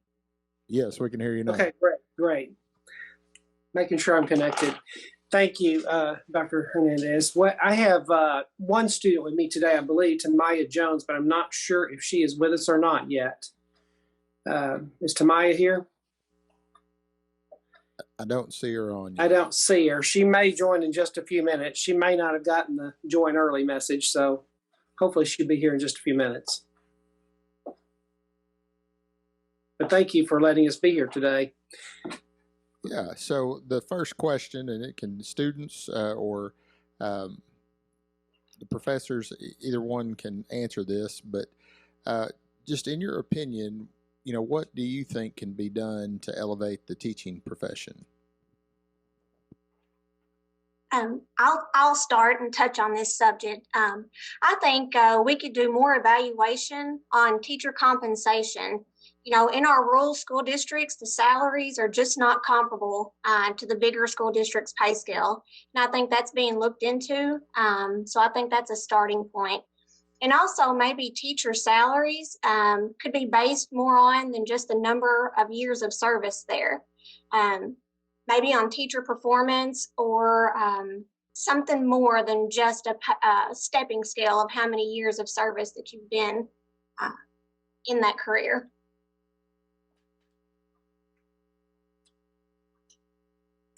Well, I would add that I absolutely agree. I think that there are a lot of teachers out there, especially young teachers new to the profession, who are not only teaching all day long, but then, on the weekends they're working in the grocery store or they have a second job that they're working to make ends meet.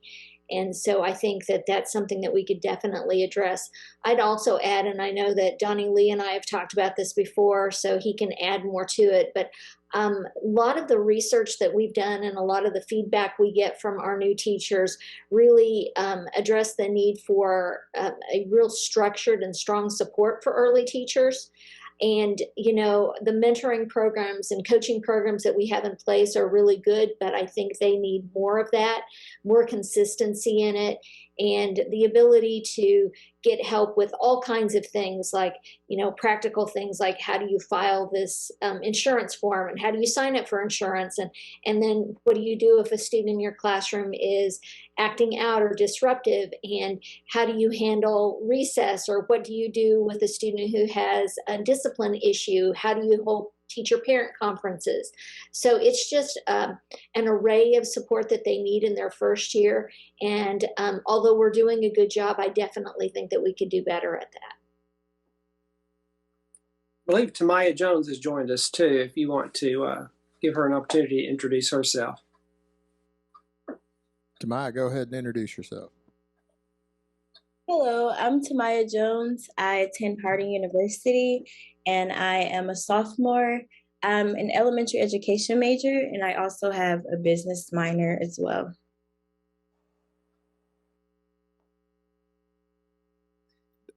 So we'll kind of jump into a next question. This one probably is more directly for the students, give them a chance to operate here or talk to us a little bit. So obviously you guys are in the education pathway, but I know you have a lot of friends. And so a question that I would have for you is, going into it, what can make it more of an appealing career? What's needed? And from what you hear from your friends, what attracts them to the education field, or what is something that may be needed to make that appealing to them.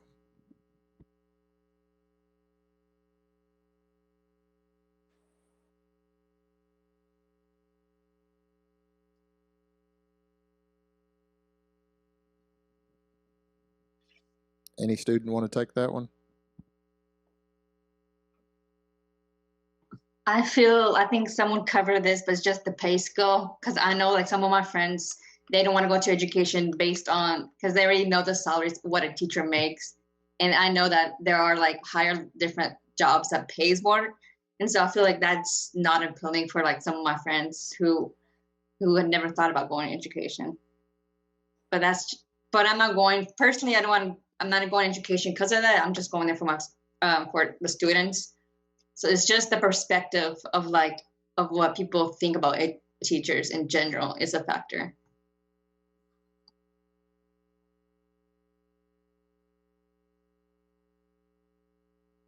I would say on the other side of that, what could make it more appealing is I hear a lot of my friends tell me, "You want to be an educator? Why would you want to do that?" And they'll say, "Oh, well, kids are bad," and I think that that's a negative way to say it, because kids have to be taught.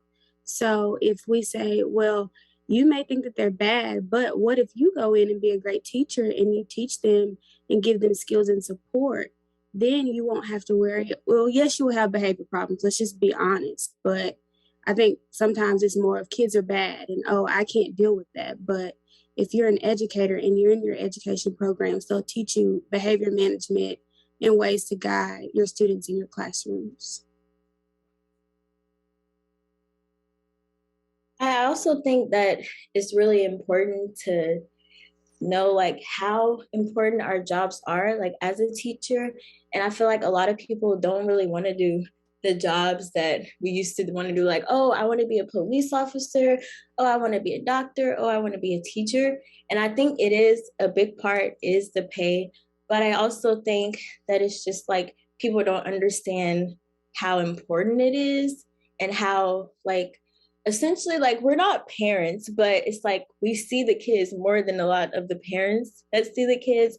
And I just think that we have the power to influence. And I think if we talk more about like how much power we have over kids, like to influence them and to make them just better citizens in society, then maybe we can pull more people in.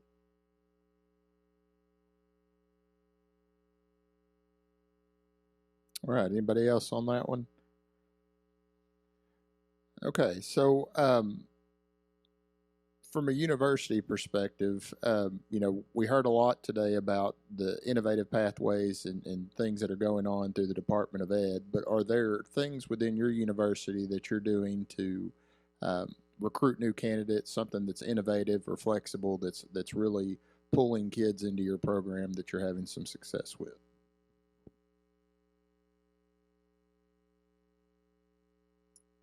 One of the things that we're doing at UCA, which I think most of the institutions in Arkansas are doing, is having a partnership with what used to be Teacher Cadet and now is called Educator Rising.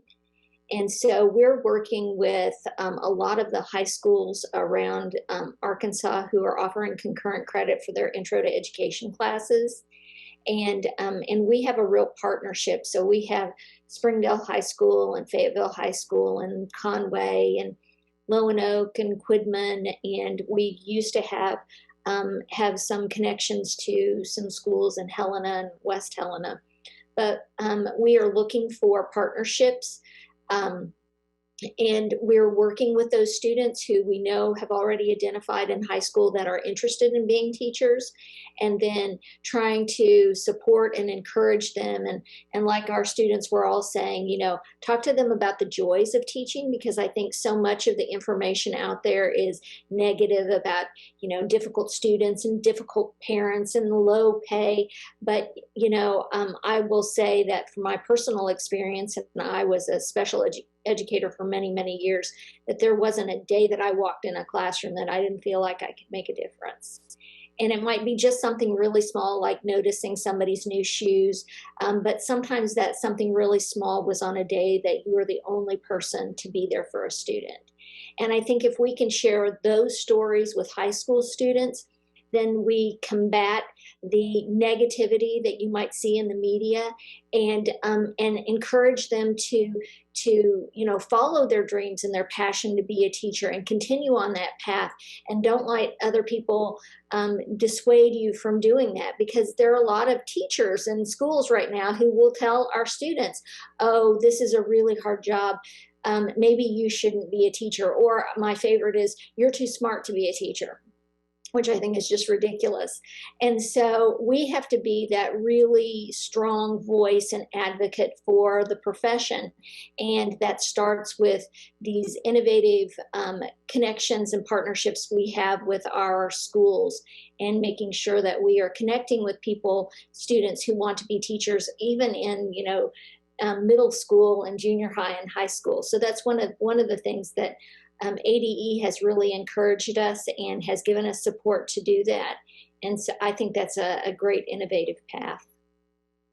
I can build on to what Dr. Grove-Scott just said, that I think is so important, and several of you have already addressed this.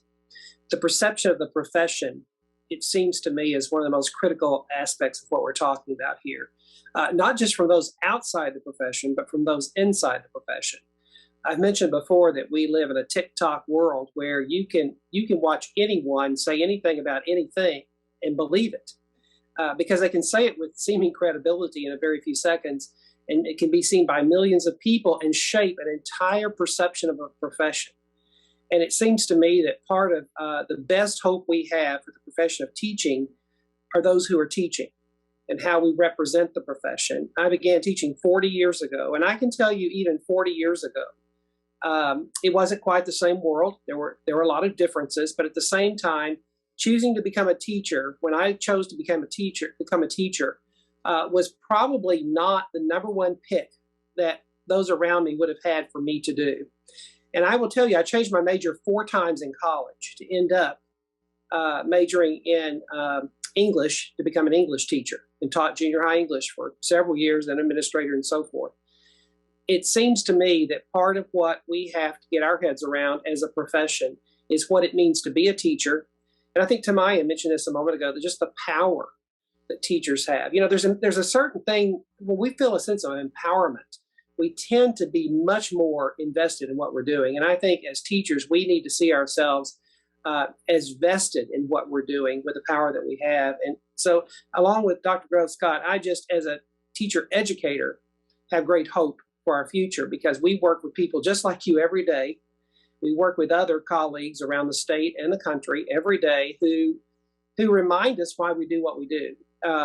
It's people. This is all about people.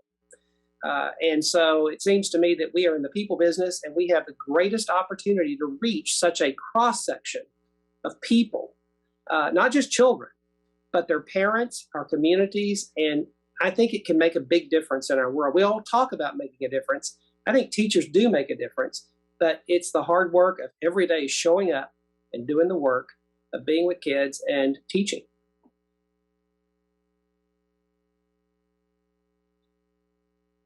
All right, good stuff. So this one's just a pop-up question for 200 points. Anybody can answer this one, but we're in that day and age of where everybody seems to be moving jobs frequently. They'll transfer from district to district. They'll come in and out of different careers. And so the question is, why is that? And what is a reasonable expectation for people that are trying to retain teachers, how long they might retain them? What is that? Has there been any research on that? And what is now the new norm for retention of teachers?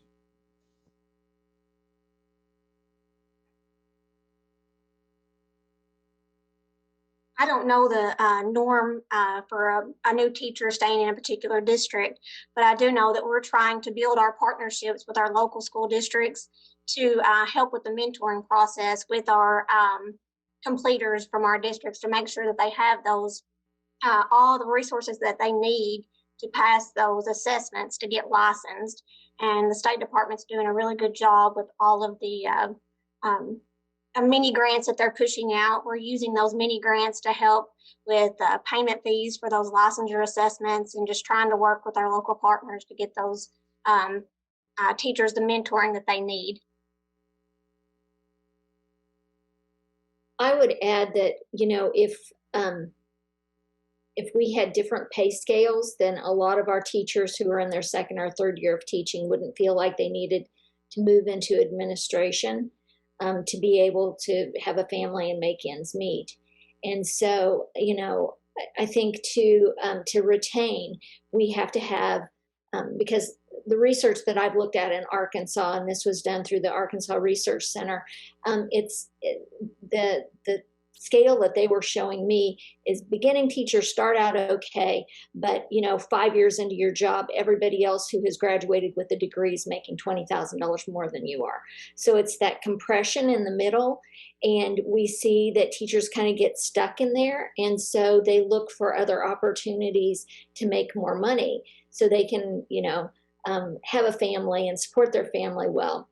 So I do think that that's part of it. I do think that just in general, people tend to change jobs more frequently now, and that's, I think, just part of it. And as long as we're doing everything that we can to support and encourage our teachers to stay in the field, and if they are feeling that efficacy of really making a difference, that we could keep them in the field a little bit longer. But from my personal opinion, if we can get a, you know, amazing teacher and keep an amazing teacher for 3 years, and I just say 3 years because, like, my first year of teaching was really hard. My second year of teaching, I was getting better. My third year, I was like, oh, I've got this now. You know, I think if we can keep teachers for 3 years, we might, and offer them incentives, we might be able to turn it into a long-term career. You know, Bethany Hill makes a really good point that rural schools often will lose teachers 2 or 3 years in because they look for opportunities to move. I don't think it's an evenly applied problem.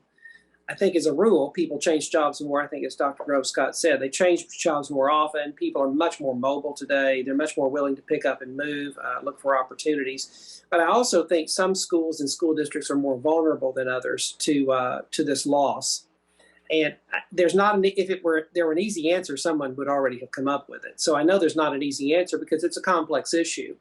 But I do think also, as someone mentioned earlier, just the level, and I think it was Dr. Grove Scott, just the level of support and the level of encouragement that novice teachers receive, I think is absolutely essential, not just from their principal or their supervisor or their mentor, but from all colleagues and really from the community. If a community wants its teaching staff to stay, they have to support their teaching staff. They cannot neglect them, nor can they you know, sort of assume that they're just going to be there forever. They must nurture and support that teaching staff. So I think it's in many ways, and yeah, Bethany, wrap around. I think wrapping arms around, not only wrapping arms around, but wrap around sort of support in a community is so important. So it seems to me that one of the things school districts can try to do is create within their communities, particularly if they're smaller communities, their communities a sense of pride and a sense of belonging and a sense of investment in its teachers. It is much better to get a good teacher and keep that good teacher for a number of years than to have good teachers coming and going. I think that there are other states that are doing things that are really innovative that we might want to consider in Arkansas. Things like, you know, lower housing loans, support for, you know, you can get your laundry service, or somebody will take care of your lawn, handyman service or handywoman service, you know, things like that, childcare, support with childcare. But I know that there are a lot of states who have areas that are really hard to fill, and those communities are coming up with additional supports that they can give their teachers that really encourage them to stay in the area. All right. all great points. And so hear a little bit from our students. Okay, so you guys are getting ready to get out in the workforce, and so if you were able to just to ask for what you wanted, and I said, okay, hey, what would keep you in my district for the starting out and stay for the next 5 to 10 years? What would you be asking for?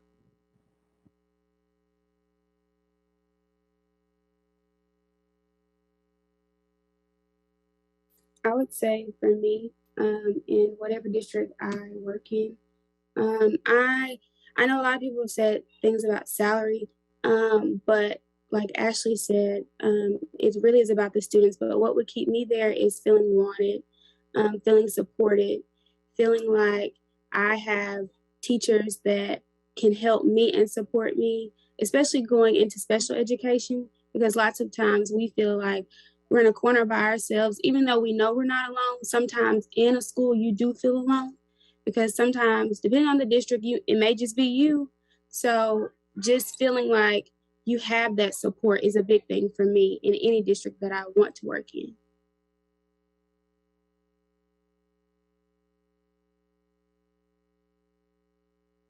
I also think kind of coming down to our level a little bit, because I know a lot of time as like a administrator, it's kind of hard to understand how it is in a teacher to be in the classroom. And so I feel like just having me feel comfortable enough to like come to you where you're not just like the superior, but you're just someone that I can talk to as a human being would be really important. To kind of go off of what Tamaya just said,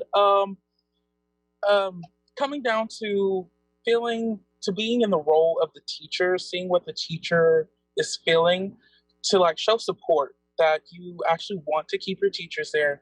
Like if there's a need that your teachers are wanting, like maybe more materials for the class and for the students to help them learn more, it would be beneficial to just show that you care about your teachers, because that's the number one thing that will keep teachers, is showing that you actually care for them and want them to be there.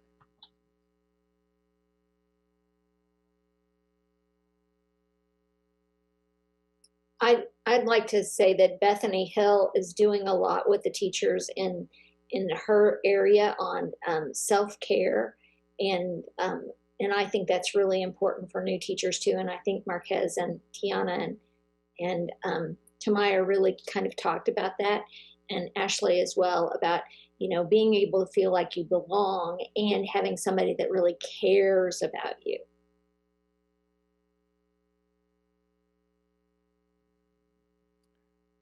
I don't know what happened over here, Elise, in the room, but so Ashley, is there anything you would ask for if starting out? Just like everybody said, I want to feel like seen, heard, and valued as my ideas, because my ideas as a new teacher may not be at the best, but I want like some guidance, and I would like just to be valued as a teacher, as a novice teacher, because I want to work with like an administration that is just supportive of all staff about what level of teacher of experience they have. It's just basically a staff that helps me see, that helps with me. Oops, sorry. Makes me feel valued as an educator. Okay, so our next question is for the university. So we heard a lot this morning about data and things that were out there for districts to look at, and definitely information on the teacher pipeline and shortages. But what data do you have access to, and how are you using that to kind of help with the teacher pipeline issues?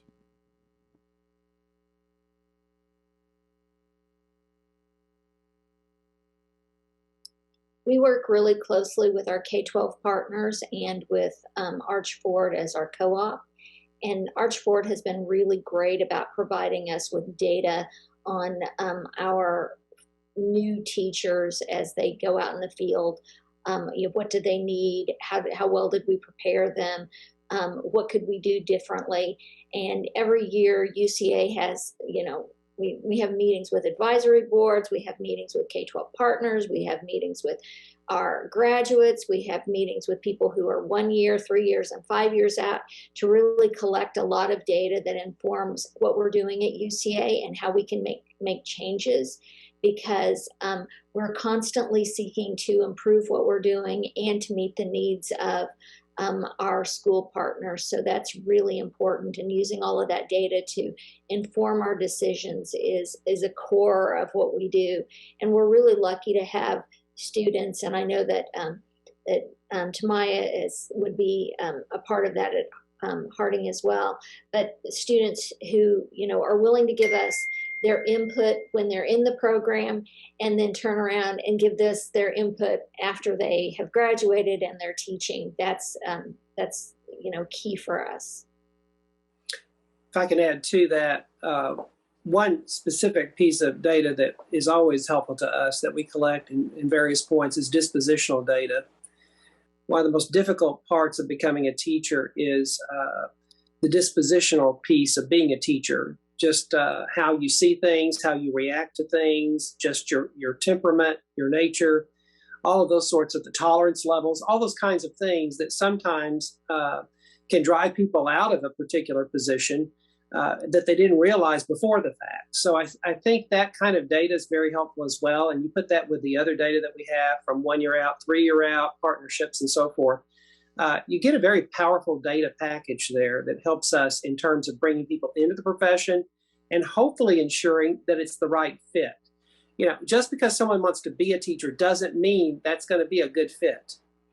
And so one of the things we want to do in teacher preparation is try to bring people who have this vision for themselves, these dreams or goals to be a teacher, to bring everything to bear to give them everything they need to do it. And then secondly, to really understand what they're walking into through partnerships and letting those folks in districts and co-ops inform us and inform them so that we have all these pieces coming together. To me, the worst possible scenario would be a teacher preparation that's detached from reality.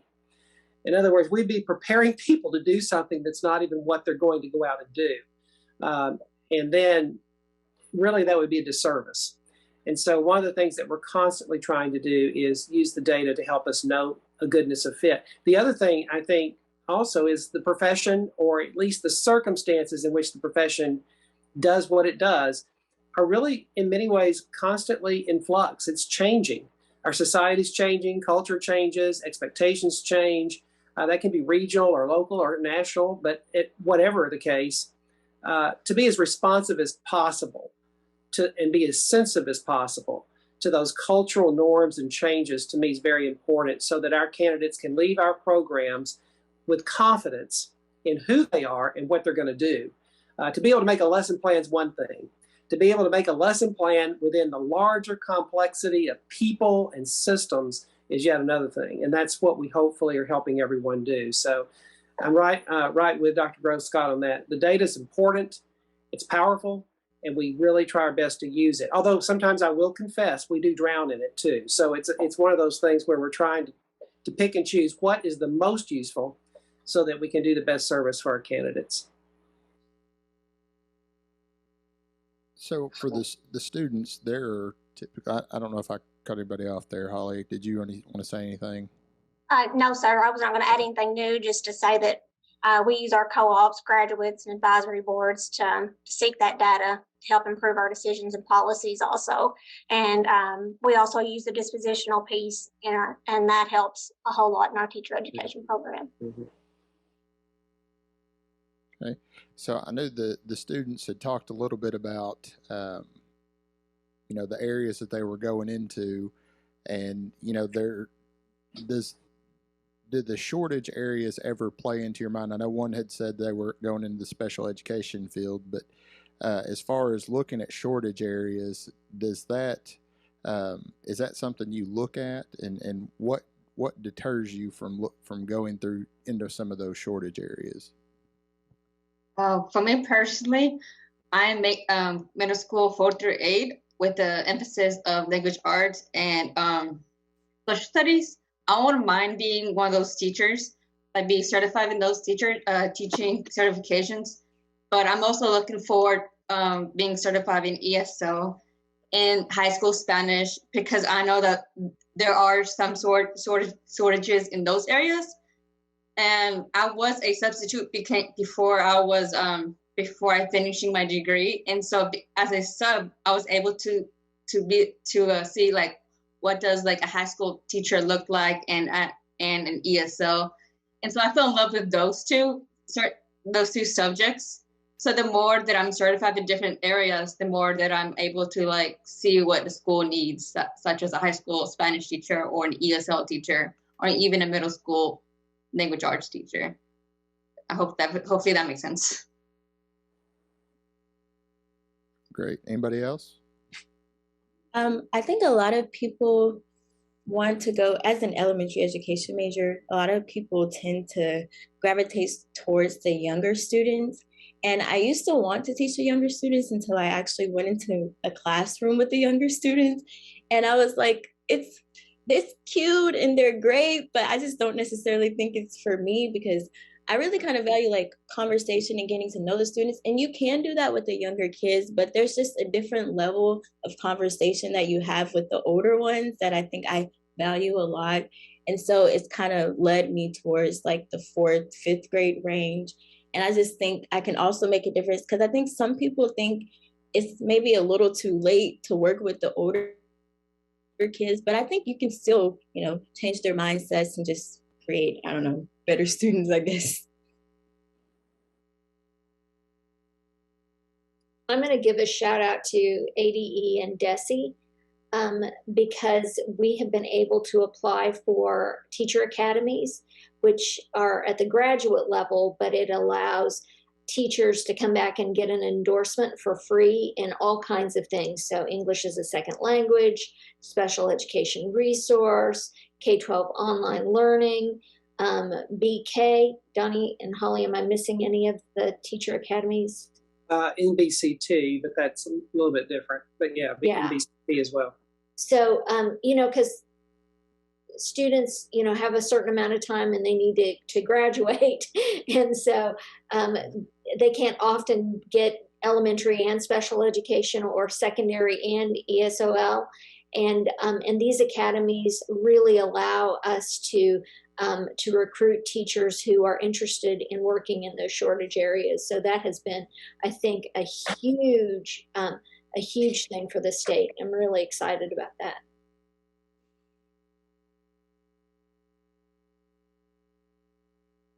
All right. So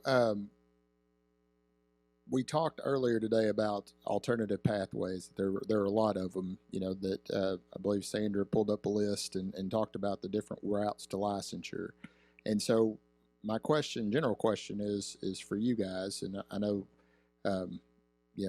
playing well in the sandbox and all those types of things, but what are your feelings about the alternative programs? Really good, too many, about the right amount, how does it affect your programs, those types of things? Well, let me speak to it just in general, if I may.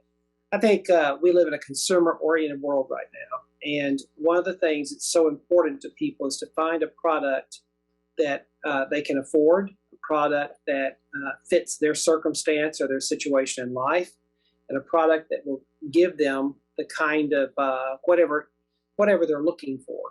And so alternative routes, I think, offer all of those things in a much greater diverse way than just one route, the traditional teacher preparation route. So the upside is I think it offers a lot of opportunities to people that may not otherwise take advantage or even know about the opportunities to become a teacher. So all the ways that people can enter into the profession, I think, can be a very good thing. The downside, it seems to me, is it can create some degree of confusion. How do people become teachers? People aren't sure how you become a teacher. I don't know if other professions have multiple routes or not to enter, but I do know, it creates some degree of confusion. I do think one of the things we have to guard against as a profession is when multiple routes or multiple alternative routes become available to enter into that profession, it does raise the question, what are the gates of that profession? What does define that profession? If you can so easily or in so many ways become part of that profession. So to me, there's a cautionary note to it, but also there's a very hopeful or opportunistic note to it as well, that we are bringing more people into the profession through different routes. I know at Harding, for example, we have one true alternative route and one sort of alternative. We have a true MAT program in our graduate level, which really is, in many cases, people who want to change careers and become a teacher.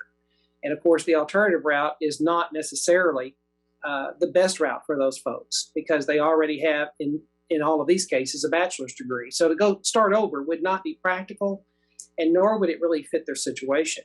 We also have in our undergraduate level what we call a degree completion route, where people bring in school, usually 2 years from community college that they may have just finished or finished a number of years ago, and they just simply want to complete their bachelor's degree online in a very non-traditional way and become teachers. And the average age of those folks that we have going through our program are mid-30s typically, often single parents with children and working. They wouldn't be able to stop everything and necessarily go back to a traditional program in an undergraduate program. So there are great strengths, there's great power to it.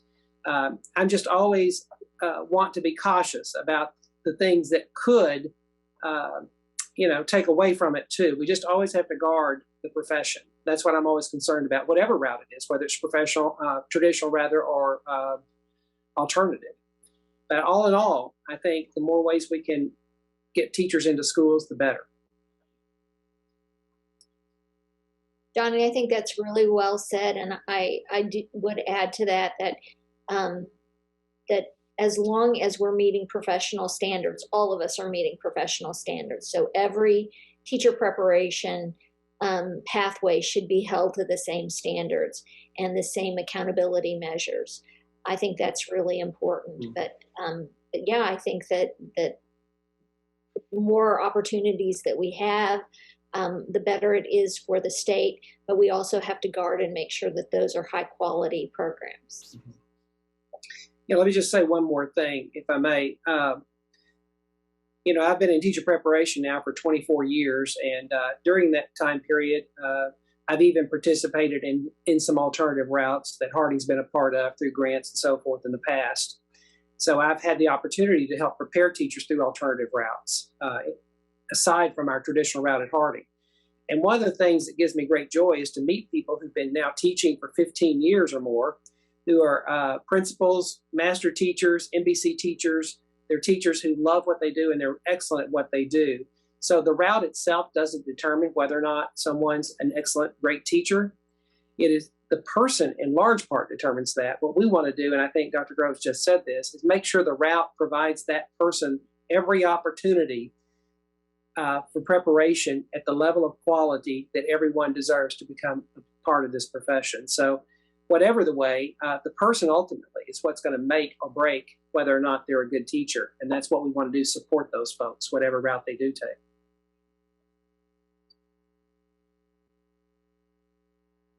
So from a student perspective, what recruited you to be a candidate within the education program at your school, and what do you think could be done to recruit others to become part of the educator prep program in your university or college?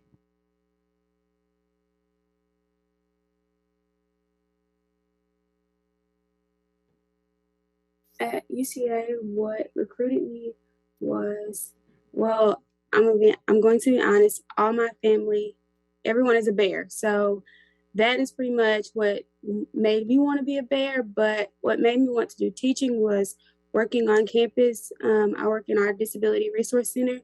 So being able to provide students the things that they need and get them their accommodations. So what I did was I started out as a nursing major. I changed my major to education. And what really made me want to do UCA's program was I looked at accreditation. I looked at other students' work, talking to peers, talking to friends. And then going into the College of Education, once you walk in there, it's home, knowing that you have professors on your side. So it's a combination of things for me personally.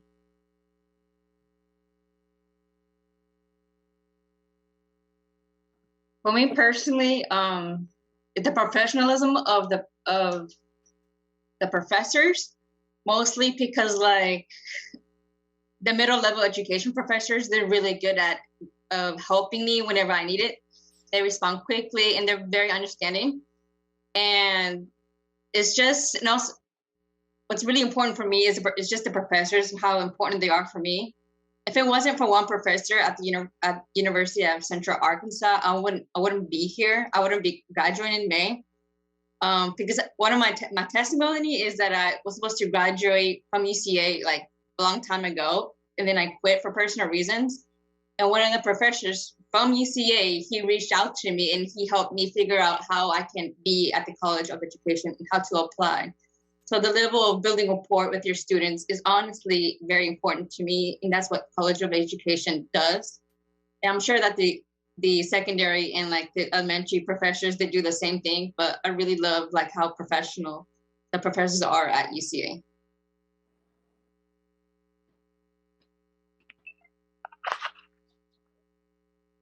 For me, I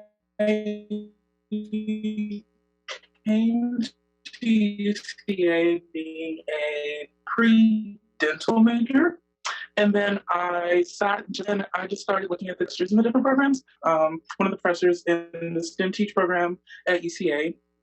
And I really just fell in love with the program. I took, the professor I talked to is one of the main professors I have, and I love her so much. If it wasn't for her, I would not be in college still right now. Honestly, it's the professors that are just keeping us in there, holding us through.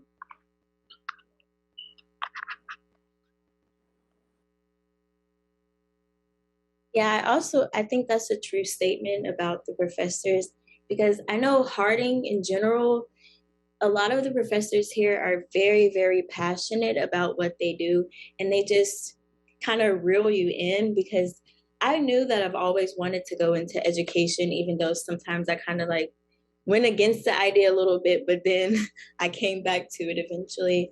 And every time that I go into an education classroom, I can just, for me, it's more so like the mental capacity of like being a teacher, and not so much about like what we're actually going to do, because I feel like we're going to learn later on when we're actually in the profession what we're going to do.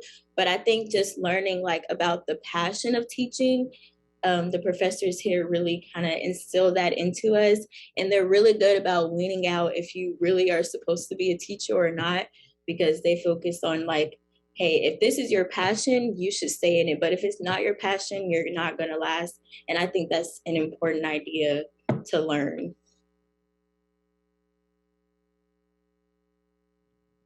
All right, thank you. So, a lot of times, what we hear from new teachers is, the real life work versus what we learned in college, and even sometimes our internships are vastly different. And so, at the university level, what are some things that you're doing to try to bridge that gap to really give one of your candidates a good experience in what it's going to be like in the day-to-day life of a teacher?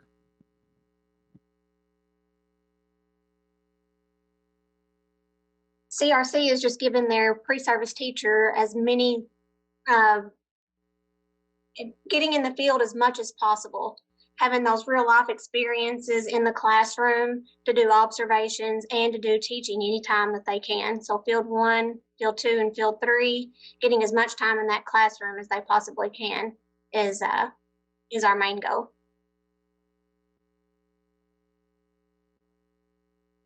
We also give the students the opportunity to have experiences in lots of different areas. So like a rural area, more urban area, something that's high socioeconomic, low socioeconomic.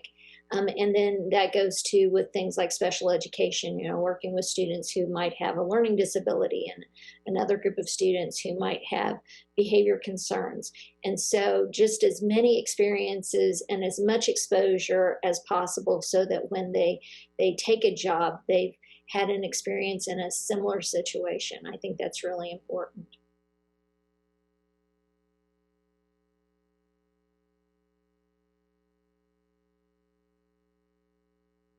Right. Dr. Lee, do you want to answer that one? I don't know, but I will. One of the things that I think is so important to me, and it's exactly what you just described, is this tension between preparation and actual practice. And I guess the biggest bridge between those two is the internship. But even an internship is you still have someone else you can turn around and look at when something's not working right. And one of the things that I talk about when I teach my education law and ethics class is that there is no honeymoon period. There is no grace period. There's no warm-up time. When you become a teacher, you're it from the first moment. And I think one of the biggest shocks for newer teachers is they're looking around to see who's there, and there's no one else there in the room. They are the grown-up in the room. And that is a really hard thing to come to grips with. So one of the things it seems to me that we need to be doing throughout our preparation programs from the very beginning, really, is talking in terms of what it means to be the practitioner and moving our candidate's mindset away from being a student. We're learners. We're all learning, and we learn through our entire career. So I'm not saying we're not learning, but the mindset of a student is very different from the mindset of a teacher. And so one of the things that in every conversation, every example, everything we do, it seems to me we need to be talking about how would you handle this as a practitioner? What would a practitioner think about this? And one point I often make is in the real world of teaching, it's not a multiple choice test. There is no answer like A, B, C, or D. A, B, C, or D can all be answers. It depends on what the risks are, what the fallout might be, what the upside and downside might be of any particular answer. And that is terribly unsettling to someone who's entering into that world where there can be multiple answers. And the other component I might add that is part of that reality is when you're working in loco parentis, in place of the parent, but not the parent, but with a lot of responsibilities like a parent, that in many ways is an added kind of realization for novice teachers that they've not had before. It's one thing to work at a camp or be an intern or even be a substitute teacher. It's another thing completely to realize that burden of being responsible for other people's children every day in an environment where you're working with multiple children, with many, many variables working and interworking with all of them, to do the right thing, to make the right judgment, to make the right decision. That's the reality of teaching. And that's why we leave so tired at the end of the day. And that's part of what I think we in teacher preparation need to constantly be interacting with our candidates with, is that mindset and that disposition that it takes to be a teacher in real life situations, real life circumstances, which are not forgiving. They are often, in fact, brutal. And they're constant, but they're also immensely rewarding if we realize the power and the role that we have to play in them. Sounds like you were more prepared for that question than well, I have given that answer before. All right. So kind of as we wrap this session up, I want to turn to the students, and then we'll let the professors kind of share any last thoughts. But for the students, as you get ready, some of you said you were seniors. What is one thing that you're really worried about as you make the transition into the education profession? And then what's one thing that you're really excited about?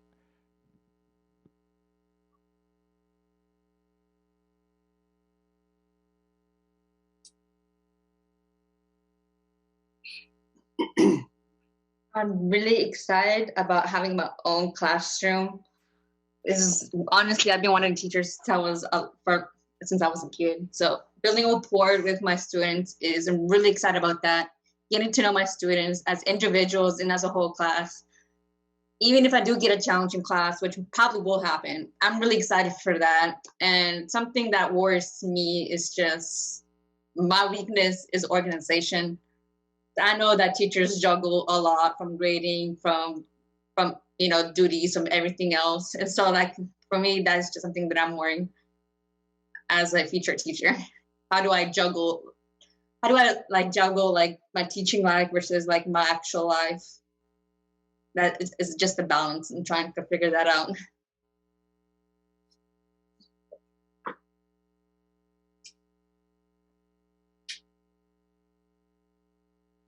I would say something that I am really excited about is my students and seeing them in my classroom.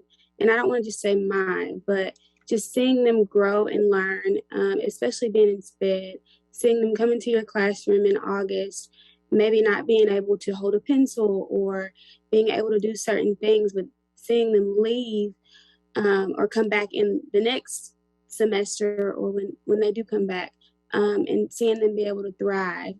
But something I am worried about is remembering that I am the teacher and I'm not the student anymore. So being able to place the content that I've learned at UCA and put that in my classroom and implement that is something that I'm a little worried about, but I believe that I'm capable of doing it.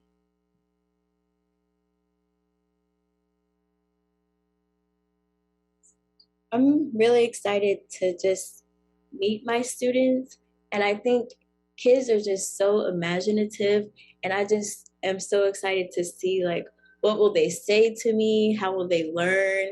And just seeing like the process from like the beginning of the year to the end of the year. And also to just like, I don't want to be another teacher in the system. I just want to make a difference in my classroom.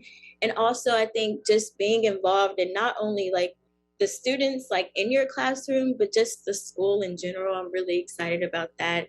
And I'm a little worried about confusing my students because I know sometimes I will, and I know sometimes I get tongue-tied, and I don't want them to just look at me like, what is she talking about? Which I know you can correct it, but I'm a little worried about that. And also just like being just kind of like just tossed out there. I'm not gonna know anything, and I don't know, I'm a little worried, but I know just making those connections, finding those resources is gonna be really important for things like that.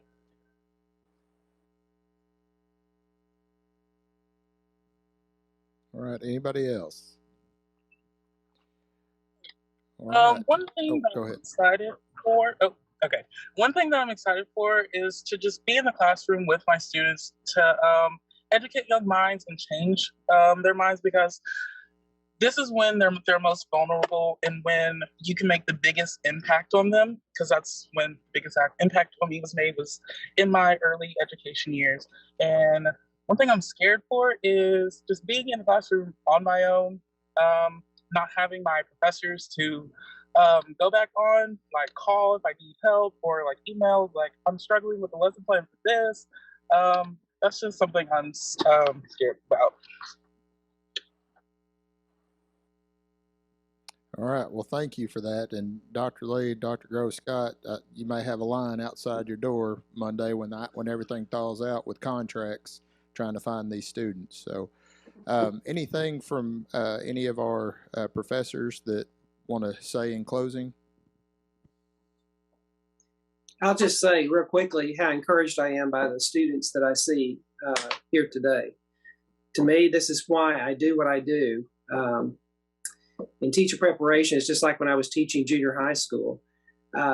The joy I have in seeing people being inspired to do something bigger than themselves and greater than themselves is why I do what I do. So I really want to tell you how much I appreciate each one of you that I'm looking at on the screen today. I wish I could be there in person, but I'm looking at several of you here, and I really appreciate that. And one thing I do want to say to Maya is I know exactly what that look looks like when you're looking at your teacher and you're thinking, what in the world is he talking about? Because I see that look occasionally in my class that you're actually in. So I do know that can happen. So thank you. I'd add that, that excitement, because we all get to see, those of us in teacher preparation, we get to see the future of teachers.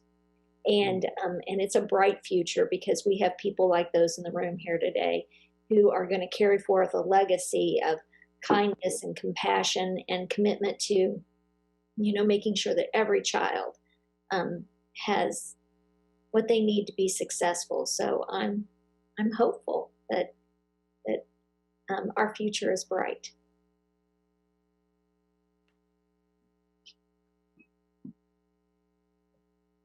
Dr. Goodson, you still with us?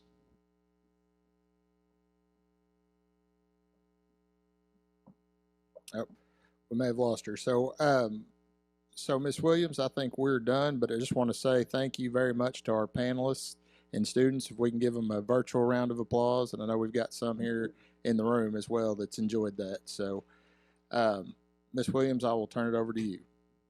All right. Well, thank you so much, panel and students, everyone from higher ed. Thank you for sharing that. It was a great end to the conference.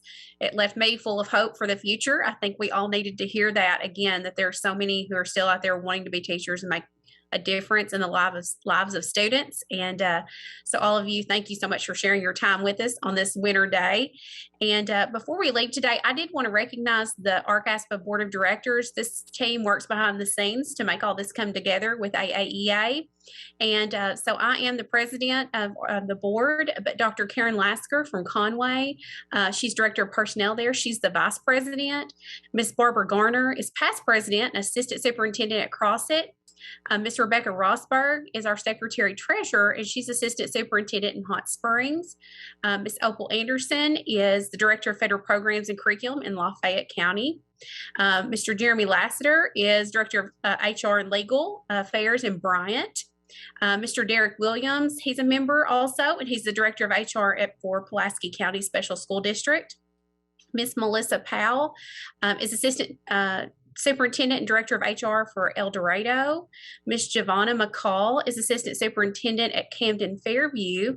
And Mr. Greg Moniz is the director of HR for Fayetteville School District.